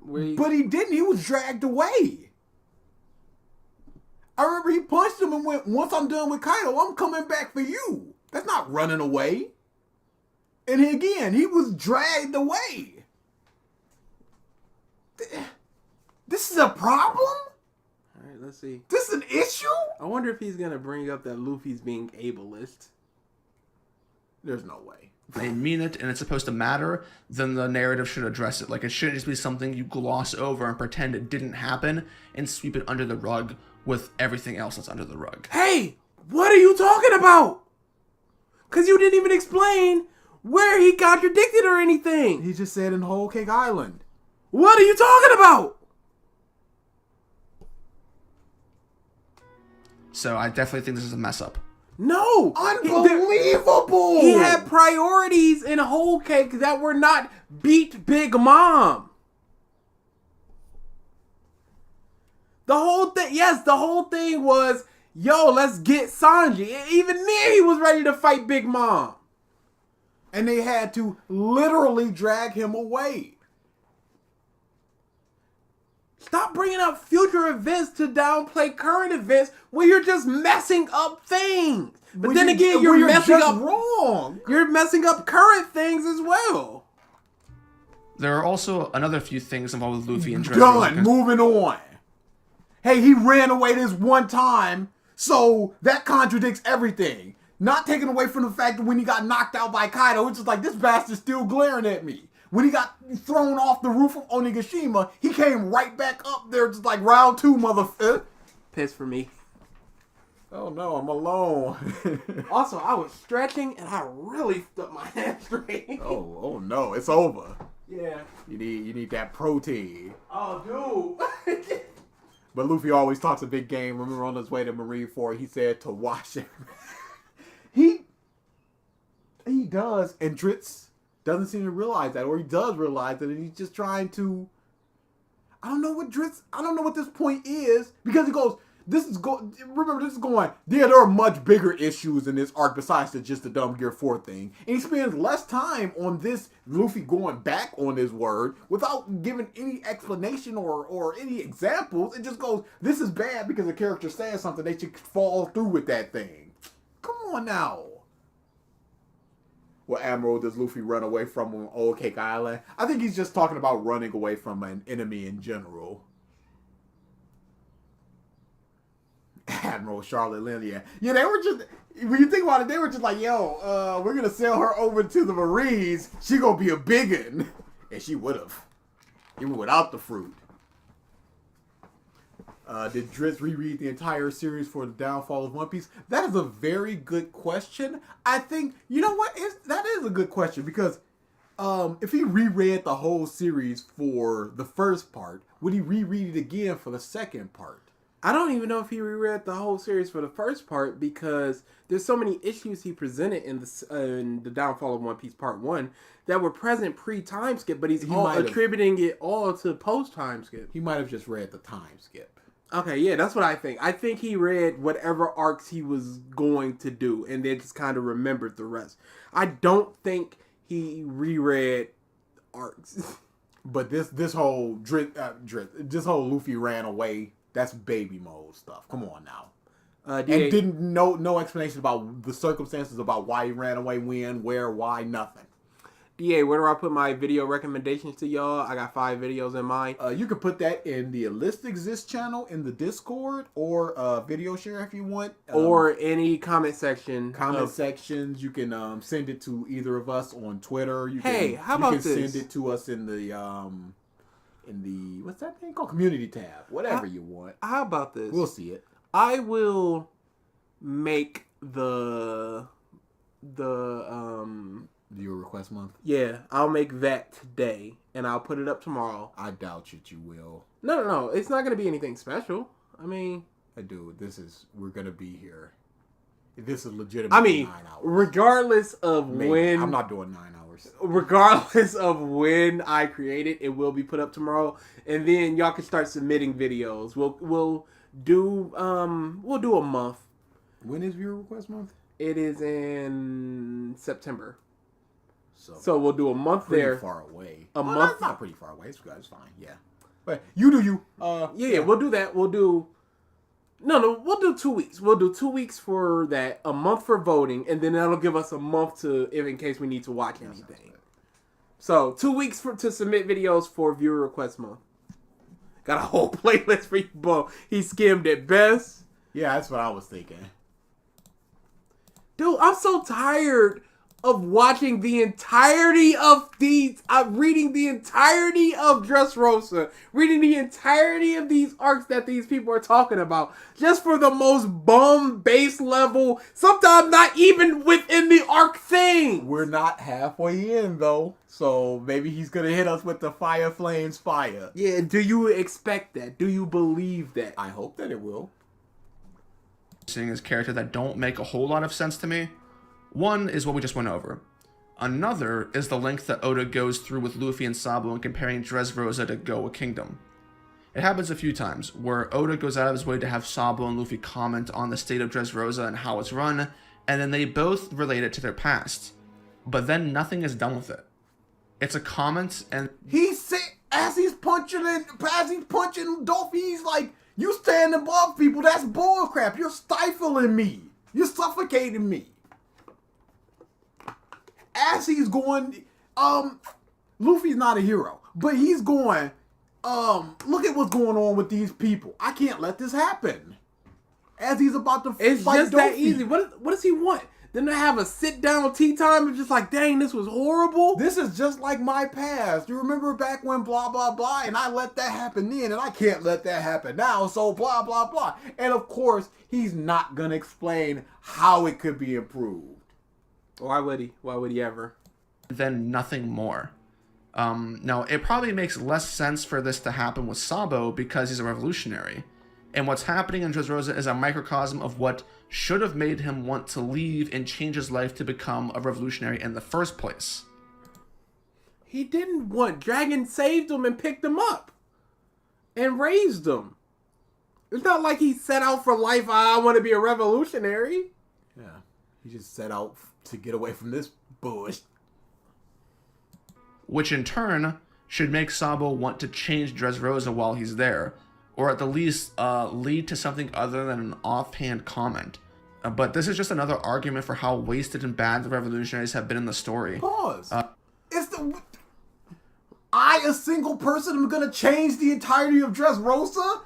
Dressrosa was changed by beating Dofi. Hey, that person's bad. Punch that person. Dressrosa improves. What is Sabo meant to do in this situation? Tax reforms? A public vote?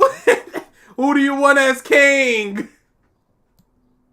Sabo is reintroduced into the story as a revolutionary, but he doesn't really do any revolutionary stuff in the arc. Which seems, I don't know, man, not good. Why not? Why is it not good? Why is it not good that he prioritized his brother? Because even when he's even there strictly to get Ace's fruit. He is there for Ace. He is there for his brother. Because he asks Dragon, hey, there's a certain place I want to go. Can I?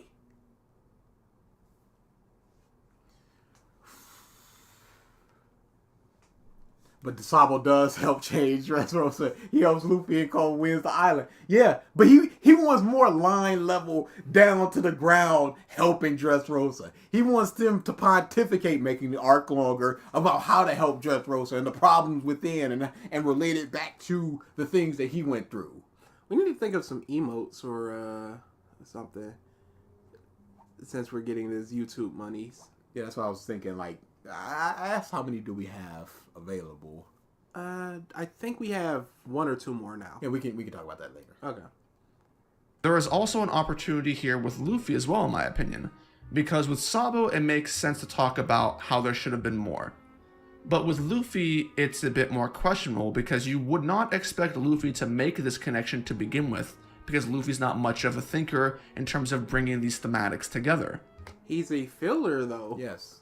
He wanted to beat people up because they were to his friends. Mm-hmm. He said it. You think you're above everybody. It's suffocating me. He said that, just like he felt back in the day when he was a kid. And considering Luffy's speech to the people of Wano and Udon, perhaps the argument could be made that Dressrosa should have been a starting point for... Wow, see, you done fucked up. There's the argument that could have been made that should have. Those are two different instances of things you want to do. Perhaps and could have means there's a possibility present to do the thing. Should have means this is what should have happened. No possibility. 100% this is what should have happened. What did I miss? Hansa, you missed not being here. Go. Y'all are good. We are in 39 minutes into this hour and 32, and it's been 4 hours. It was supposed to be like this. It was exactly, that's why we started so early. We knew what was coming.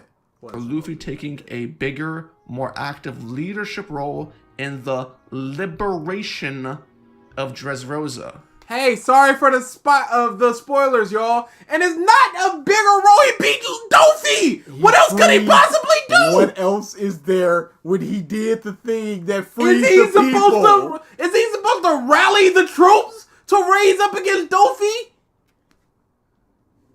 Holy A pee again, you mother... Well, this is a couple minutes. Well, you got pee. It was just a reference. Can it just be a reference? Yes. Can it just be him thinking about a thing? He has his own job. He believes Luffy can beat Dofi. He wants Sabo to run for president. I wonder what the social standings the toys of Dressrosa have.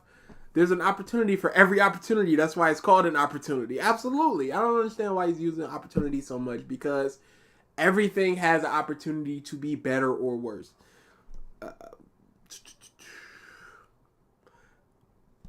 Nah, I will stay for now. The rest of the stream, enjoy while I sit here suffering. You're suffering? You listen to us. Look at... Dude.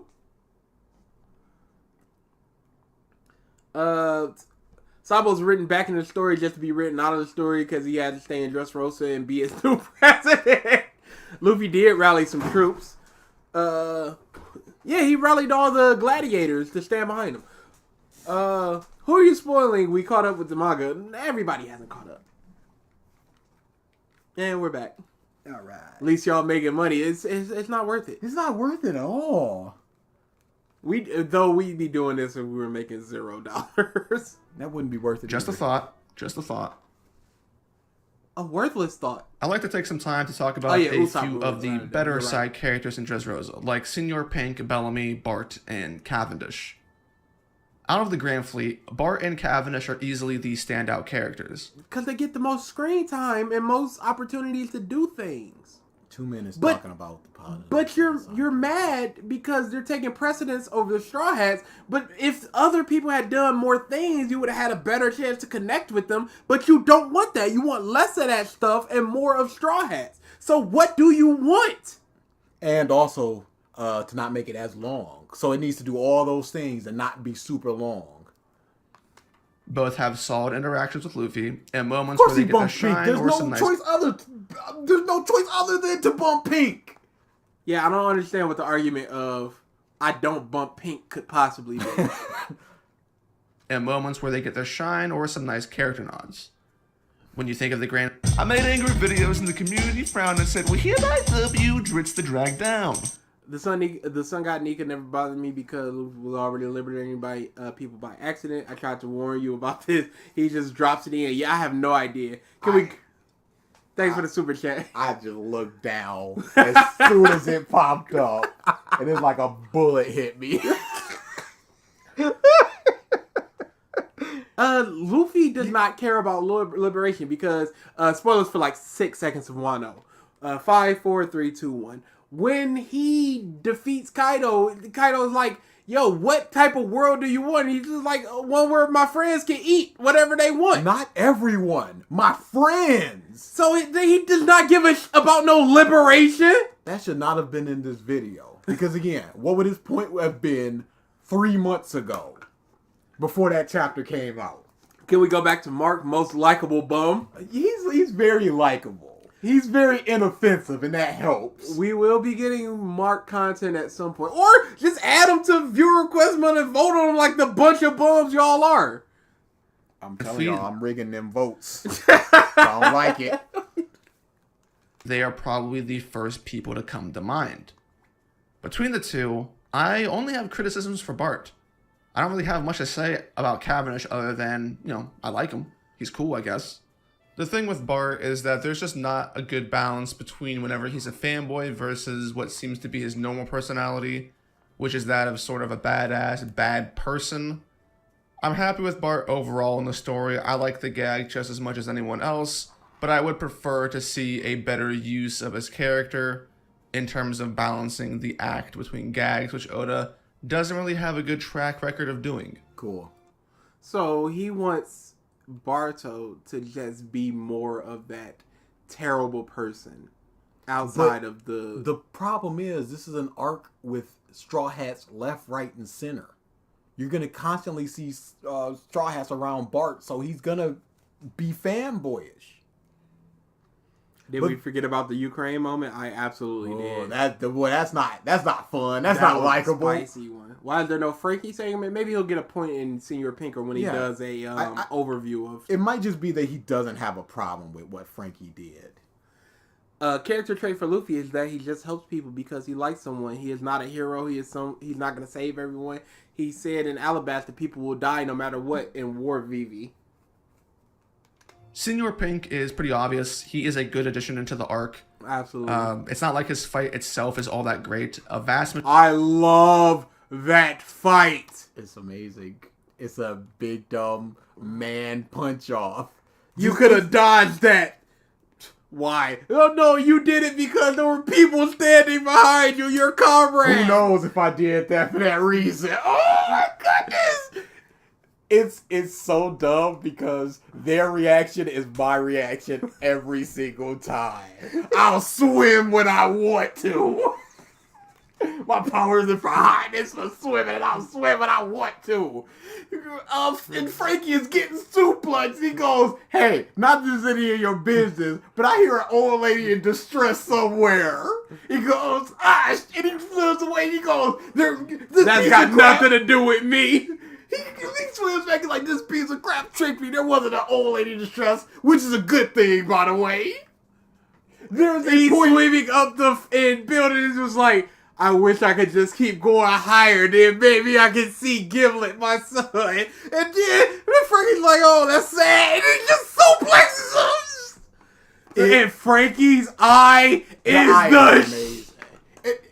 There's a big moment where Robin is going through all the fights and what's all going on. And there was just a little moment of Senor Pink taking a punch so a cat doesn't get hurt and giving the cat a thumbs up. And Frankie crying. I'm like, this is the best in One Piece. No, sorry, I don't understand how you can't understand. I guess he wanted more back and forth, different moves type thing. Dude, I love when it's just like, this is about to be the most manly fight in history. Diaper bomb, nipple light.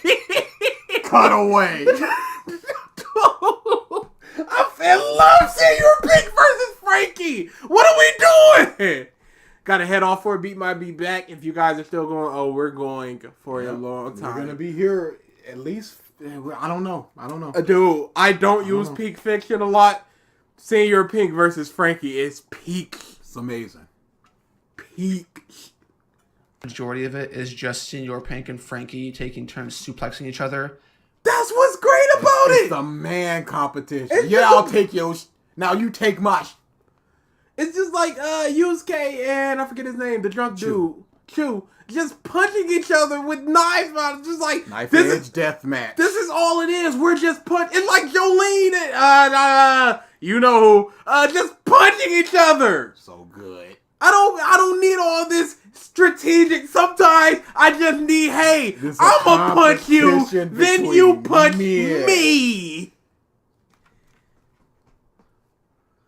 And then Pink makes a move up in reference to the cat he helped. I'm sorry, but no one can change my mind. Frankie, the MVP of Dressrosa and Senior Pink is going. It's MVP so is good. definitely Frankie. I don't It's give so a shit what good. anybody said. And then just that little cover story of them drink, not cover story, just that cover image of them just drinking together. I'm like, perfect. That's all I need. That's all I ever wanted. Frankie even said, if we ever meet it again, we'll share a drink. It's so good. Calling them brother and stuff after that. How could two men exchange blows and not be brothers? And then Pink, he goes, you take this, you win. He takes it, he gets up, he just folds his arm going, I lost. No trickery, nothing. He just goes, that's it, I lost. And he takes the big Frankie fist. Dog, that fight is tremendous. And Frankie taking turns suplexing each other, which isn't all that entertaining. But that You are crazy! The suplexes themselves aren't the entertaining part, it's the characters. It's the It's their characters and the interactions. people around them and the things happening around them. that's just one aspect. When you look at it, Frankie is essentially irrelevant to the Senior Pink fight. He just happens to be a player in the memeage. That fight would not have gone down with anybody else in that And way. not in that way. Absolutely not. Frankie is a very prideful man. Going Senior all the Pink way- is a very prideful man. So it's just, we're gonna use our moves to each other until one of us falls. Senior Pink is just a character in the arc that has a very good backstory that comes out of nowhere. And that's all that needs to be said of Senior Pink. He is an It's extra... not just a very good backstory, it's also a very good character. Yes. He helps people. It's just like, why are you doing this? There's an old lady in the alley. Oops, sucks for her. Oh, wait, no, I will go help. in the arc that has a shining moment and something to remember him by, which is good. I don't think there should have been a whole lot more for his character. I think what he got was enough. Here's where we get into some deeper critical talk. Out of all of the quote-unquote important characters in this arc, Pause. it's Now, I feel like I'm going to agree with him a lot here, but Yes. I'm not going to agree with how he says what he says. That's fair.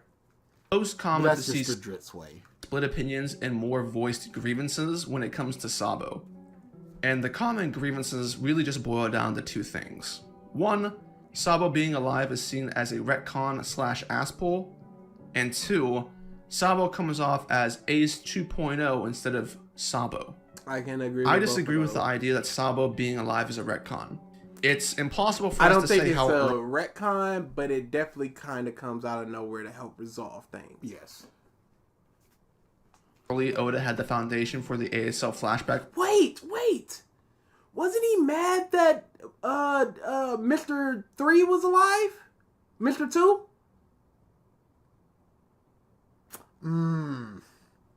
Ugh. Maybe he's going to get into the false death thing. But we didn't see that death either. We didn't. We just gotta assume what happened. We do. Just like with Sabo. True. So why is this cool, but he was mad about that one? He's going to explain that in the only way that we know Drizzt can. Here's my Italian accent. He was not fine with it. He was mad. Oh, he was mad at the one cover page in Mr. 2? I thought he was mad that he was alive, period. No, he definitely was, because he was mad about the Magellan thing. In a section he called Oda Playing God. Yeah. No, he was mad about Mr. 2, period. Being alive. Planned. We know for sure Sabo was a character before he was ever mentioned because of Ace's tattoo, but outside of that, we have no way of knowing. We don't know that. Yeah. We don't know that for sure. We don't know if he had that planned or... Because I don't know if this is fake or not, but I remember that just reading somewhere that was an animation mistake that Oda just kept. I don't know. I don't know if it is. I don't know if it isn't. But we don't know exactly what that signified. That could have signified anything. It doesn't necessarily have to signify a character being alive. I've also heard it was just a mistake by the tattoo artist. I can't remember if it was an SBS or something. How long the idea of Sabo being alive was planned. And if we want to be realistic, there's probably more than enough reason to doubt it was always planned. Ace's origins as a character definitely changed since his conception, since he wasn't always supposed to be the son of Roger. That was a twist Oda came up with that shocked his editors during Marineford. Maybe the same applies to Sabo, who knows. I do think Oda had the idea of Sabo being alive planned from the point in time Ace mentioned his name during his death scene to the end of the ASL flashback. Looking back with us knowing Sabo is alive is kind of unfair, but the possibility for Sabo being alive was always present. Dragon's presence within Goa, his interactions with Sabo, give you more than enough reason to suspect something could have happened because Dragon being there needed a greater reason. We never saw Sabo's body, and it's only assumed that he's dead. A classic fake out. And the manner that he went out in, getting shot on the boat, only leaves more room for the idea of him escaping, and there's no foul play with the concept of Sabo being alive. What? The possibility of Pale always being alive was always present. Yeah, because we never saw a body. It sucked. Still a sucky moment. Both can happen. What I do agree with is the claim that there is a huge, egregious ass pull in Sabo's writing. The use of amnesia to justify why Sabo wasn't in Marineford to help Ace is not only bad, it makes no sense. Amnesia is a trope that has quite the murky history when it comes to reader reception, and as we'll find out when we get to Wano, Oda lubricates both his attempts at this trope. I love Big Mom being amnesia. And again, I don't like this future stuff. Hey, wait for me to talk about. Don't bring it up if you're not going to talk about it here. One of the reasons that amnesia has a bad track record is because in many cases, it's used to cause drama and the drama isn't that good, or it's an excuse to cover up a glaring plot hole in the writing.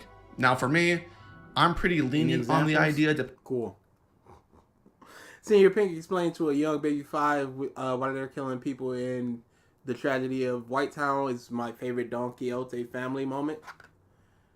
You can just go, Senior Pink is my favorite One Piece moment, and anything could be slotted in there. I mean, with 1 billion characters, it's kind of impressive that he only did it twice. Now for me, though there is a filler arc where all the Straw Hats forget everything. And I like that. And it is a fantastic filler arc.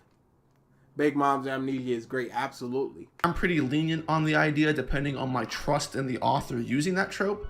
And if I don't care about my trust in the author. I care about whether it's good or not. You going it's lenient, that means that it's not going to be a problem for you, or it's going to be a problem for you depending on your love for the author. You should judge it as what's going on absent of the author. I'm calling so much stuff in the late game of Wano bad, and I need Oda to explain it as soon as possible.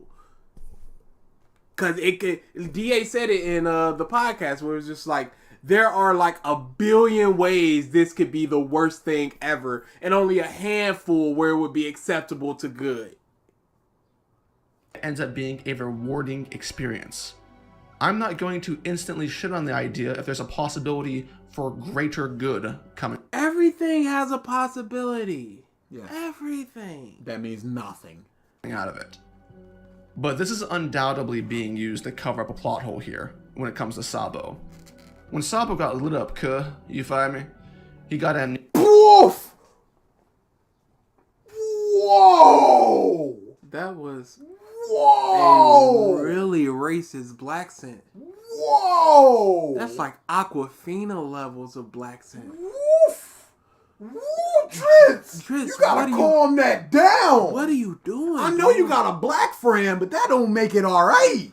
You can't just be doing that. Not in public. If y'all want to be, private, I don't care what y'all do. I don't care if you're firing N-words to each other. Whew. But that was... What'd he say? I think he said... He got lit up like a something, you feel me, Just because he got lit up, you feel me, cuz. Let's go back.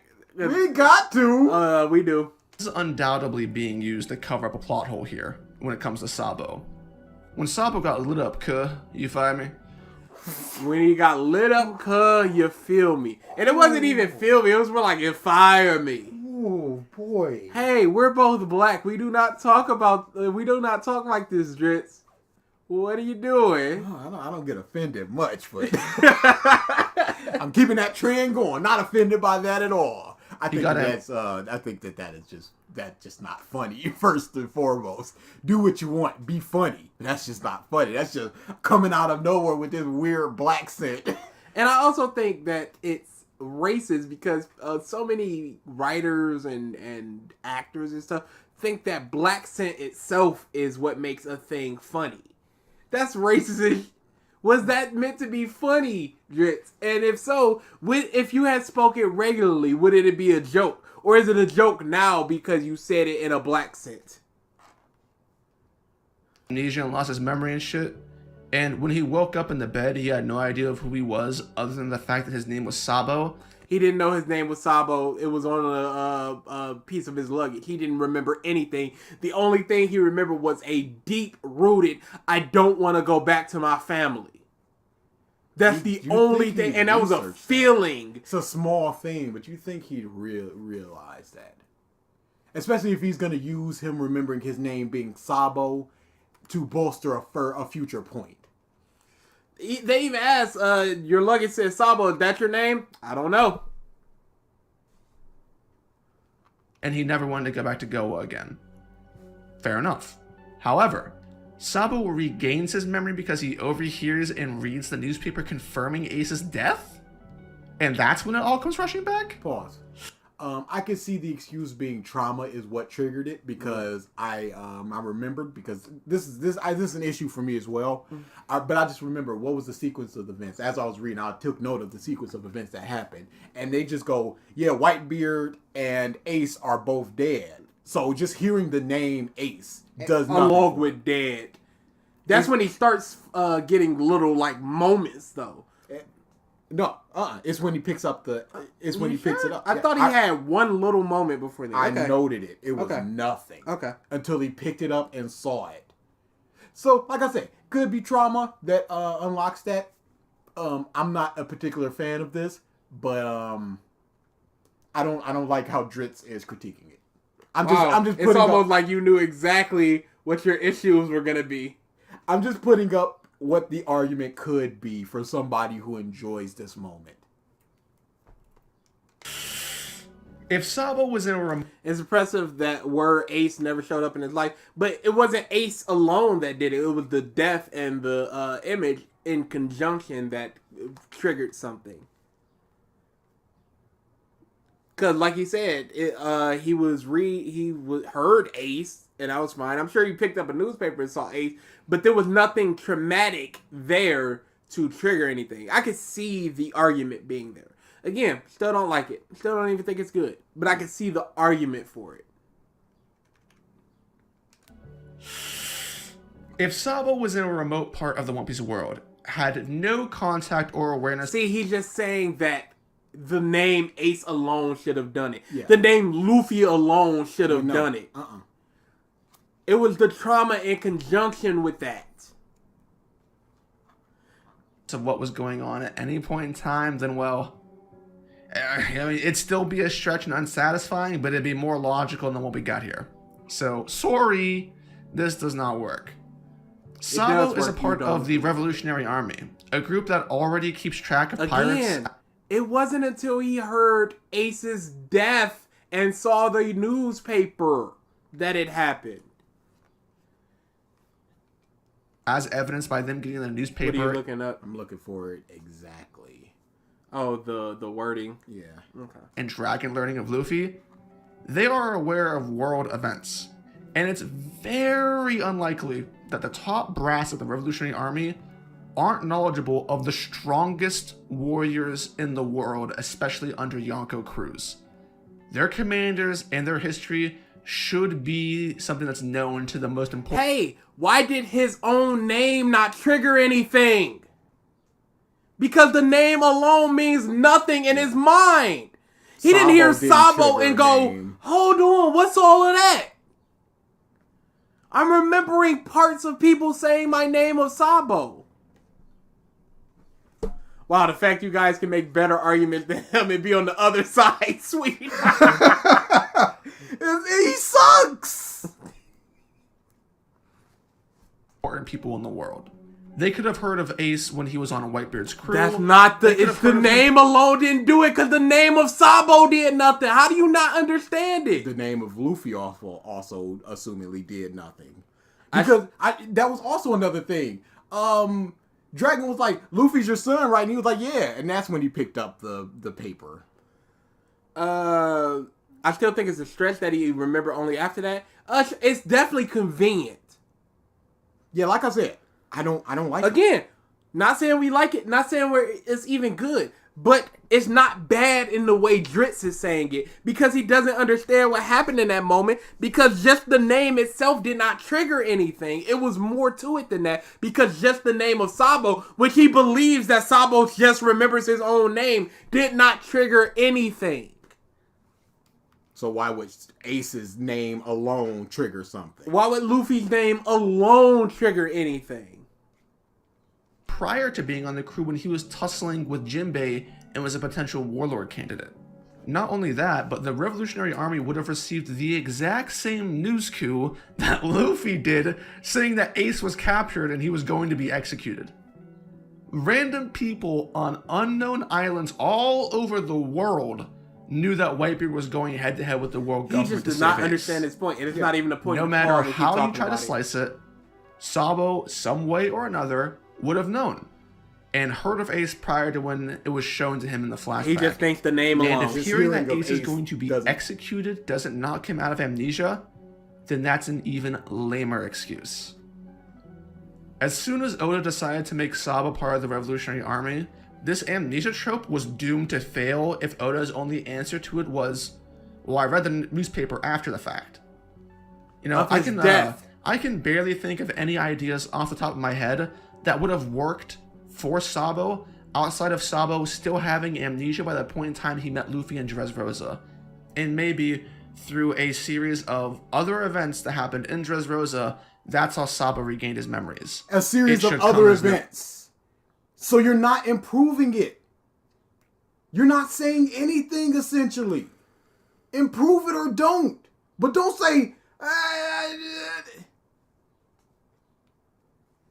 No surprise then, that just based off of this alone, there are people who have put up quite the strong barrier of resistance and expressed issues with Sabo and Dressrosa. His reintroduction feels very cheap and it leaves behind a bit of a taint on the whole Ace, Sabo, and Luffy dynamic and the tragedy of Marineford. Wait, pause. He has no proof that Sabo knew about Ace's execution. That's very good. Why are y'all pausing our video for us? Yeah. If we ever get merch, you best believe pause is gonna be part of it. It's essentially just some dude. Yeah.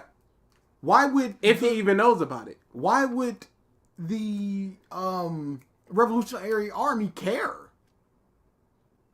It's just another dude getting executed. Taint on the whole Ace, Sabo, and Luffy dynamic and the tragedy of Marineford. Because one of the aspects going on in Marineford is that Luffy lost both his brothers. Not just one, and the other one was kind of like memed to be alive. I don't think this is something that can even be contested, to be honest. We all know this isn't a good excuse. It's just up to you whether or not you can look past this writing error and what it means.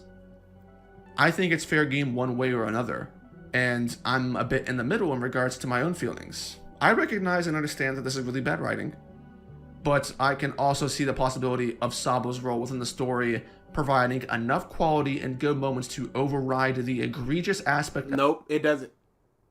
No matter what happens in the future, this moment still remains bad. ALX merch, that's a button that when you click it, is both of you going pause. Of his reintroduction. But it's really dependent on what happens with Sabo in the future. Nope. In my eyes, the biggest issue with Sabo isn't the amnesia stuff.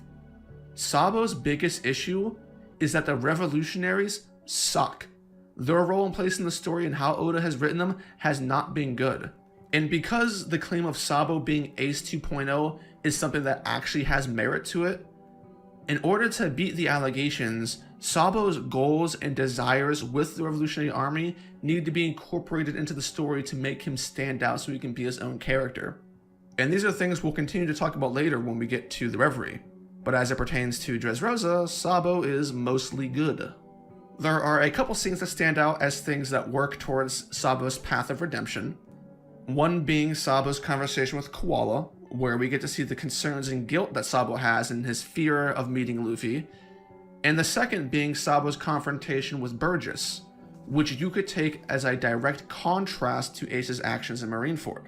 Regardless of your stance and feelings towards Sabo, the issues that encompass his character serve a minor role in the story of Dressrosa as an arc, which in of itself might be its own problem considering how the revolutionaries are utilized, but hey. It's time to tackle the 2 arc princesses. And first at the bat is the least important of them, Viola.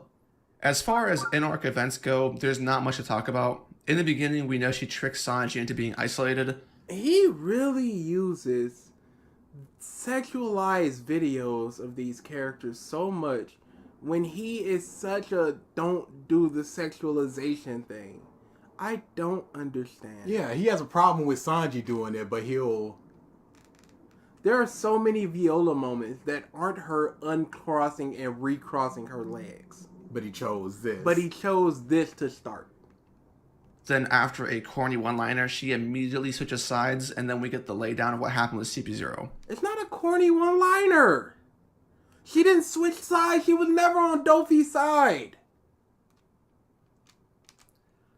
Oda writes off the little romance between her and Sanji, which I think is a tad bit unfortunate because it had more potential. But everything just oh more my potential. Goodness, this potential stuff! This is what is Sanji supposed to do? Stand there and just let her I'm gonna stay on the island with my Viola. But I'll touch on that a bit more later. As it stands, the Sanji Viola stuff is used and will most likely only be used in the future for Sanji's pervert gags. Woo. Post writing off the Sanji Viola stuff, Viola mainly gives out directions and updates on things happening in the arc with her devil fruit. I love I made angry videos in the community. Oh my god! What came up before the thing came up? Here we are, hold on to your hats, folks. Oh no. So, what I was about to say. I love Usopp turning to Viola and going, "Don't get distracted. I need to know where they are." I love that moment. Thanks for the super chat. Stop. Looking at her just based on that, the most you could really say is that she is a character that most people simp because she's hot and that's it.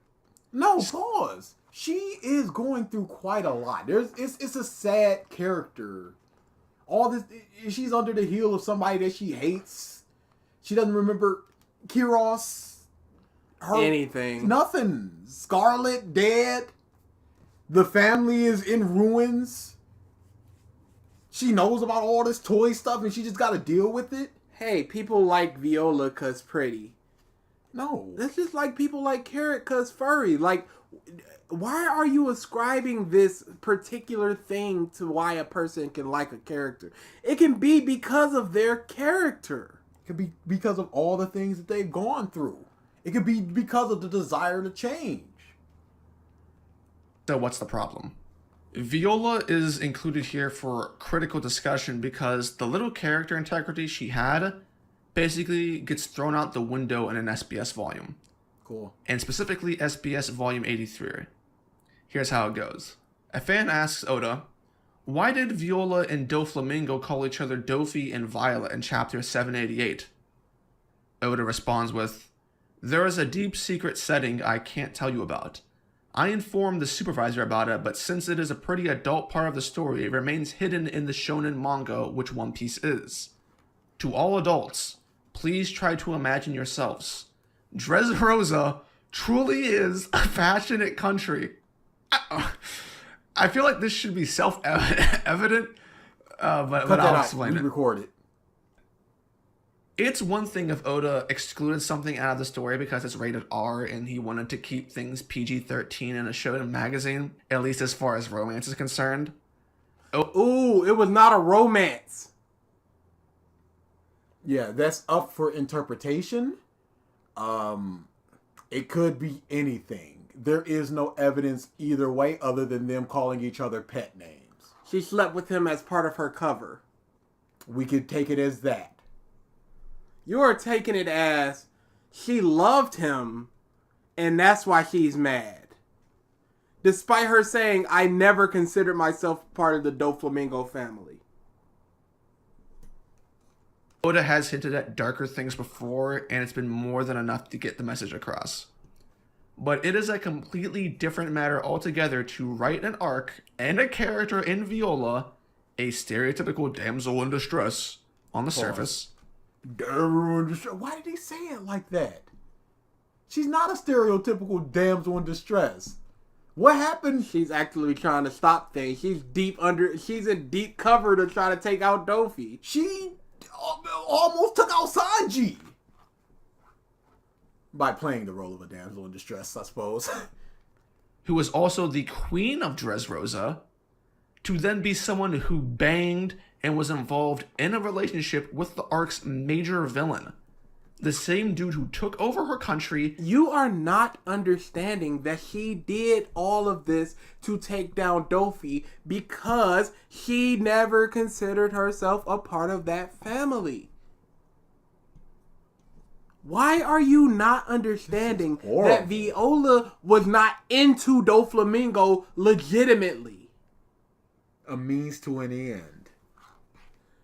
How do you guys do this for so long? Talk to us in a couple hours, and you'll see how we don't do it.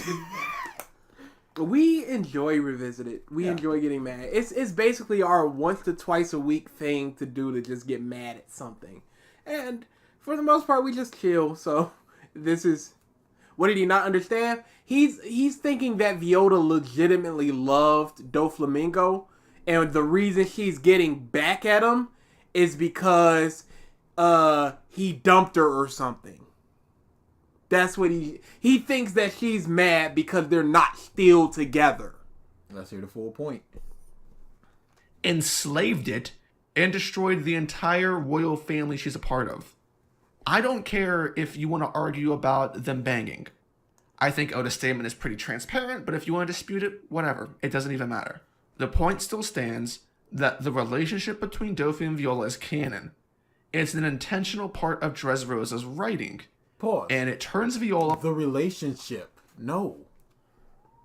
That's an interpretation that you can take. He said nothing about an interpretation. He said nothing about a relationship.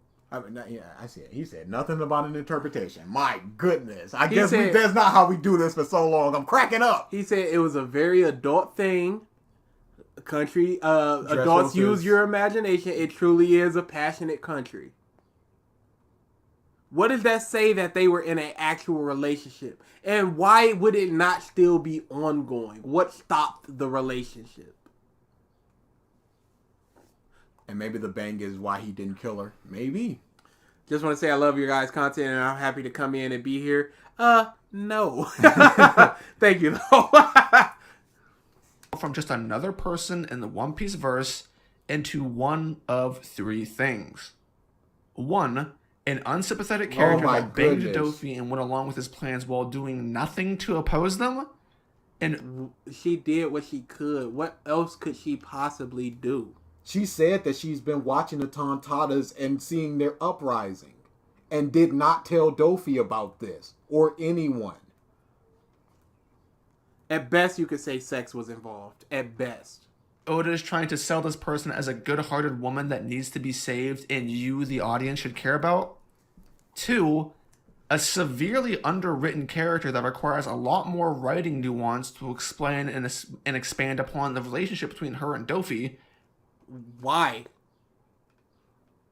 Yeah, it wasn't important enough to bring up in a story. It's a side thing that happens over here. You don't really need it to understand her character or her relationship with Doflamingo. Hey, but she sees the Tontatas and everything they're doing. She's watching everything. Is it not one of the major things in this arc that there is more than just the surface of things like toys in the Coliseum? Yeah. And she's watching it all. Is he going to call her a whore? He better not. In order to make it make sense in the narrative, or to tell a story with it, Doesn't have to make or sense. 3, an idiot. Okay, cool. You're gonna have to explain all three. After of these learning things. Let's about hear it. this, there's no way to unsee Viola and Dressrosa as a portion of the arc that's honestly Let's hear those 3 things. Explain 'em. nonsensical and jarring. Cool. There was a way where something legit could have come of this. Like, Whether it's telling a story between her and Dofi, to what I Okay, mentioned earlier. you just said Dude. telling a story twice in like 5 sentences. How about you tell us what would have been the positive way to do this? I want to know what his interpretation of what happened between Doflamingo and Viola was. Are they in a relationship? Are they just banging? Does she love him? Does she like him? Is it just I'm here for room and board? What is their relationship? I don't know what the relationship is that Drizzt thinks that's going on. So I don't know what his problem is because he just listed those 3 things and then explained how they are a problem. Just if this is happening, she's an idiot because blah blah blah. No, it's not really explaining. Y'all, we're out of here in like 7-8 hours. And we've done so much now. It's That not long gonna be. section of Sabo helped so Yes, much. it did. But we might be getting some more of that. I don't see how we could get any more of that. We got Law and Doflamingo, their relationship. Viola, Rebecca, Baby 5, Fuji and Smoker, Dofi, Law, issues in Dofi and Law, and Zou. Which is a connection to the dropped Sanji romance and something that happens with their time together that makes her see the light or something. But that didn't happen. And the result is that Viola's character was assassinated. No, She is a bad character and a hoe. yo, she's not a whore. She a hoe. She belonged to the streets. Yo, get her out there. I see the way you dancing on that platform. We She's know a what's town going on. bicycle. Every mom got a ride on her. He A really- whore. Oh no. I made angry videos on the community frown and said, well, here's my W, Come Drizzt the Black down. on. As soon as I looked. Oh my goodness. So Viola and Doflamingo relationship can be read a couple of ways, so I'm not going to get into all that. But the common consensus is that it was not fully consensual on her I part. believe that because she does not like him. She knows all the things that he has done. Even if she doesn't know, he's responsible for the whole King thing and getting I King can see Rufu out some of there. tears falling when it happened. Or a frustrated face. At the very least, she knows that a lot of bad stuff is happening because of Doflamingo. If she breathes, she's a thought. That's what it's Sure is. She's a hoe. Sure is. Just giving it up to every guy in town. She a hoe. He just straight face just said that. Dang. How she are we making over googly eyes. $100 for this stupid stream? Crazy, huh? It's disgusting. Your fault.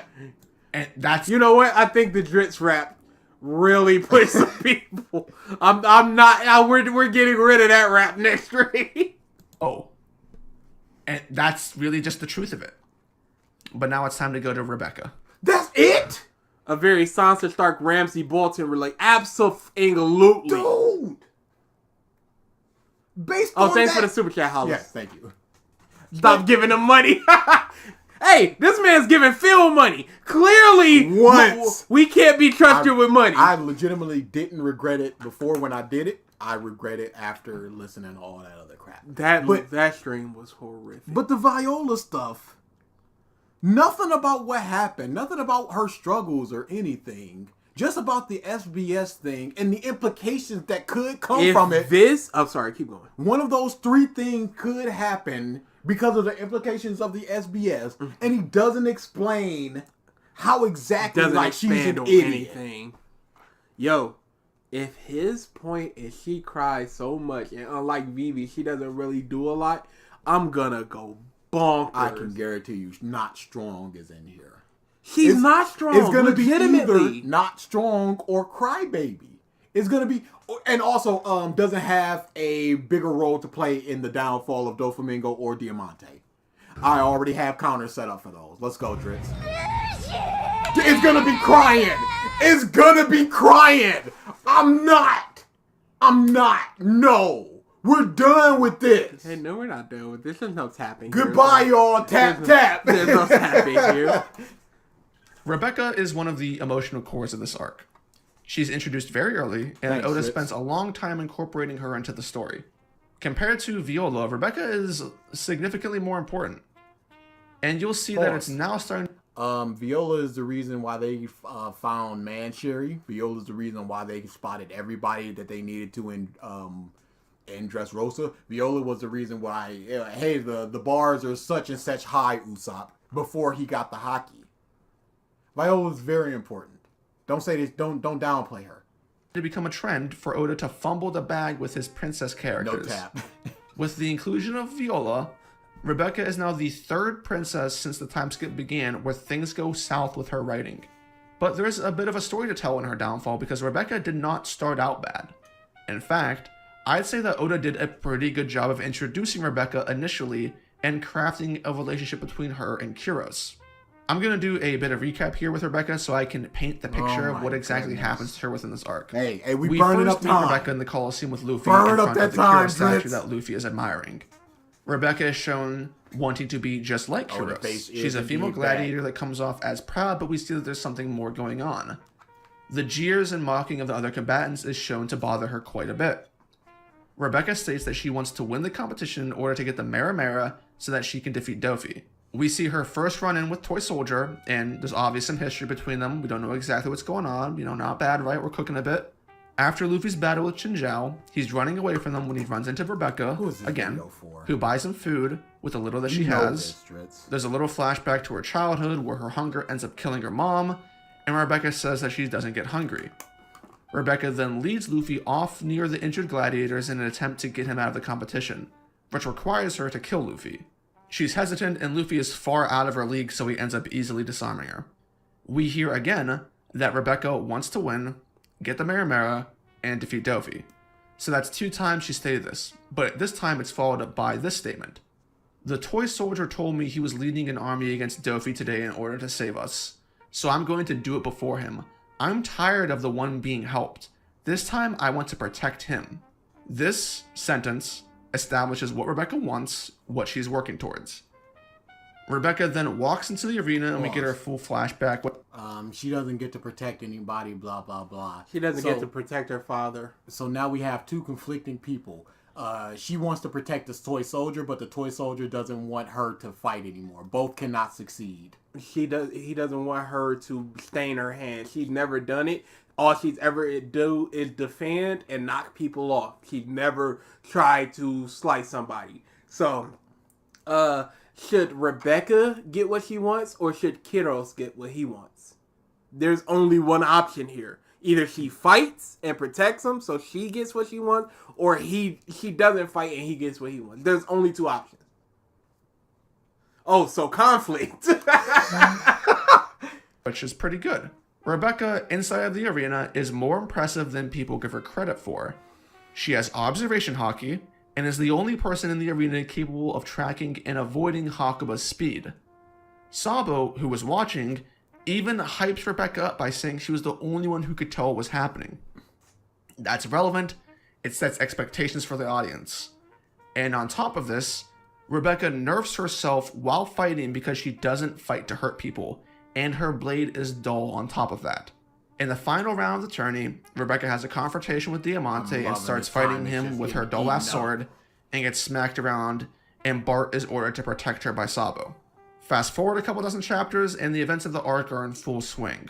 Rebecca was trying to take the key to Law's handcuffs over to Luffy. She met up with Robin and company trying to find Man-Sherry. Blah, blah, blah. She remembers who Kuros is, blah, blah, blah. And then she comes face to face with Diamante. And what happens? The knowledge of Diamante killing Scarlet is so traumatizing to Rebecca, apparently, that she starts panicking and running away from Diamante, saying, She's a 16-year-old girl. I don't want to fight anymore. She's a 16-year-old girl who has already fought and basically lost to this dude.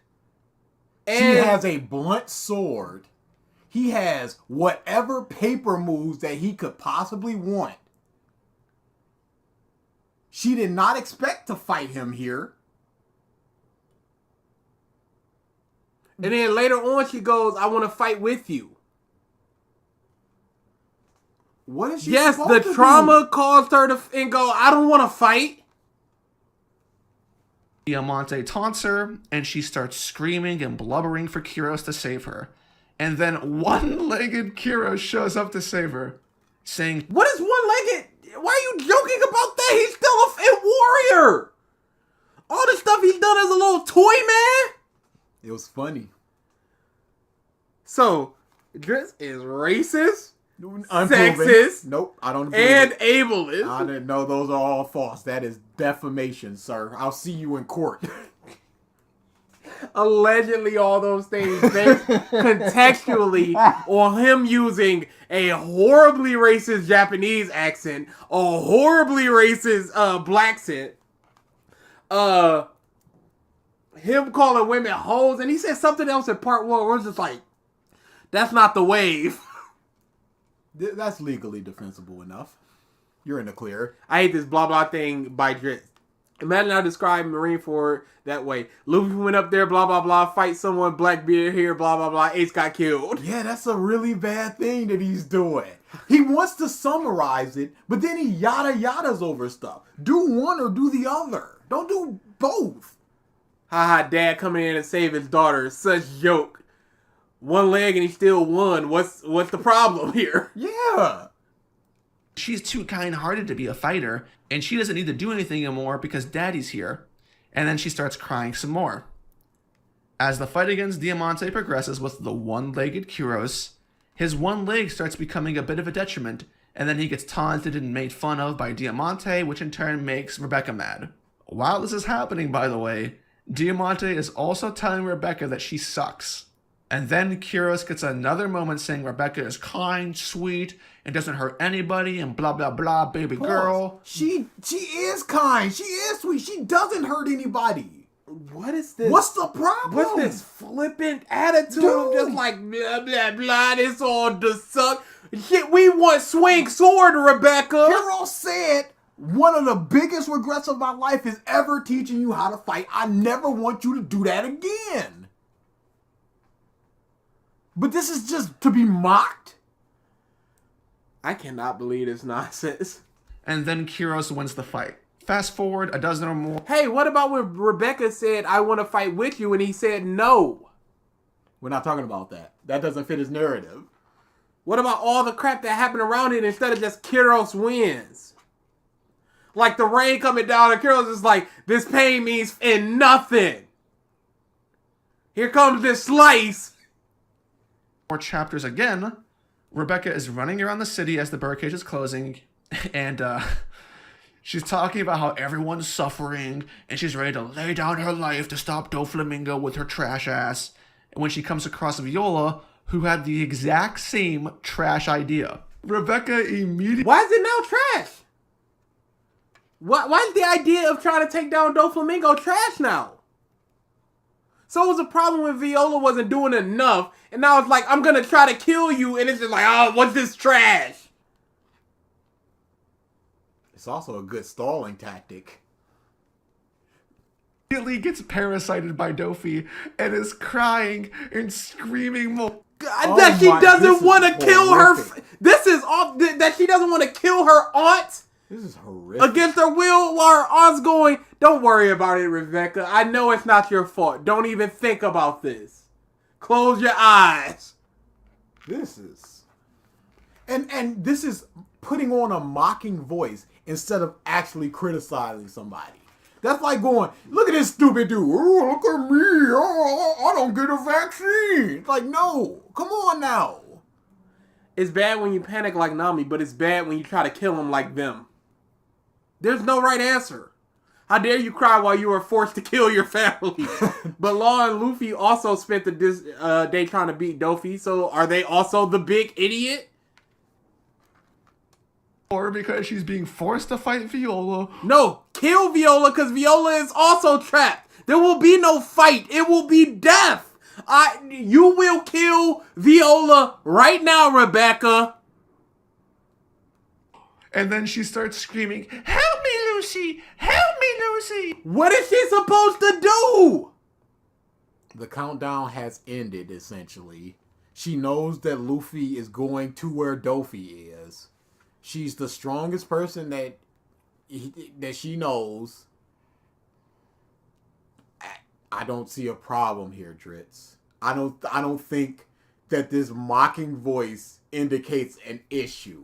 You need to talk like a person.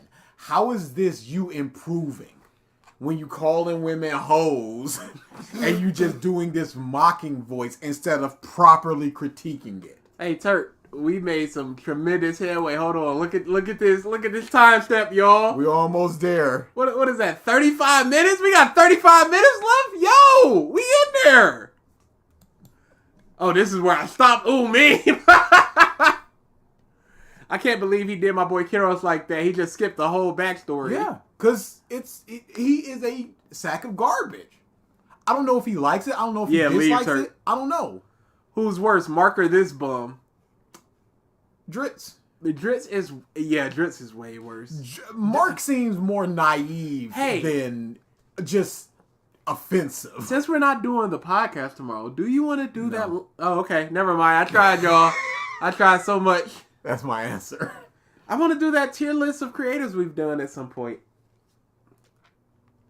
Oh, I got to take off the, timestamp stuff. The countdown begins. Viola and Rebecca start crying more. And then... Why is this fodder for mockery? I'm about to die. My niece is about to kill me. Close your eyes so you don't see it. I'm about to kill my aunt.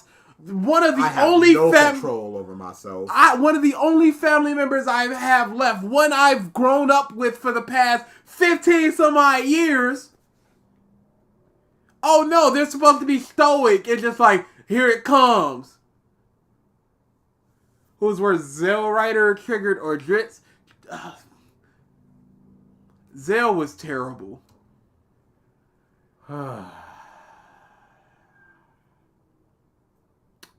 Drizzt is malicious, Triggered is stupid, and Zou is pompous. Give me Drizzt, Triggered. Give me Drizzt, Triggered, Zou. Okay. I would go Triggered, Zou, Drizzt. Because at least I can have fun with some of the Drizzt stuff, even if it's idiotic. I don't like people that can't make arguments. Drizzt just feels like he doesn't want to or doesn't know how to make that argument of it could be better. Mm-hmm. Triggered is just lying and bullheaded and cannot just take a L. I don't like people that can't take an L. I don't like to do this, but can we cancel Drizzt? Like, I feel it has to be done. Dude. Okay, so it's going to be great because after this, it's going to be another 6-7 months before we ever have to come back to Drizzt again. So we can take solace in that at least. And that's depending on if he's lazy or not. And he said that Whole Cake Island is one of his least favorites. I think it's his least favorite arc. So he's going to have more to say about that, which means the video is going to be longer, so it's going to take longer. Hey, y'all, 2.5 hour Drizzt, 3 hour Drizzt. I'm honestly surprised I found someone I hate more than the Spit P5 video. This guy just doesn't understand the content he's reading. How do you misinterpret the character's struggles in One Piece? Like, how do you look at this and go, this is funny? And just go and give a mocking voice. Like, this is funny. This is heartbreaking. This is funny how she can't do it. Just take away, hey, whatever you feel about these characters, it's still a sad moment. And Luffy comes and intervenes, and Rebecca screams again, Lucy! Lucy! And Luffy takes over the fight. And Luffy's reward for winning is Rebecca is crying more and then gives him a lap pillow after he wins, and her tears are just everywhere. Jesus Christ, dude. Rebecca goes from a character that wants to be like heroes, get the Mera, defeat Dofi, and not be the person who is always protected, but instead... How does she do that without that fruit? She does not have the fruit, so she cannot protect people like she wanted to. She knows that she's not strong enough, which is why she wants the fruit. And once she has the fruit, then she can do those things. She does not have the fruit. She cannot do those things. It's not that hard. She was handled by Diamante, and you go, this is a commander of Doflamingo. How am I going to beat Doflamingo himself? Then be the person to protect? To the exact opposite of that. She becomes an incompetent mess. Incompetent? What was she supposed to do? What did she do that was incompetent? What was she meant to do in this situation? She's not strong. She can't swing a sword and kill people. She's been defending. Victories were won by ring outs. You can't ring out Diamante. You can't just trip him. He has long range attacks. He got a gun. She is not capable of fighting this man. Oh my goodness. This might be some of the worst Rebecca slander we've ever heard. Because usually it's just big crybaby, but this is way worse. She wanted to protect, but she wasn't able to because there's so much stronger people in this world. Her one fighting style could not work against this dude. Okay, yeah, if I feel like this tomorrow, I'm breaking my fast. I got some pills that I can give you, see if that'll work. Mm-hmm. Only function in the arc from the moment she sees Diamante is to scream, cry, and be saved constantly. And that is...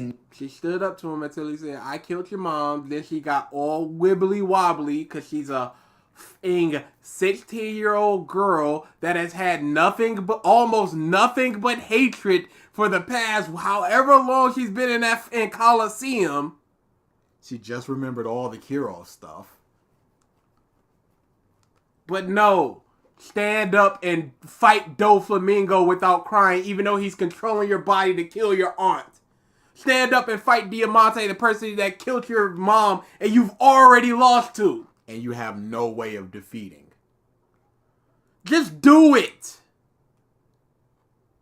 Rebecca is not strong. Not an exaggeration. I understand that there is a story behind Kyros and Rebecca. Kyros is the father who redeems himself by protecting his family after failing to do so in the past. Cool. But there are two sides of this coin, dude. Both are important. One side of the coin is Kyros, who was fine, but the other side is Rebecca. Oh, what good comes to the dude, this guy is disgusting. I might move Drizzt up, y'all. I might have to. The more I see. Looks like this was a fire lineup. That's a fire lineup. more important character, Rebecca. The character who is a royal representative of Dressrosa and is the one who goes to the reverie and starts talking to the people there from previous arcs. What happened to being the one to protect? What happened to the observation hockey that was hyped up by Sabo? Where is What is he supposed to do with observation hockey at the reverie or against Doflamingo? She found Doflamingo probably because of it. But after she's captured, what if her meme is going nuts? Okay, so I can see what you're doing, but I can't hit you. I can't hurt you. Now what? Where do we go from here? Rebecca's moment. It's one thing for Rebecca to end up as the person to ultimately be saved by Kyros, which, that makes sense. But the least that could have happened is Rebecca stepping up to protect people like she wanted to, even if that never happened. She tried to take out Doflamingo. It just didn't work out. Was that not protecting people? Okay, so now we just need to invent somebody who's low level enough that she can take out. And also has a big enough impact on the world that she needs to take them out in this moment. Or like Pika's rocks are falling on people and she pushes them away or something. But he hates seeing the people. He hates seeing the people. The low-level townspeople. So he says Kyros is bad because of Rebecca. You can't just do that. Oh, dude, meme is heated. Oh my goodness. Rebecca can one-shot Dofi. There should at least be something there to serve as a replacement. Her character needs something, but that's her whole thing of protection was once I get the mirror fruit, now I can do these things. And she does not get that fruit. So I can live a long, happy life with the soldier so he doesn't have to die. That was the whole thing, to protect the soldier. Problem, there's nothing. Rebecca is butchered and sacrificed for no reason. The only thing that's left is a... So you're just ignoring the fact that Kyros said, I regret ever teaching you how to fight. You're just ignoring that. Again, these are two clashing people's ideologies and dreams and wants. Both can't happen. So you default to, hey, the stronger guy who can actually do stuff, he's going to be like, all right, you sit back there because unfortunately you can't do anything. So you're not going to fulfill your protecting thing. Mm-hmm. That's just unfortunately what it's going to be. Again, would it be fine if rocks were falling and she just swiped away? Would that automatically nullify this whole freaking segment? If it's just something that small and we're just moving on and we're done. She didn't do the protect thing. I said this in Fishman Island when talking about Shirahoshi, but I'll say it here again. There's nothing inherently wrong with crying and screaming in a vacuum. Dude. Those are just emotions. Both. We were both right. We were... Alright, Drizzt. Show a panel of Rebecca not crying impossible. That's very funny, Drizzt. I'm laughing. You get the meme. She laughs. So he's fine. He's sick of the God Usopp meme, but he's not sick of the Rebecca crying meme? Because he agrees with that meme. Okay, yeah, that's fine. That's great. But if a character is only crying and screaming, that makes them no different than a baby. You think she is a scared 16-year-old girl that is hated by essentially the entire town for something that's not her fault at all, and she is locked in dungeons essentially, given these clothes because all gladiators have these types of clothes. Even the other women that are shown have these types of clothes. Just given these clothes with little armor, having to fight in the Colosseum for freedom. Whose only person, one of the only people that has ever loved her is going off to die. And she's just not supposed to cry about this. She's just supposed to toughen up. I'm so sick of this. She cries. I'm so tired of the Rebecca crying. It's horrible. Maybe she has a reason to cry. Is there a moment in the story where she just busts out in tears for zero reasons? Or is there always a reason a 16-year-old girl who is going through all this bullshit would cry a lot? I'm sorry you repressed mothers can't shed a tear in moments like this, but people cry when bad shit is happening to them. But no, she's like a baby because always cry. I don't care. It means nothing. It means nothing. Bad things are happening. I just read it. I did not note her crying a lot. Period. I did not go, oh, she's crying again. There was nothing like that in my mind. Domino, stop advertising here. You don't deliver. Why are people like this with Dressrosa? I think it's because for a lot of people, it's the first time they felt cracks. And it's mostly from the anime because of the pacing. I think it's the first time they were like, ooh, there's some cracks here that I don't like. I don't see how they don't see that in Dressrosa. No, don't look at the Discord. What are we doing? Oh, find a panel without Rebecca crying. There's so many. There's infinite. A character had agency and now has none, and you've reduced them down to the most bare elements of... You mean her going to try to kill Doflamingo was not agency? It wasn't her choice to go do that thing? No, she just follows whatever's going on. What a horrible point. Emotion? You've torn that character to shreds, and that's why Rebecca sucks and people don't like her. Her character goes from something to literally nothing, I'm going to go kill Dofi because he's making all these people suffer is nothing. Cool. I don't want to fight this guy that's already beaten me and killed my mom. Cool. Just another girl. Ooh, help me. Her legacy past Dressrosa is that annoying princess girl who just screams Lucy. And the fact that it's Lucy makes it even worse. Now, you may care and like heroes, but you probably don't care about Rebecca. I like Rebecca. I also like Rebecca. And I like Kyros. I also like Kyros. What's the problem? What's the problem Am here? I not allowed to? The things that you said does not make me dislike Rebecca or like her even less. No satisfying payoff with Rebecca's character. Even in the epilogue, when she gets to live with Kyros, the damage is already done. Dude, that's a great payoff! What do you mean? He didn't want her ever swinging a sword, so she didn't, because it kept her mother's legacy alive. What's the issue there? She gave and up then her she princess. gave up her princesshood, going, no, I'm not okay with this. Stop lying. My father is Kyros. Full circle, just like her mom. Rebecca's side of the story is ruined. This is a huge miss. Because she don't protect people, because she's not strong. The whole point was she could do it was I'm tired of repeating myself. I'm just done. Arc. If part of the emotional core doesn't work, it will matter more to the arc's quality than some other lesser problems. Rebecca, at the end of the day, is another poorly written female character and a growing line of them. You haven't explained how she's poorly written, but that's fine. And we're going to hop right in and add another one to that line. Baby 5? Baby 5. How is Baby 5 poorly written? He's got like 2 minutes on her. With a character that I have come to despise. Baby Drizzt 5. just said any other woman, how you guys just graze over that. Did he say that? I don't care.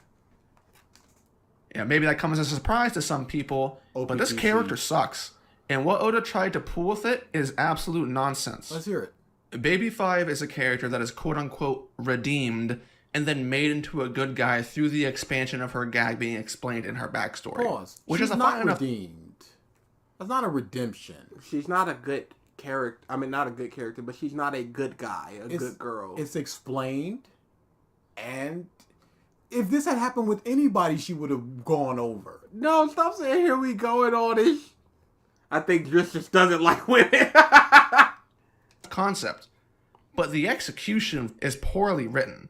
The catalyst for Baby 5 changing sides is a single line of dialogue from Lao Ji. Pause. No, it's not.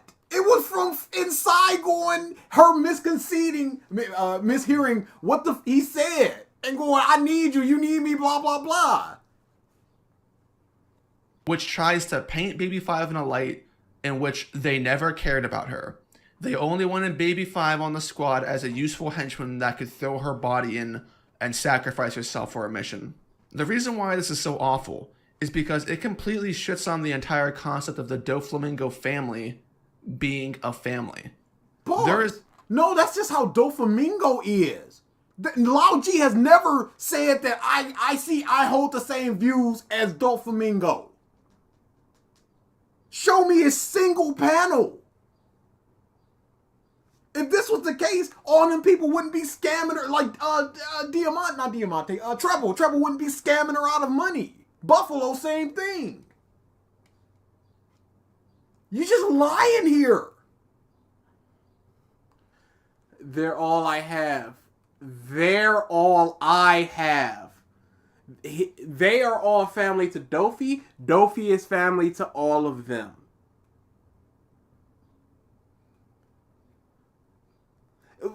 Who was it that was just like, how you and Treble couldn't even protect Sugar? Did anybody else get mad when Pika was getting laughed at besides Dofi? Or were they just shocked and just like, oh, here it goes? I don't think so. If it was family, Dofi wouldn't Viola, now would he? You don't watch enough porn. There's no legitimate justification for it. It's not like anyone else thinks it's a joke when people laugh at Pika's voice. The other members are genuinely mad at people of one of their own being mocked. And Where? Show me the panel. Prior to this throwaway line from Lao Ji, there isn't any indication that the Doflamingo family isn't genuine as a crew. Baby 5, Buffalo, and Law were all raised and grew up together under Dofi's wing. This is one dude within the family. Are you telling me that every family member likes every other family member? Are you telling me that Baby 5 isn't useful? He didn't say that she's only useful for these things. Why would we ever relinquish a useful woman like that? Virgo and Monet cared about saving Dofi's goal. Yes, Dofi. Did they give a about Baby 5 and whatever she wanted? And they took care of each other. Even if Lao Ji's bum ass actually thinks that Baby 5 is just a tool, it has nothing to do with how... And she was happy that he said that. Because he used the word useful. Dofi thinks of her or anyone else. These people are all loyal to Dofi first. Dofi is the one who saved Baby 5 and rescued her. He's the one who came to her rescue multiple times when she was younger. Dofi even went out of his way to save Giola when he did not have to. Dofi is even shown helping Baby 5 when she's introduced in Punk Hazard. Whenever we first see Baby 5, what's she doing? She's attacking... Okay. What Dofi did was kill somebody who was trying to take advantage of her. But Buffalo does the same thing. One of the first scenes that we ever see Treble in, he's like, marry me. But none of that. Not only did the panel... I made angry videos in the community around so and said, inconsistent. That's the worst part. Down. Not only did the penalty show disprove him, but he's taking the words of the racist granddad as law for some reason. For the record, I warn all of you. Lao G probably got a little bit of hate in his heart. What's she doing? She's attacking Dofi because she's mad that he got rid of another person who asked her to do something. But the dude who asked Baby 5... So she's mad at Dofi because there was somebody that said he needed her, and Dofi took that away from her. So wouldn't that say that if there's a person that says he needs her, especially one that will marry her, that she gives a about that person and wants to align with them? Wouldn't that speak to this? I was a bum that was trying to take advantage of her. Dofi protected Baby 5 by eliminating the bum. It's an insult to Dofi's character to pull this arc. She's still mad because he took away a person that thought she was useful. That's her whole thing. She was seen as useless to her mother, so she wants to be useless to people, whoever that person is. He called Sai a monkey and a gorilla. Lao G is a racist grandpa, and I love it. With Baby 5's character. And then to have her marry Sai as a finisher to the gag. I love that line. Yeah. I'll take 2 locations. Why 2? One for the wedding and then the funeral. And have her leave the arc without any consequences. Consequences to the Doflamingo family that is all defeated? Yeah. For the Marines, who they've said we should probably not mess with the Marines because there's some bad happening there?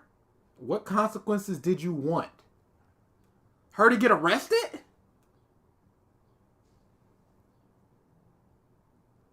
It also doesn't help that Oda makes Baby 5's already naive personality come across as just flat out stupid or disloyal. Pause. No, it is stupid. It's very stupid. She's a stupid person. She's a stupid person that's just like, somebody needs me, I'm gonna do it. Because she has a need to be used. To be useful to somebody. To not go through that trauma as she did as a child. It's a deep-seated trauma that people are just taking advantage of. It's funny until it's not. And then it's also funny. It's still funny, sorry. Stupid or disloyal. Pick your poison. Baby 5 sucks because she hurts Dofi. Boo, Baby 5. Horrible point. She's not as loyal as she should be, and that's why she sucks. Completely ignoring the trauma of what happened and the wanting to be useful to people. And then somebody accepting her. We've seen that people, if somebody wants her, marry me, whatever, she accepts. Same thing happened with Sai. Except Treble. Just always like, no. And why are they trying to marry in the family? You're going to see a reoccurring theme among the characters in this arc. Even the good characters have an asterisk next to them. As far as Fuji is concerned, I put him on the same level as Dofi when it comes to the positives he brings to Dressrosa. We're so close, y'all. I even prefer him over Dofi as a character. Fuji manages to shine in this arc because of his side character status. Being an admiral prevents him from doing a whole lot that wouldn't immediately end the arc if he were allowed to do things. And that's always a concern when it comes to writing top tiers. And as an author, you have to write around what people that strong are capable of doing so that it doesn't destroy the plot. Oda, I would say, does a pretty good job of incorporating Fuji into this arc. There is purpose behind why Fuji holds himself back. Fuji's interactions with Sabo and Luffy are great, especially during his introduction. Fuji brings a lot of good to the arc, but there is still an asterisk nonetheless. It may not be obvious unless you look deeper into his character, or more importantly, the character that Fujitora has replaced. There is a scene within this arc which is contradictory and honestly insulting to a longtime character of the story. Smoker? And that character is Smoker. At the end of the arc, when Fuji's actions become common knowledge and Fuji is arguing with Akainu, we see a small flashback to an interaction between Smoker and Fujitora. Smoker says, "I believe the 7 warlords should be disbanded. 2 years ago, I was there in person when Crocodile's entire ruse was exposed for what it was. If it weren't for the Straw Hat crew, Alabasta would have sunk to being a pirate nation, just like Dressrosa now. But the government reported that this downfall was the work of the Navy. If only I had a higher rank back then." We then transitioned over to Smoker and Ben just reading the newspaper saying, "I'll be damned, Fuji really went and did it. I couldn't do the same thing even if I had his rank." Fuji is off. You mean showcasing the apology of the Marines as an admiral, as opposed to trying to stop misinformation and disbanding the warlords? It's almost like these are two different things. One he said he would do, and one he said he couldn't do. But you're just conflating it all into the same type of thing. If I had a higher rank back then, I could have stopped them from saying the Marines did it, and instead put the truth out there. Fujitora broadcasted it. I couldn't do that. It's not a problem. Often associated with the entire premise of the warlords being disbanded. But who was the character that was introduced and associated with it first? Whose perception of pirates was slightly altered? Who was the person who should at least be involved in spearheading its abolishment? Smoker. As a vice admiral? What should he do? I guess Hina should rock up too and just go, "Yeah, I concur." What's better than showing, yo, this dude, just like with Croc, is a sack of crap and trying to take over this town. And I'm gonna show it to everybody. And that's the dominoes that leads to the abolishment. What could Smoker do as he's actively, I think he was on the way or already at Vegapunk. Mm-hmm. No, he was on the way to Vegapunk. Because Tashigi was like, we're just a few days out from it. So what could he do in that situation, Drizzt? I understand you're going, he should have been, but there's nothing that he could do. He can't go up there and go, "I agree." Like, it was a bunch of nation leaders and celestial dragons. The story is not in place for him to be able to do anything about this. What Marines were even there for that? Like, how many of them? So 2 characters can't have a 30% overlap in ideals. And here he is saying that he's too much of a coward to have done the same thing as Fuji, given the opportunity and rank. I couldn't have done that, apologize in front of the whole world and embarrass the Navy if I was in his position. That's not the same thing as I couldn't stop misinformation or I wouldn't speak on the abolishment of warlords. Oh my goodness. That's bullshit. Pause.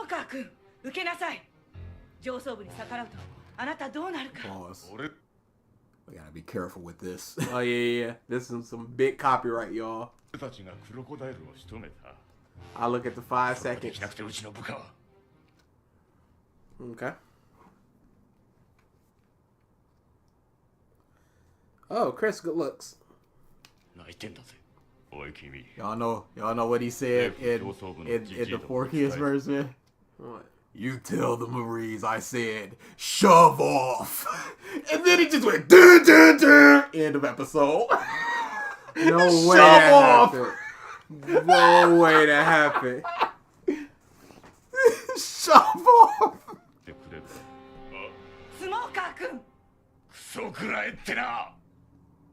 Tell them to shove off. Ba-ba-ba-ba-ba. Smoker, yeah. I do not believe it's being a coward. Smoker is shown to be very emotional and sometimes disrespectful. Captain Chaser, come in, please.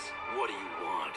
The Supreme He's got a good voice. government have decreed that you and Sergeant Tashigi shall be decorated with the highest medals of valor for your fine work in defeating Crocodile. Just hold it. You can't be serious. It wasn't either one of us who took out Crocodile. Didn't anybody listen to my report? Our sage leaders have also decided that each of you will be promoted one full rank. And Wait so, a minute. I told you it was Straw Hat and his crew who brought down Crocodile and his entire Baroque Works empire. Pretty good. Don't you Yeah, listen? this is a good shot. Don't waste your Smoker. breath. The government Chaser. just wants to sweep all of this under the rug, Chaser. Good Hina, too. They don't want No anybody jokes. to know that it was pirates who saved this land. I wish she had a little I bit can't more think of loviness in her anything more voice. embarrassing for the government. your presence is expected at the commendation ceremony immediately. Forget it. Chaser, be smart. Do it. Just close your eyes and take your promotion. We did not defeat Aren't we worried about the Crocodile. copyright for 4Kids? 4Kids don't We were exist. humiliated because we couldn't do that. Listen, I've got something you can tell all those stuffed shirts in the government. Careful, Captain. Tell them they can shove off. If they really hit it with the dramatic sting, dude. I will be on my deathbed thinking of that. You tell them to shove off, Benny. Yo, that's The disgusting. 4Kids had the sauce when they weren't joking around and stuff like that. That was a pretty one-to-one scene. Yeah. Outside of, you know, the dialogue that they couldn't use. But yeah, that was a pretty... You tell them to shove off. I didn't like Hina's acting. The voice was good. There's nothing worse than Vivi's acting, y'all. If y'all don't know. If y'all got some free time, look up 4Kids Vivi. It is some of the worst voice acting you will ever hear in your entire lives. I could not believe they hired this woman. The dramatic music. Shove off, Benny. That's incredible. Smoker is a hard ass who told the government to eat shit. He do this Because they made Tashigi cry based on a false report. False report. Eat with that false report. I couldn't bow in front of the whole world. DA's final words. You tell him to shove off. That would be... I'm sorry, your insurance doesn't cover this. When you tell Medicare, I said to shove off. That was the original 4Kids dub. Yeah. The very bad one. same thing as Fuji, if not more recklessly. And he's not even involved. He wouldn't have bowed and broadcasted. That's what he's talking about. You're talking about all this other stuff that he would have done in Fuji shoes. That's not what he's talking about. How do you not get this? In the warlord abolishment process, despite being the dude to experience it first and then talk to He that wasn't after abolishing the warlords. That was right after Fujitora bowed his head. Oh, boy. Fuji about it. On top of this, Smoker and Tashigi's dialogue in Alabasta about getting stronger to overcome similar situations to what occurred with Crocodile will lead you to believe that Smoker would go out of his way to at the very least speak out against the warlord system. Hey, or he would go deliver a bunch of giantized kids to in Vegapunk so they can get fixed and go home. I think that's much more important than the warlords. He also said if I was at a higher rank, I could have exposed Crocodile. So maybe he's trying to get up to that higher rank in order to do so. What is a vice admiral going to do in the Reverie? Put this on top of what we went over with these characters in Punk Hazard, and it really feels like they've been forgotten and changed compared to what they were like in the pre-time skip. Which is a shame because Smoker, in my opinion, is one of the best characters in the series before this point in time. We don't need to see this. Yeah, I was. We know the ice cream scene. It's a good scene. Same in 4Kids as well. Get a triple scoop in it. We know Mint that chocolate. Smoker went to Vegapunk and will likely come back into the story different than he was before. Maybe. But that doesn't change this aspect of the Warlords and character agency. See, you're Smoker's- talking about the Warlords thing. That Yeah. was not what Fuji did and what Smoker was talking about. I'm done repeating that point. He just does not understand. Yo, we're so close. We're 25 minutes away. And we got a nice chunk of just Zou where he doesn't really say anything. Oh, we're in there. This is chef's kiss. 6 to 8 hours, like I said. Sorry, my pants ate your ice cream. It's a good line. This hypothetical role in the story was hijacked by Fujitora. Now, Fuji hijacked it in a beautiful way, but it's a hijacking nonetheless. And that's why there's an asterisk here. And an asterisk on this whole thing in general, because at the end of the day, the can't abolition want of the the same Warlords and the thing. Reverie is, Impossible. well, we'll get there when we get there. Oh my goodness. As far as the fan base is concerned, Dofi is the most infamous character to come out of this arc. He has a tendency to be a fan favorite, and I think there's good reason for it. Compared to the likes of Hoji Jones and Caesar Clown, two genuinely bad villains, Dofi's Caesar's tenure as a villain in sly. Dressrosa is a breath of fresh air. And you don't have to think too hard to see how much of an upgrade Dofi is compared to them. In every conceivable way, he's superior.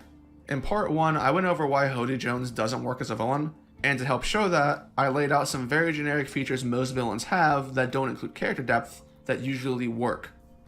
Those features were charisma. Charisma is in the eye of the beholder. Like, you can... There's so many wrestlers where, like, they got so much charisma. I'm just like... There's a character in Flame of Recca who has no voice, no emotions, absolutely nothing. I love him to death. Yeah, He's great. absolutely. So that's no charisma. He's got a pretty basic character design. He's got like silver hair, short hair, and a hoodie. Character design, and strength. Chances He's strong. But do you need 1, 2, 3, all of Why them? would None you of them? need strength? Yeah, you don't. Now, competence is not the same thing as strength. Those are two different things. You could be competent and not be strong. Caesar was competent, but he wasn't as strong as Luffy. Flame of who? Flame of Recca is amazing. Read It's fair. Flame of Recca. It's fair you don't know what the Flame of Recca Nobody's bumping Flame of Recca. I'm It had a bumping pretty it. bad anime adaptation. Oh, in the dude, 90s. that ending scene in the anime, I don't know what they were doing. What they were thinking. They knew they were done. They knew they had nothing else. One of those, dang, we need a wrap up and let's just do this. Soul Leader Boys. are pretty good. Most of your favorite villains pass this test for you in one, if not all, of these categories. Pause. And of course, Okay, Hody has the strength, Yep. but he just wasn't as strong as Luffy. You don't think Hody has charisma? He had followers, so he had to, unless you're talking about charisma in the way of audience liking and... I think one of the best lines of the post-time skip is, what did humans do to you? Nothing. I think we talked about this in the first Yeah. year, but I like his character design. Yeah, I think it's pretty good. of course, what it takes to pass this test changes for every Bandicam. person, but I'd say there's a bit of a science to things that usually work. There's a bit of science. Oh my god. I made angry videos and the community frowned and said, we hereby love you, Drizzt to drag down. my best life, that is. So this is his best part, so it's a Hall of Fame. Oh no. As far as Thank you for Dofi is the concerned, I super think most would agree with me in saying that he gets a passing grade on most, probably all of the categories. Pause. And that there are So if a villain just has a good character design, you go, think of your favorite villain, they have one or most of these things. So if they just have a good character design and they're weak and incompetent, is that a good villain? a higher sense of expectation in him as a villain. in part due to that passing grade, but also because of how long Dofi's been in the story and Back his to affiliation Persona. to the Warlords. From the beginning, and especially from Marineford, you knew at some point in time, Dofi would show up again in a relevant way. It's nice that Dofi seems to have a good template as a villain, he's cool and shit, but what holds him together is how that template works in tandem with his character.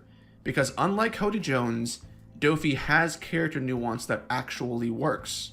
Despite being a villain, Dofi has his own code and things he values. The core of his character is that of a family man.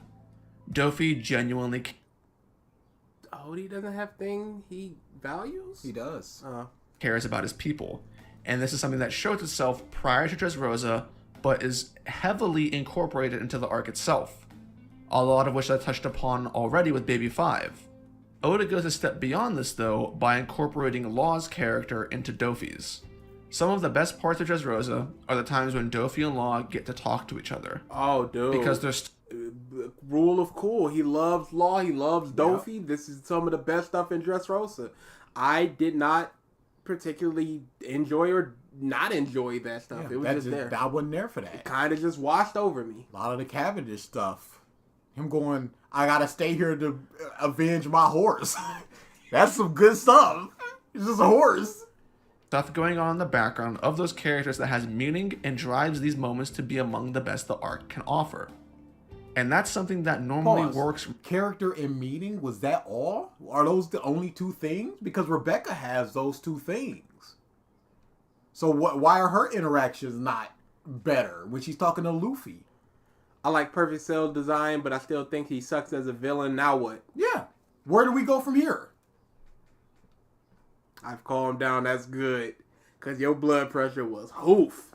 Hoof. Really well in the writing of villains in general.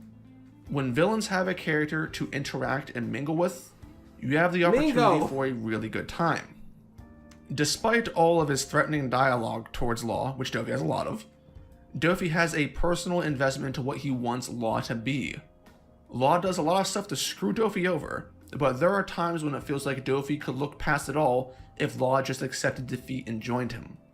Yeah, he would. Because then he could do the immortality thing, which is what he wants. He also has a very strong crewmate who can... He held Virgo in such a high esteem, and Law took care of him quite easily. Heart Throne, which used to be where Corazon was, is empty and hasn't been filled for a reason. That's because Dofi wants Law to take that spot. Dofi sees himself in Law, and because of that, Dofi cares. Dofi wants Law to be what Corazon was to him. Precious. A brother. And how Dofi feels makes sense. Law as a kid is the embodiment of Dofi. They both crave to cause as much chaos as humanly possible. Why is this here? They were both angry Uncle, because of what what are happened we to doing them. here? Hey, you know what it's here? One of my favorite scenes Eating up in time. Eat up that is when time, Dofi baby. is reading up on Florence in his free time to learn more about Law as a kid. And then he falls asleep and has a nightmare of his own past. Which just goes to show you how much Dofi relates to Law. And that connection makes Dofi accept Law into the family, give him access to resources to be a doctor. What is the purpose of this part? What is the point of this part? This is to eat up time. Not for us, but for him. I don't... I think it looks better that he has a longer video, so he eats up these 8 or 9 minutes with talking about Dofi when it doesn't relate to the downfall of One Piece. If he had done this back with Hody, just go, here's Dofi, here's his story, here's why he's good, and here's why Hody is not good, that'd be something. But this is just plopped here. Is this not a downfall on One Piece video? Why is this in here? What is this?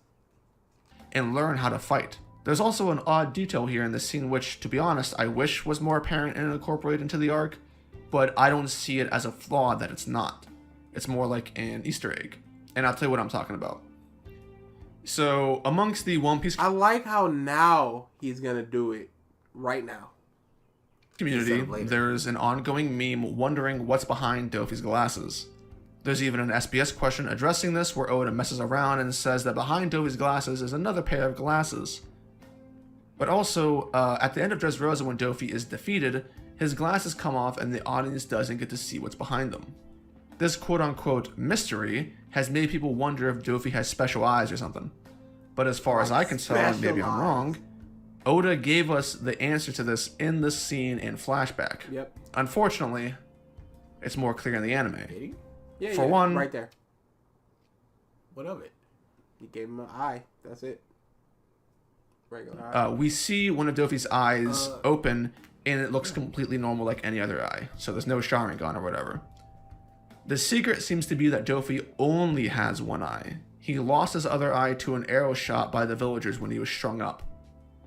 There are several occasions where Dofi gets blitzed from his blind side, and even the eye we see is the opposite of where his theoretical missing eye would be. But this is just a little detail that I like, which gives the scene extra charm. I mean, Another tiny moment that I...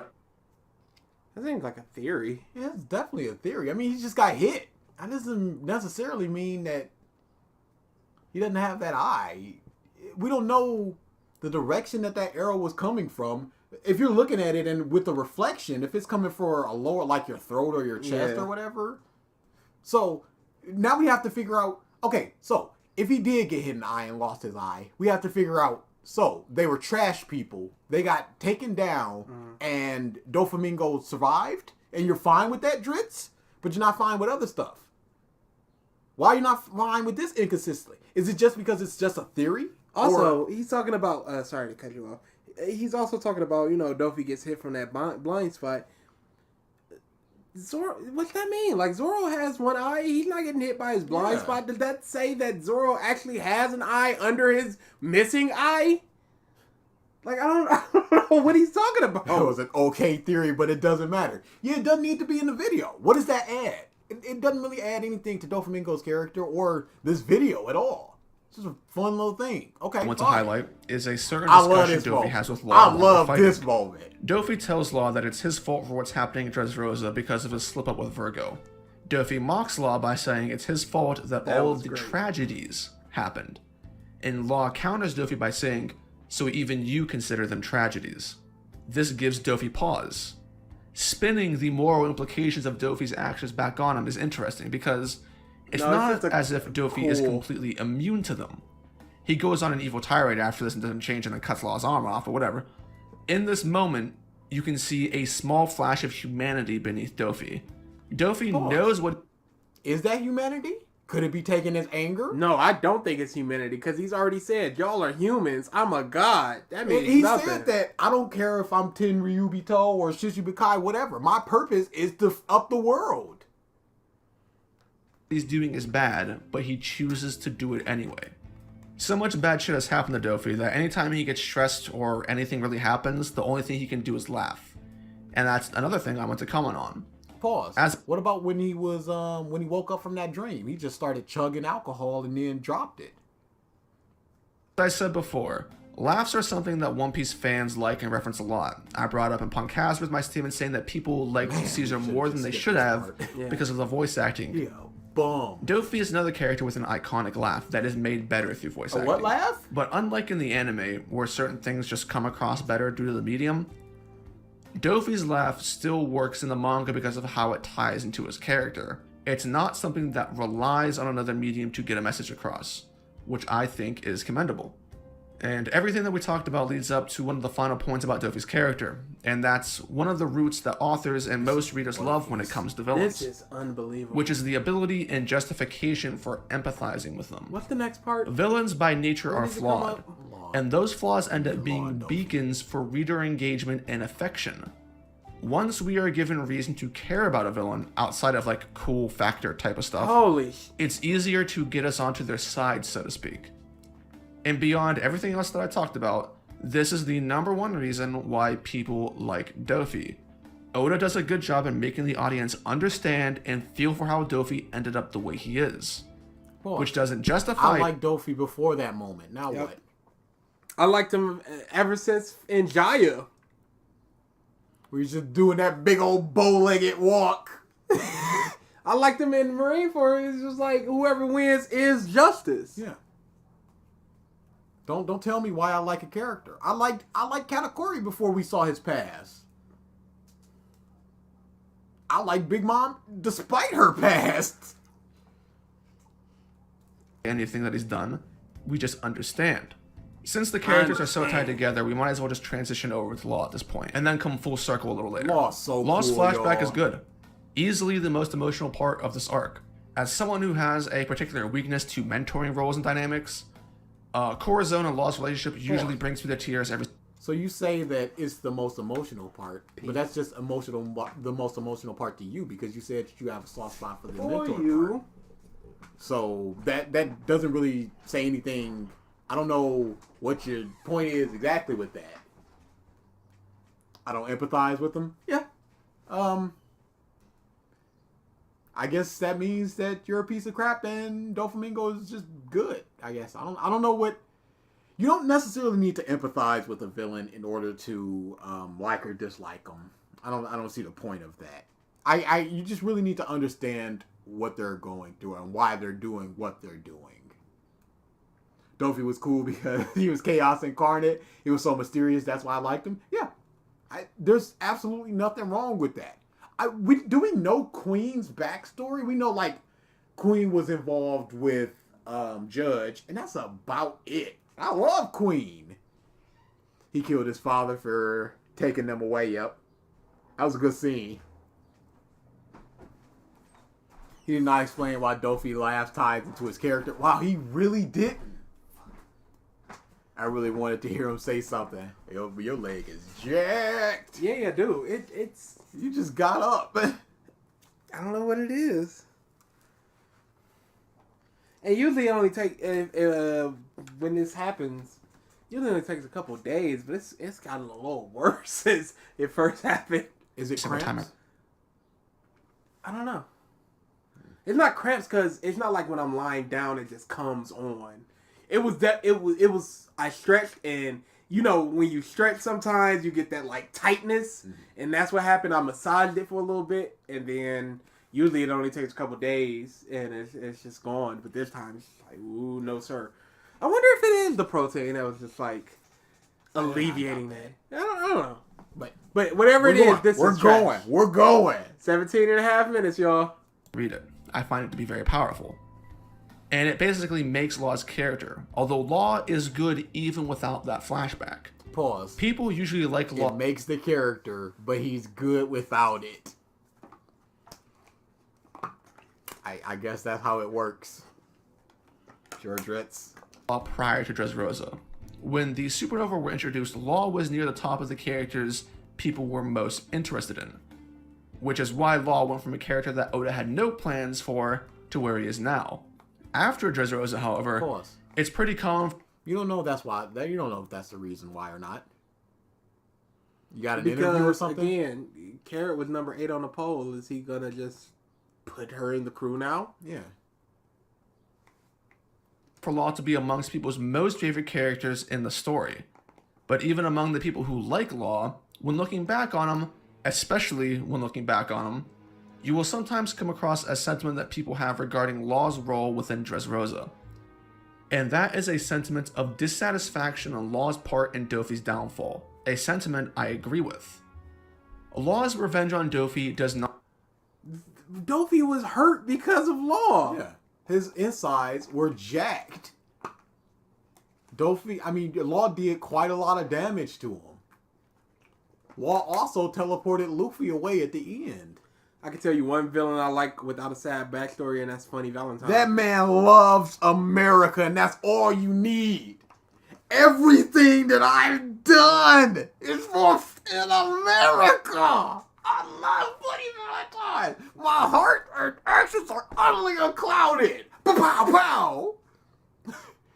Not feel complete. We spend so much time during the arc with Law, learning about him, hearing him say that he wants to be the one to end Dofi, this, that, and the other, and Law gets taken out when things start to heat up and get serious.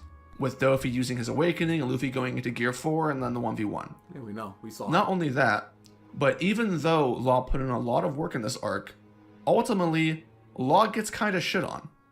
Going from Punk Hazard when Law seemed to OP and was talking about Dofi, and how Dofi underestimated him, to Dressrosa where he was OP because he was finding people below his level. Yep. So of course you're going to see him OP. That's all there is to it. It's already been stated that if the hockey is strong enough, he can't affect a person. So it's not like he can switch Viola and Dofi's hearts right here. And or just huck him into a river for a fish. He's like putting up a fight but getting his ass kicked and arm chopped off, and Dofi putting his nuts in his face and dropping 50 on him is like, damn, okay, maybe Law isn't all that. Pause. Which isn't So bad. you're gonna ignore all the stuff that he did do? The plans of, hey, I'm gonna punch him, I'm gonna switch with the room. They did that twice. Those were Law's plans. hey, you could just describe any Drizzt video as. So we're just gonna ignore. Oh man. Per se, but it does become bad since this is a huge issue once we leave Dressrosa and go into Wano. Being in the community for so long and talking to people about their gripes and whatnot, I've run into a fair amount of people who think that Law should have been the one to defeat Dofi. I do not agree with this. Luffy should always be the trump card against Dofi and a catalyst for launching Law's further interest in Luffy and the D. I think that's correct. Things just could have happened in a different way. What Law needed is better closure with Dofi. Things could have been written differently that gave Law a bigger role in Dofi's defeat, or perhaps it could have been a true 2v1 that comes down to the wire. It would have required Dofi to be stronger as a character, but there's no problem in doing that. With how much the arc is focused on Law, to get the full closure and satisfaction, So that's his only outcome. Just somehow make it 2v1. Make Just Law do it. more important in the fight. No, just do it. Somehow. So why not add Viola and Rebecca and Keros to the fight? Why not make it a 5v1? Why not? Since all those people have so much going on with Dofi. Why not do all of this stuff? What did he say about D? Run it back. I don't want to run it back. We're almost done. Things just could have happened in belong and talking to people about their gripes and whatnot. I've run into a fair amount of people who think that Law should have been the one to defeat Dofi. I do not agree with this. Luffy should always be the trump card against Dofi and a catalyst for launching Law's further interest in Luffy and the D. There you go. Luffy should always be the catalyst for what? Why? Why? Not gonna explain that either. Yep. So Cool. shut up. You got what you wanted, Leo. D. You've confused us. To be stronger as a character, but there's no problem in doing that. Hey, With how continue. much the arc is focused on Law, to get the full closure and satisfaction, one last thing between Law and Dofi was mandatory. But that That's not mandatory. So we needed a full closure for Keros and Rebecca too, right? Should they have taken out Sugar? Or like, what's the full closure everybody should have gotten? Should Riku have been there too? King Riku?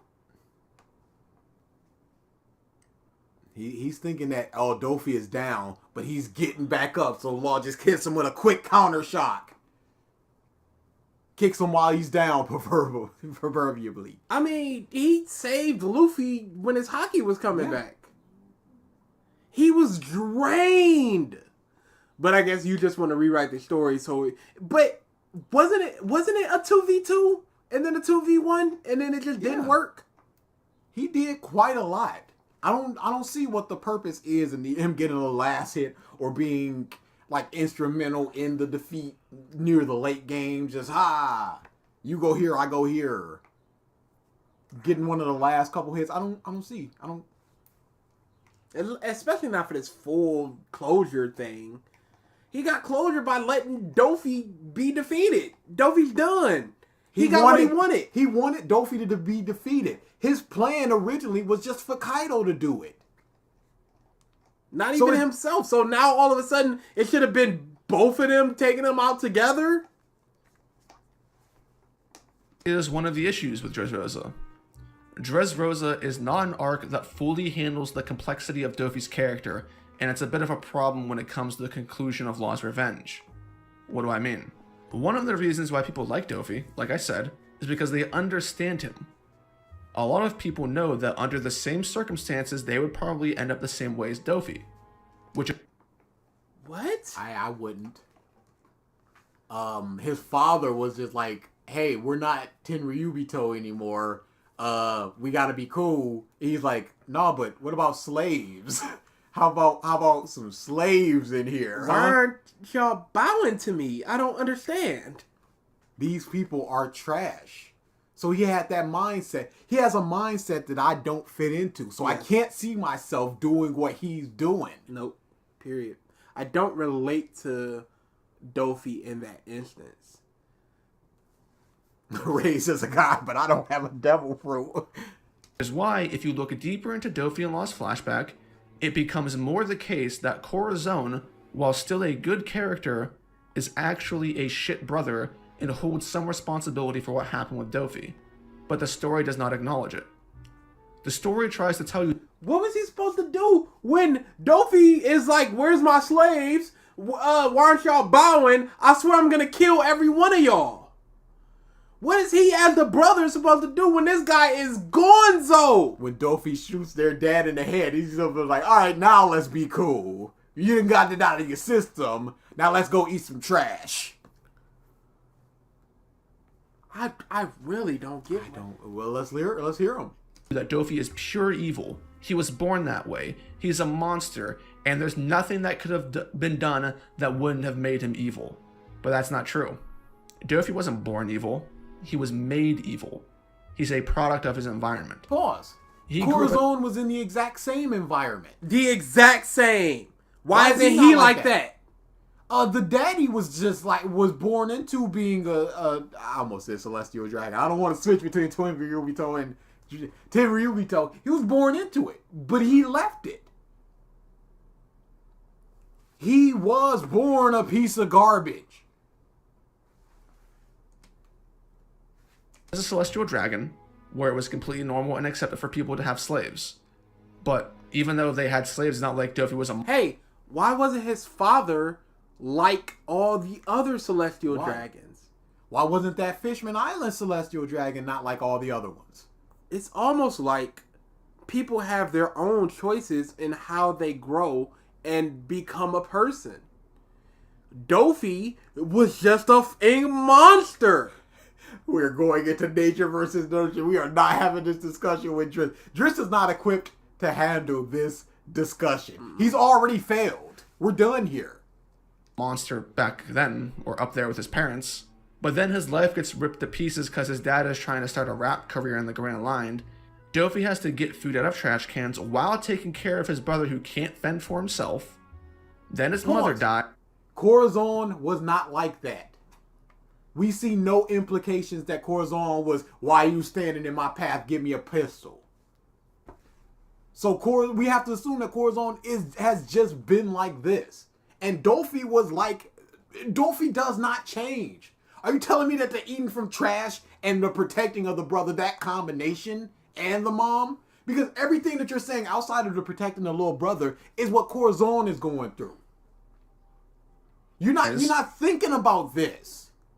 And people are still coming after him, and he gets literally crucified. It's only natural that someone could break under that. And It wasn't a break. He was saying what the he's gonna do. He's a monster. Again. While they're strung up, Corazon is crying, saying that it hurts. And Dofi's like, I'm gonna kill you all. Mark my words. Get some. then afterwards, Dofi gets groomed by Trouble and Company. Pause. No. He's already like this. Yeah. He's been like this since he's a child. They didn't groom him. They just put him in the path to just do more terrible stuff. They went, no, you are in God. You continue down this path. You do you, and we'll support you. He goes, yeah, I'll do what I want to do. If anything, this cemented his hate. Like, why did they not treat Corazon the exact same way? Man. Dofi ends up still caring for the people who are important to him, but his anger towards the world is kind of what defines him. Even when Corazon left for 6 months with Law, Dofi wasn't that strung up about it. Even when the rest of the family suspected Corazon was a traitor, Dofi gave him the benefit of the doubt. Dofi is still evil, mind you, but there's a clear difference in how things ended up. Corazon talks about Dofi like he's the devil, but Corazon didn't try to talk to Dofi. It kind of feels like Oda made these characters have depth and then he didn't know what to do about it. So you're telling me that a serial killer can't have a puppy? They can't have nice moments in their lives? Psychopaths? They can't hold the door open for people? Come on now. Triton, no. It hasn't gotten any better, but we're almost done, thankfully. He had a couple points that we just sat through because either we mostly agreed with them or they were so boring that we couldn't really say anything about them because he's just listing off things that happened. Theme that could have worked to fix all of this is that Corazon failed as a brother with Dofi. He was too late, but then he succeeded with Law. You know what? It could have been... Pause. This is going to be funny because Triton doesn't understand this. Hey, Triton, shove off. Did he just say it would have been good if this happened? And it's the thing that literally happened? Oh, let's go back. Yeah. Characters have depth and then he didn't know what to do about it. A narrative and theme that could have worked to fix all of this is that Corazon failed as a brother with Dofi. He was too late, but then he succeeded with Law. It could have been perfect. Isn't that what happened? I guess he wanted a discussion between them and Dofi going, no, you piece of I mean, the daddy was just like, y'all kids be cool. We trash people now. And Dofi did not accept that. It's not the treble influence. It's not eating out of the trash. It's none of that. It is who he had always been. Dofi was interested in Law to begin with because he was just like himself. Law was angry at the world. He needed an outlet for destruction. Dofi wanted to gas that up. But instead of being reinforced in that behavior like Dofi was with Treble, Law found Corazon and the power of love saved him from becoming a monster. Just like how you could argue that the power of love saved Corazon when Sengoku found him, which is why Corazon, even though he didn't react the same way as Dofi, ended up ultimately being a good boy. But he was never who Dofi was. Law became that because of what happened to him. Yes. We saw in the flashback of the flashback when he was with his sisters and the church people, he was a chill little boy. And then he became angry and hate-filled and rage-filled and all that crap. And then he changed again. That is reversion back to his original. Law became good because of his environment, unlike Dofi. No. Law, well, yeah, eventually. But he was also changed because of his environment. He was a nice boy. The people around him screwed them all over. And then so he became a bad boy. And then he became a good boy again. Corazon was a good boy who continued to be a good boy. Dofi was a bad boy who continued to be a bad boy. And how could Corazon, as the younger brother, raise Dofi correctly? How could Corazon, as the younger brother, change him? This could have been a very powerful theme that led to the final dialogue between Dofi and Law, where that theme was upheld and Dofi's defeated and gets So tired of these people. his comeuppance. And also, maybe Law should have actually killed Dofi, which is different than defeating him. Food for thought. Because as it stands, Law wanted to kill Dofi, but Dofi ends up getting jailed instead, which is not a punishment in the One Piece world. What?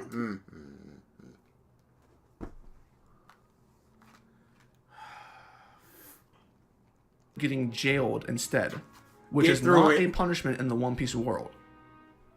To summarize, the dynamic between Dofi and Law is good, it's still good, but the writing behind them is missing a component to it in order to fully utilize their characters and the message behind them. Law's revenge on Dofi feels incomplete without him doing more than just Gamma Knife and acting as a cheerleader for Luffy. Hey. Destroying his insides. So, his original plan was for Kaido to do it. Would that have been the same? Would it have been good then? What is the themes come into that? Dofi had the nicest people, his parents, and a good brother. If he was arguing that Corazon had an effect on Law, then everything else should have had an effect on Dofi.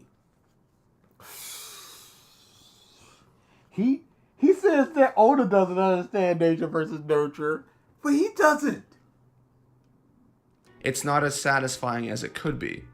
Dofi doesn't understand why Corazon betrayed him, and the element of Dofi's family betraying him from his perspective is also important when talking about the relevance of this theme.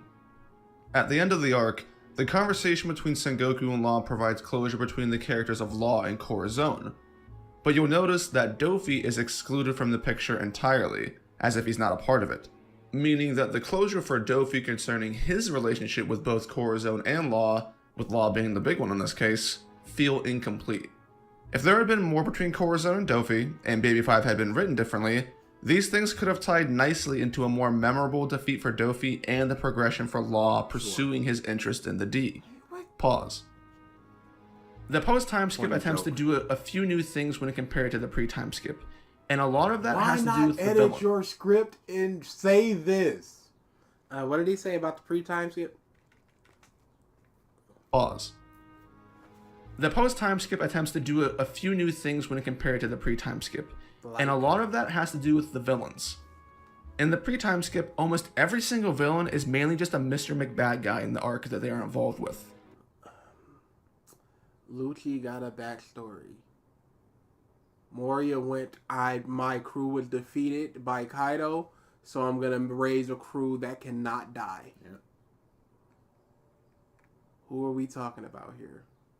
Eniru just wanted to go to the f***ing moon. That's all he wanted.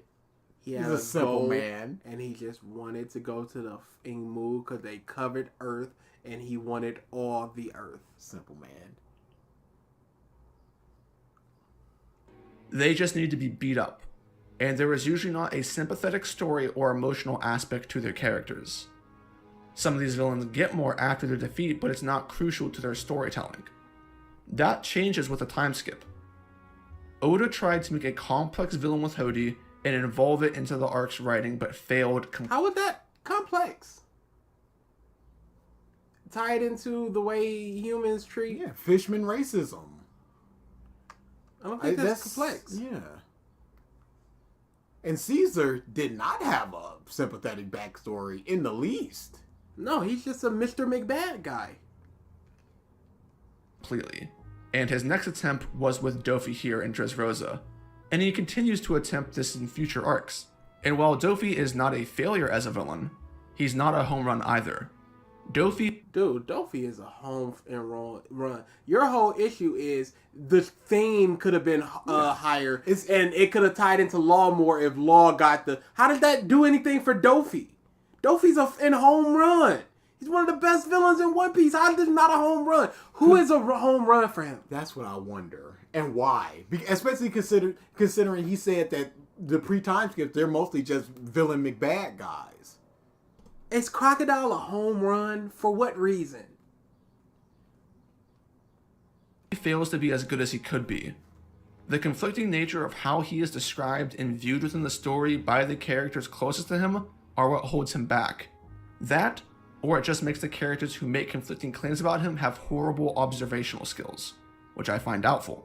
Dofi is also not surrounded by other story elements to overlook these issues. Dofi is like LeBron on the Cavs his first go-around.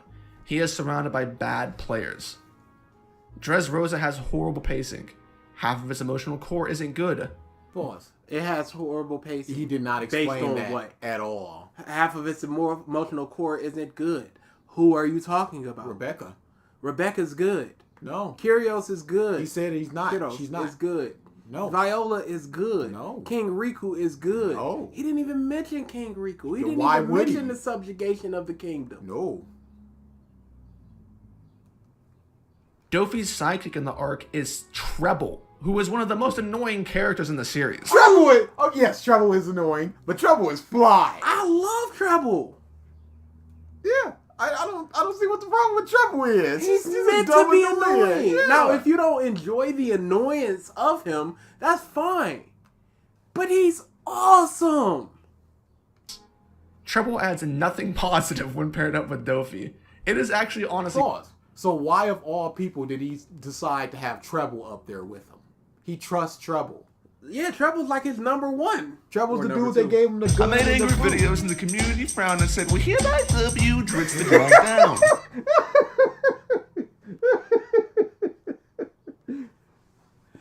just got back and I want to hear the rap. You got it. Unbelievable. We're almost done. As soon as we're done, we're probably gonna head out. I'm gonna tell y'all something though after once it's finished. Crazy. Treble got as much screen time as he did, and he was the one who groomed Dofi. Pause. And see, he just goes, Treble sucks. And that's all it is. Who would he have liked to be slotted in that role in the family? Diamante? Okay, so then we don't get the Rebecca Kuros thing. Unless they're up on the roof with Doflamingo, and why are they not getting beheaded instantly? Pika? He just goes, he's annoying. That's all there is to it. He cared for Dofi, he gave him the fruit. He's basically either his big brother or his dad figure. Treble is so ass, dude. Yo are crazy. Treble's awesome. You just go, he's annoying. He doesn't add anything to the dynamic with Dofi. He's ass. Tontatas suck. The Tontatas suck. He's not gotten into it. He's just rapping this. You said you got better. You're just doing post-in Dressrosa wrap-up when you don't even talk about the Tontatas or why they suck. None of the Grand Fleet's fights are particularly that good. I like Sai's fight. Sorry.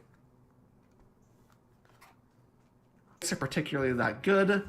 Sai's fight ruins Baby Five's character. Nope. And that's saying something since Baby Five honestly wasn't that good to begin with. You crazy. Several Straw Hats, despite not being emotionally invested into the arc, still managed to get questionable/bad writing. The Birdcage is one of the worst plot device time bombs in history. I mean, like, can Dofi get any help here? Like, come on, man. It's just rough when you have a character with such a high ceiling like Dofi with so little to work with. When the junk starts to heavily outrank the great stuff, the junk starts to stand out a bit more. Like, there are little nitpicks that just tell you, yeah, we're not sure what was going on here. Like, Oda might not have had this thing fully figured out when he went to go, manuscript it. Like the Colosseum, which, as an idea, makes no sense. Dofi was holding a tournament in the Colosseum with the Mera as the prize, right? And this attracted fighters from around the world to come and contend. And all of the losers got sent to the junkyard and were turned into slaves. What purpose does that serve for Dofi? Pause. Once somebody got taken, I remember this part. Once somebody got taken, one of the contestants, they went, you're a power type. Go over there and lift stuff. So they need strong people in order to lift stuff. You got your rank and file people, and they're going to be the entertainers, but the strong people are going to be moving stuff. That's the reason, Drizzt. And hey, he got a bunch of strong people from all over the world. To be a dick? It's not like he needs more toys or anything for to make Dressrosa better as an island. Production of Smile quicker, moving his weaponry quicker. Yes. More employees with zero cost. Why would you not have it? Like, imagine if a Walmart can employ 7 more people for free. They absolutely would. Like, every shift got an additional 7 more people for no money. They would find things for them to do. And we've never seen a moment where the toys are just standing around doing nothing. Even if they found nothing for them to do, it's not like it hurts their business. Because they cost nothing. Why would a slaver want more slaves? I've got enough slaves, thank you. I've got enough slaves that don't require food, sleep, housing, water, anything. No type of maintenance. I've got enough of those. And if they're broken, toss them down into the hole. Him turning those people into toys is kind of pointless. And Dofi puts up the prize of the Mera well before Luffy arrived in Punk Hazard. The tournament wasn't designed originally as a trap for Luffy. That's why Sabo, Bart, and all the other people came. The tournament was advertised with that as the prize.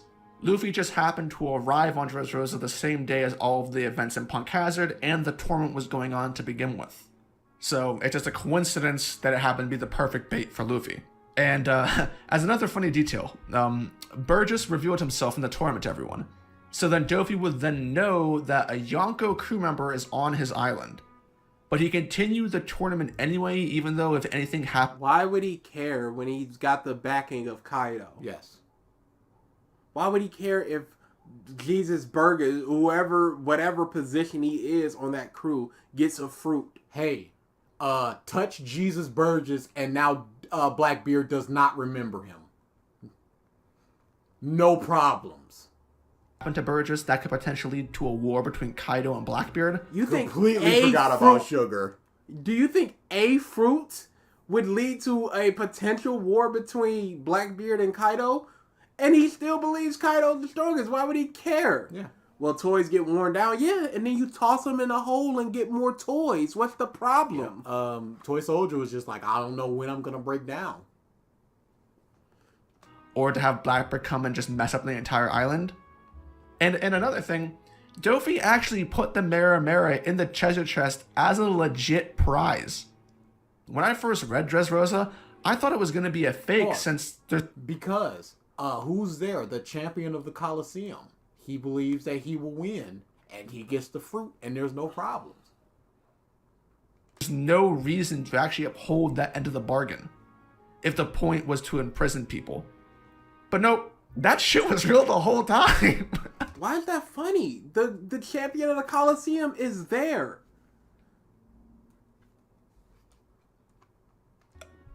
If Sabo was not there, Diamante likely would have won.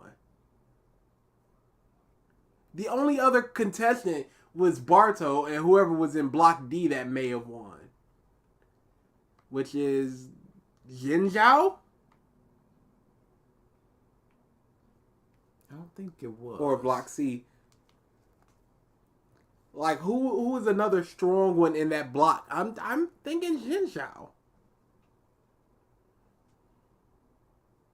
Of course, I'm not going to be able to find this.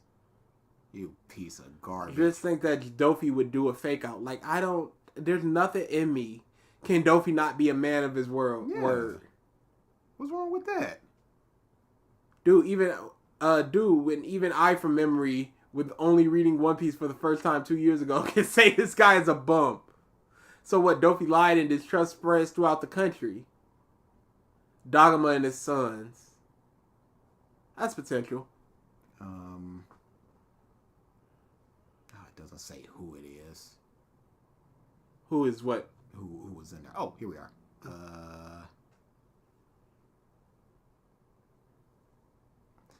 Diamante, Jesus Burgess, Rebecca Barton. No, that's the final one.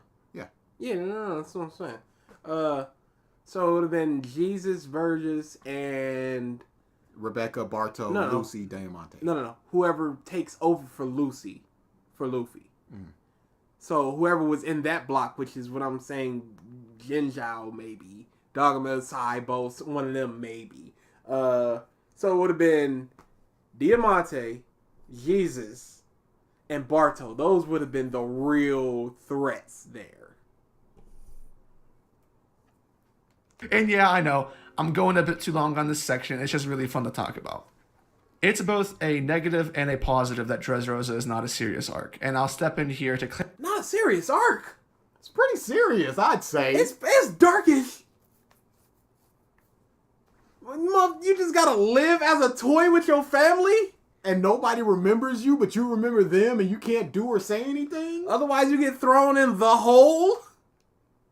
Clarify what I mean by the phrase serious arc. Okay, thank you. In One Piece, a serious arc is when the main characters are engaged with the plot of an arc on more than a surface level interest. Pause. That is a tertiary definition out this world. That is, if you look up a definition, it's the 6th, 7th one, which is like, some people sometimes use it as this. What the are you talking about, Drizzt? So Skypiea is not a serious arc. I'd go as far as Shaba Odi isn't a serious arc.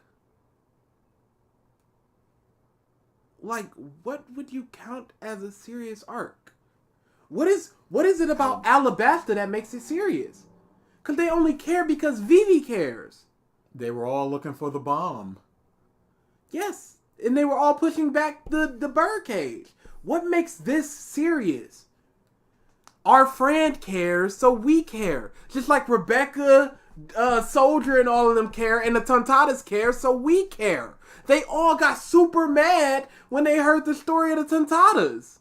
and Rebecca and them. So why is Alabasta a serious arc, but this isn't? Because Drizzt is gonna tell you. Oh, dude. Just Haha, she has to kill her family. Haha. That's what it was in Dressrosa. level interest. Just because civilians are running around crying and there is theoretically serious stuff going on doesn't mean that in the broader context of the story, it's a serious arc. What was serious about Alabasta that wasn't in Dressrosa? Please explain. So he said, I'm gonna explain, and then he explains nothing! He's just terrible! That done knocked my whole off. There are levels to it. And like I've said a million times, the more serious or important the role of an arc is, the criteria for those arcs change because it's something that's really important, and if it gets messed up, it damages and impacts the quality of the story more than random stuff. Like what? Like what? Who cares as the Straw Hats? Horrible. Who cares if Alabasta gets taken over? That means nothing to us.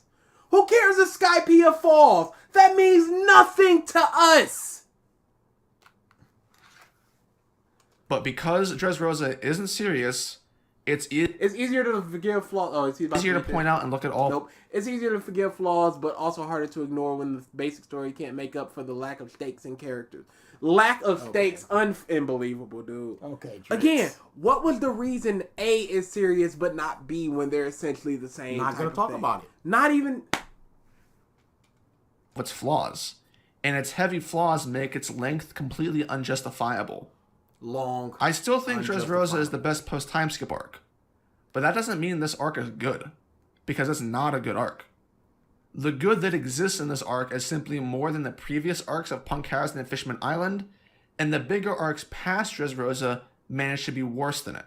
Which leads me to talk about an arc that may seem odd to talk about in a critical light because it's almost universally beloved. Hey, do you know how many chapters less Alabasta was than Dressrosa? How many?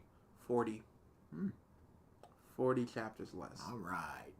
Beloved, and is in many people's top arcs, specifically their favorite arc of the post-time skip. I love Zou. Zou. This will probably be the most controversial thing within this video, and potentially within the entire video series of the Downfall of One Piece. I used to like Zou quite a bit, and for a while I thought Zou was the best post-time skip arc, in isolation.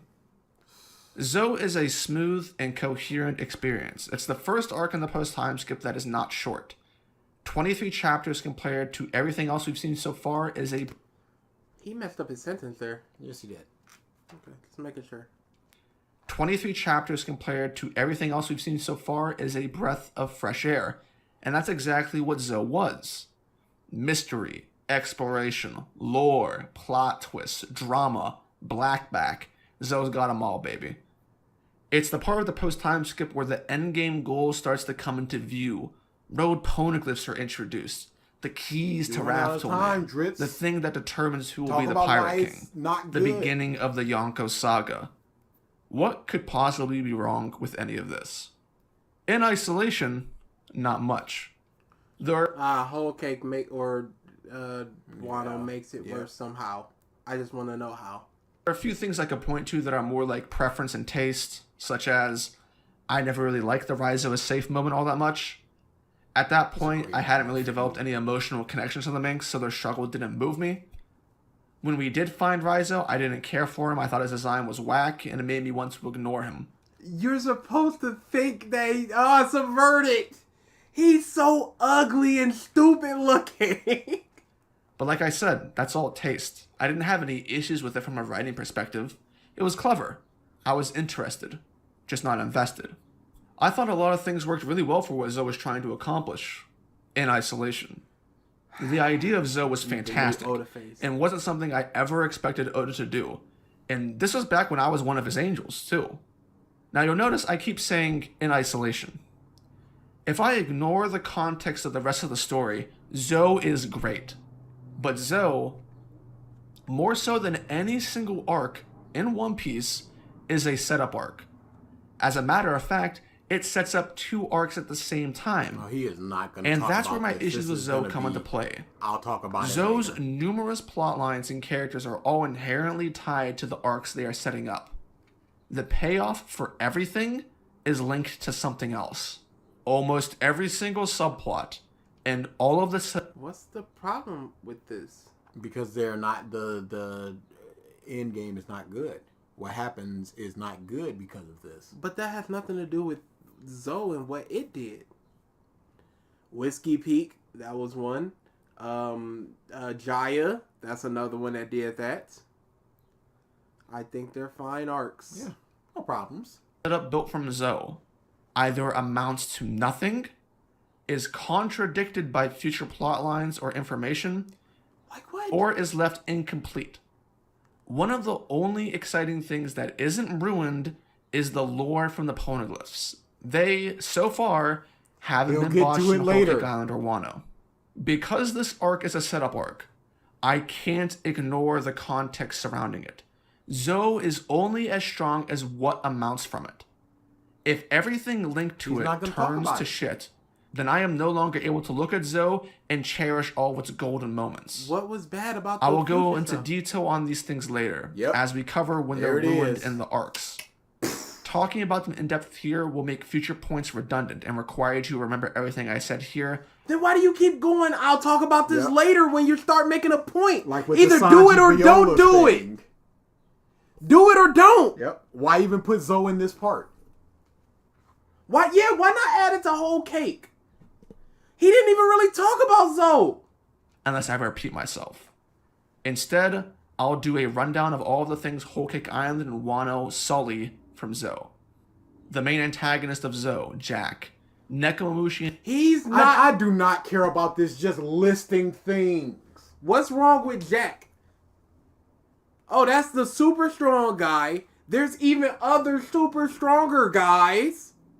What's the issue? I don't care. Cause What's wrong with he's Nico? not explaining Yeah, you know it. what? We're just gonna have to consume the list and just go. We don't know what he's talking about.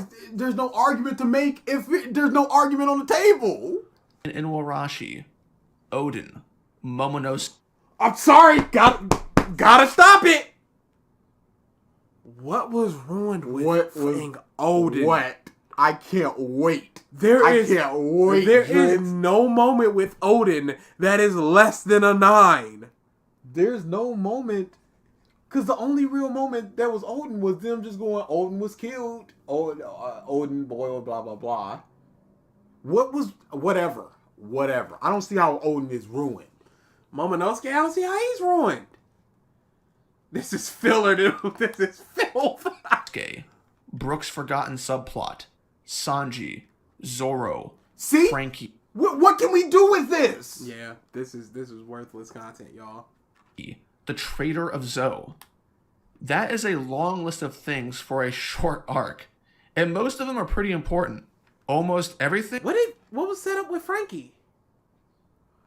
What was set up with Zoro? I should have read Zou.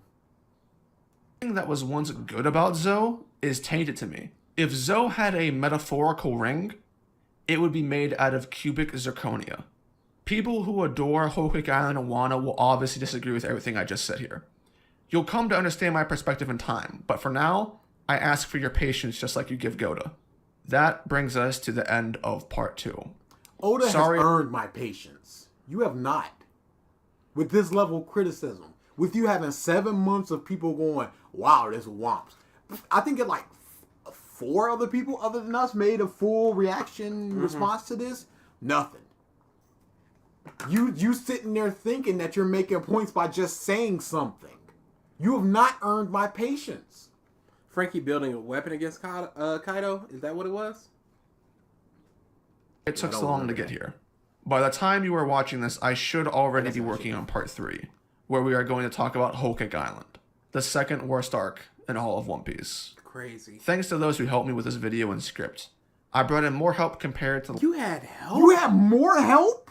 And it's still this level? last time Hey, to get yo, more eyes. cut the Dofi part. It's worthless. And then expand on other parts so they know what you're talking about. On this, so I can avoid things I hadn't seen in part 1. Shoutouts to Glam, Christian, Sen, Stebo, Jake, and Quietly. And thank you all for watching. And until next time, see ya.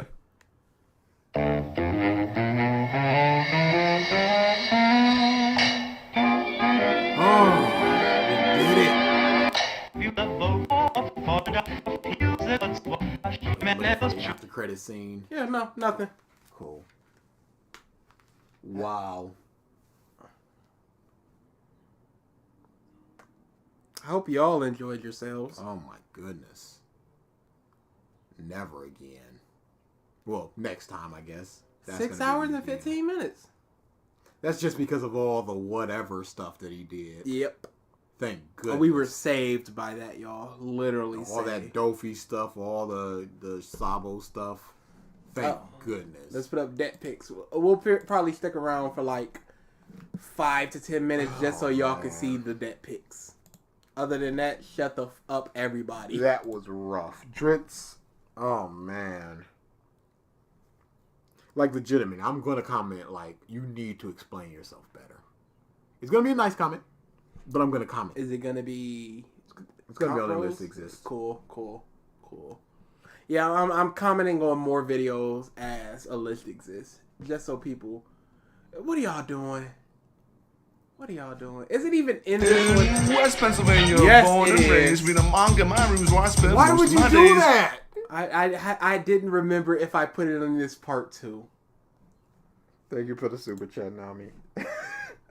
So for there was actually something y'all all could have did, which is it's turned on for members and also subs. You could have unsubbed and resubbed, and it might have worked through that as well. Are you gonna try it? No. Oh, okay. So yeah, that when we muted, I was like, when I mentioned subs, I was like, oh no, I shouldn't have said that. Because you could have did that. Let's put up the Drizzt. Not the Drizzt. The deck. I am not looking forward to Whole Cake. If this is his level, I shouldn't have gotten so hyped when he said that I've gotten better. I've learned. I want to be better. I want to make this as good as out of I us. possibly can. And he pulls this stuff. What did we expect, though? Not that. Better, more, gooder. What did we... Don't say you're going to be better. Just be better. Just be better, or just keep that same energy and just be crap and don't have me expect you to be better. That's fair. Because that's what hurts. It's just like, you said, homie, but what happened? Yeah, it's all the big...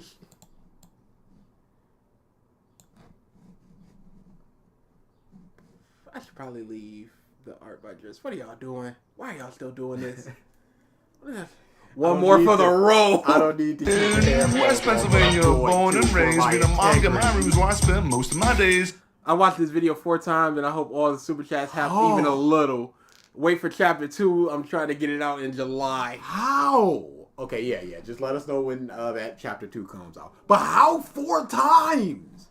I'd have tapped halfway in. Meme did. Yeah, that's a tremendous amount of time for this bummery. I'm not gonna watch bad videos by myself. I don't see how people do that. Yeah, that's always an incredible practice. I got no dog in that fight. I can watch bad movies by myself, but a bad video, I already added that one. That's my mistake. What's the one I need? You're cracking up. Drizzt has ruined us. He's ruined us all. I'm just so glad it wasn't in the 9s. That'd have been horrible. What wasn't in the 9s? Our time? 9 hours. Yeah, that would have been big bad. I like the little sleepy baby DA. He's a big sleepy baby, y'all. Alright, we'll talk for about 5-10 minutes just so y'all can absorb the greatness of that. That slasher Pika is fantastic. Fantastic. Can we rate this video the worst ever or shake my head? I'd say the first one was worse. Yeah. I feel like as a whole, this is going to be the worst thing we ever do. Yes. I don't see how it couldn't be, especially since the next arc is my favorite arc, and there's going to be some stuff that I agree with him and Wano, but again, he's just going to critique it wrong. It's going to make me not agree with him.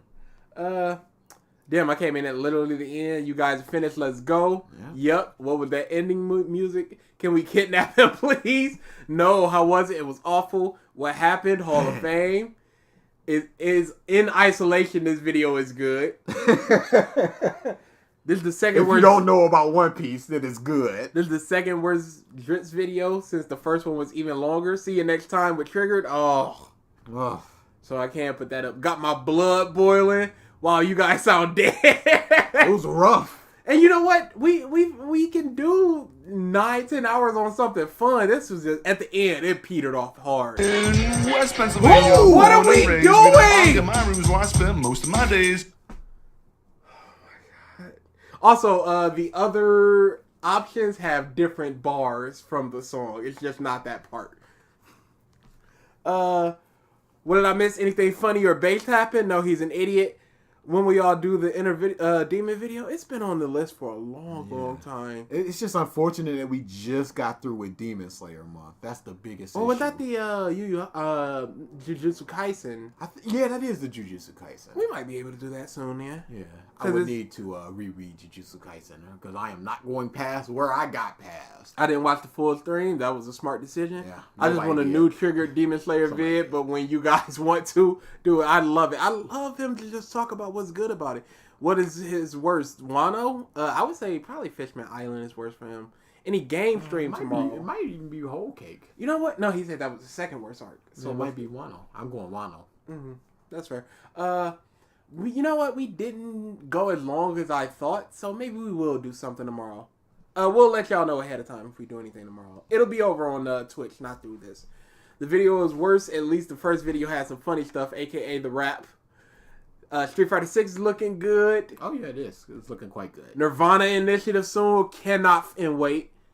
You really did say you know what? 2.5 times. Hollis, when you put better. that percent, I was like, that doesn't sound Surely accurate. that's hyperbolic. He said he's gonna be better. And no, you got it. His Rebecca stuff is legit the filthiest piece of shit you can find in the store. That was balls. What y'all think of the new My Hero chapter that doesn't exist? It didn't exist, so it's the best chapter that we've had in a while. Favorite Avatar: The Last Airbender character? Toph. Toph with a bullet. Number 1. Easy, clean, no problems. Get it out of here. One more time. There's no so answer. it can There's no get other stuck answer. in y'all heads. No. I don't appreciate that. Favorite community character? I bet. I've never watched Community. Mark videos are ripe for the pickings for tomorrow. We're not doing an actual video tomorrow. You know what? I think we need to record it's sometime next week. We got a long revisited coming, y'all. Beyond that, support debt. Yep, support that. Wow, that is a lot of money. Yeah. Undeserved money. Big time. Yeah, stop coming to these. Shove off. Shove off. Damn. Yo, that might be one of the alerts. Legitimately, that might be one of the alerts.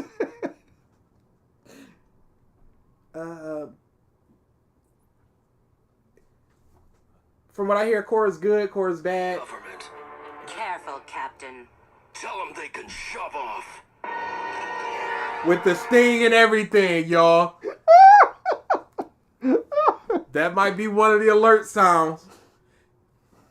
If you guys were big enough to hold boxing events and shit, which revisited creator do you think you could actually take in the ring? I think I can handle Mark. Oh, Mark is running marathons. Oh, never mind. But that doesn't mean he can fight. But the stamina. The stamina, yeah, that would be awful. That'd be outpacing out this world. He bounces circles around us. Drizzt feels like I could take him.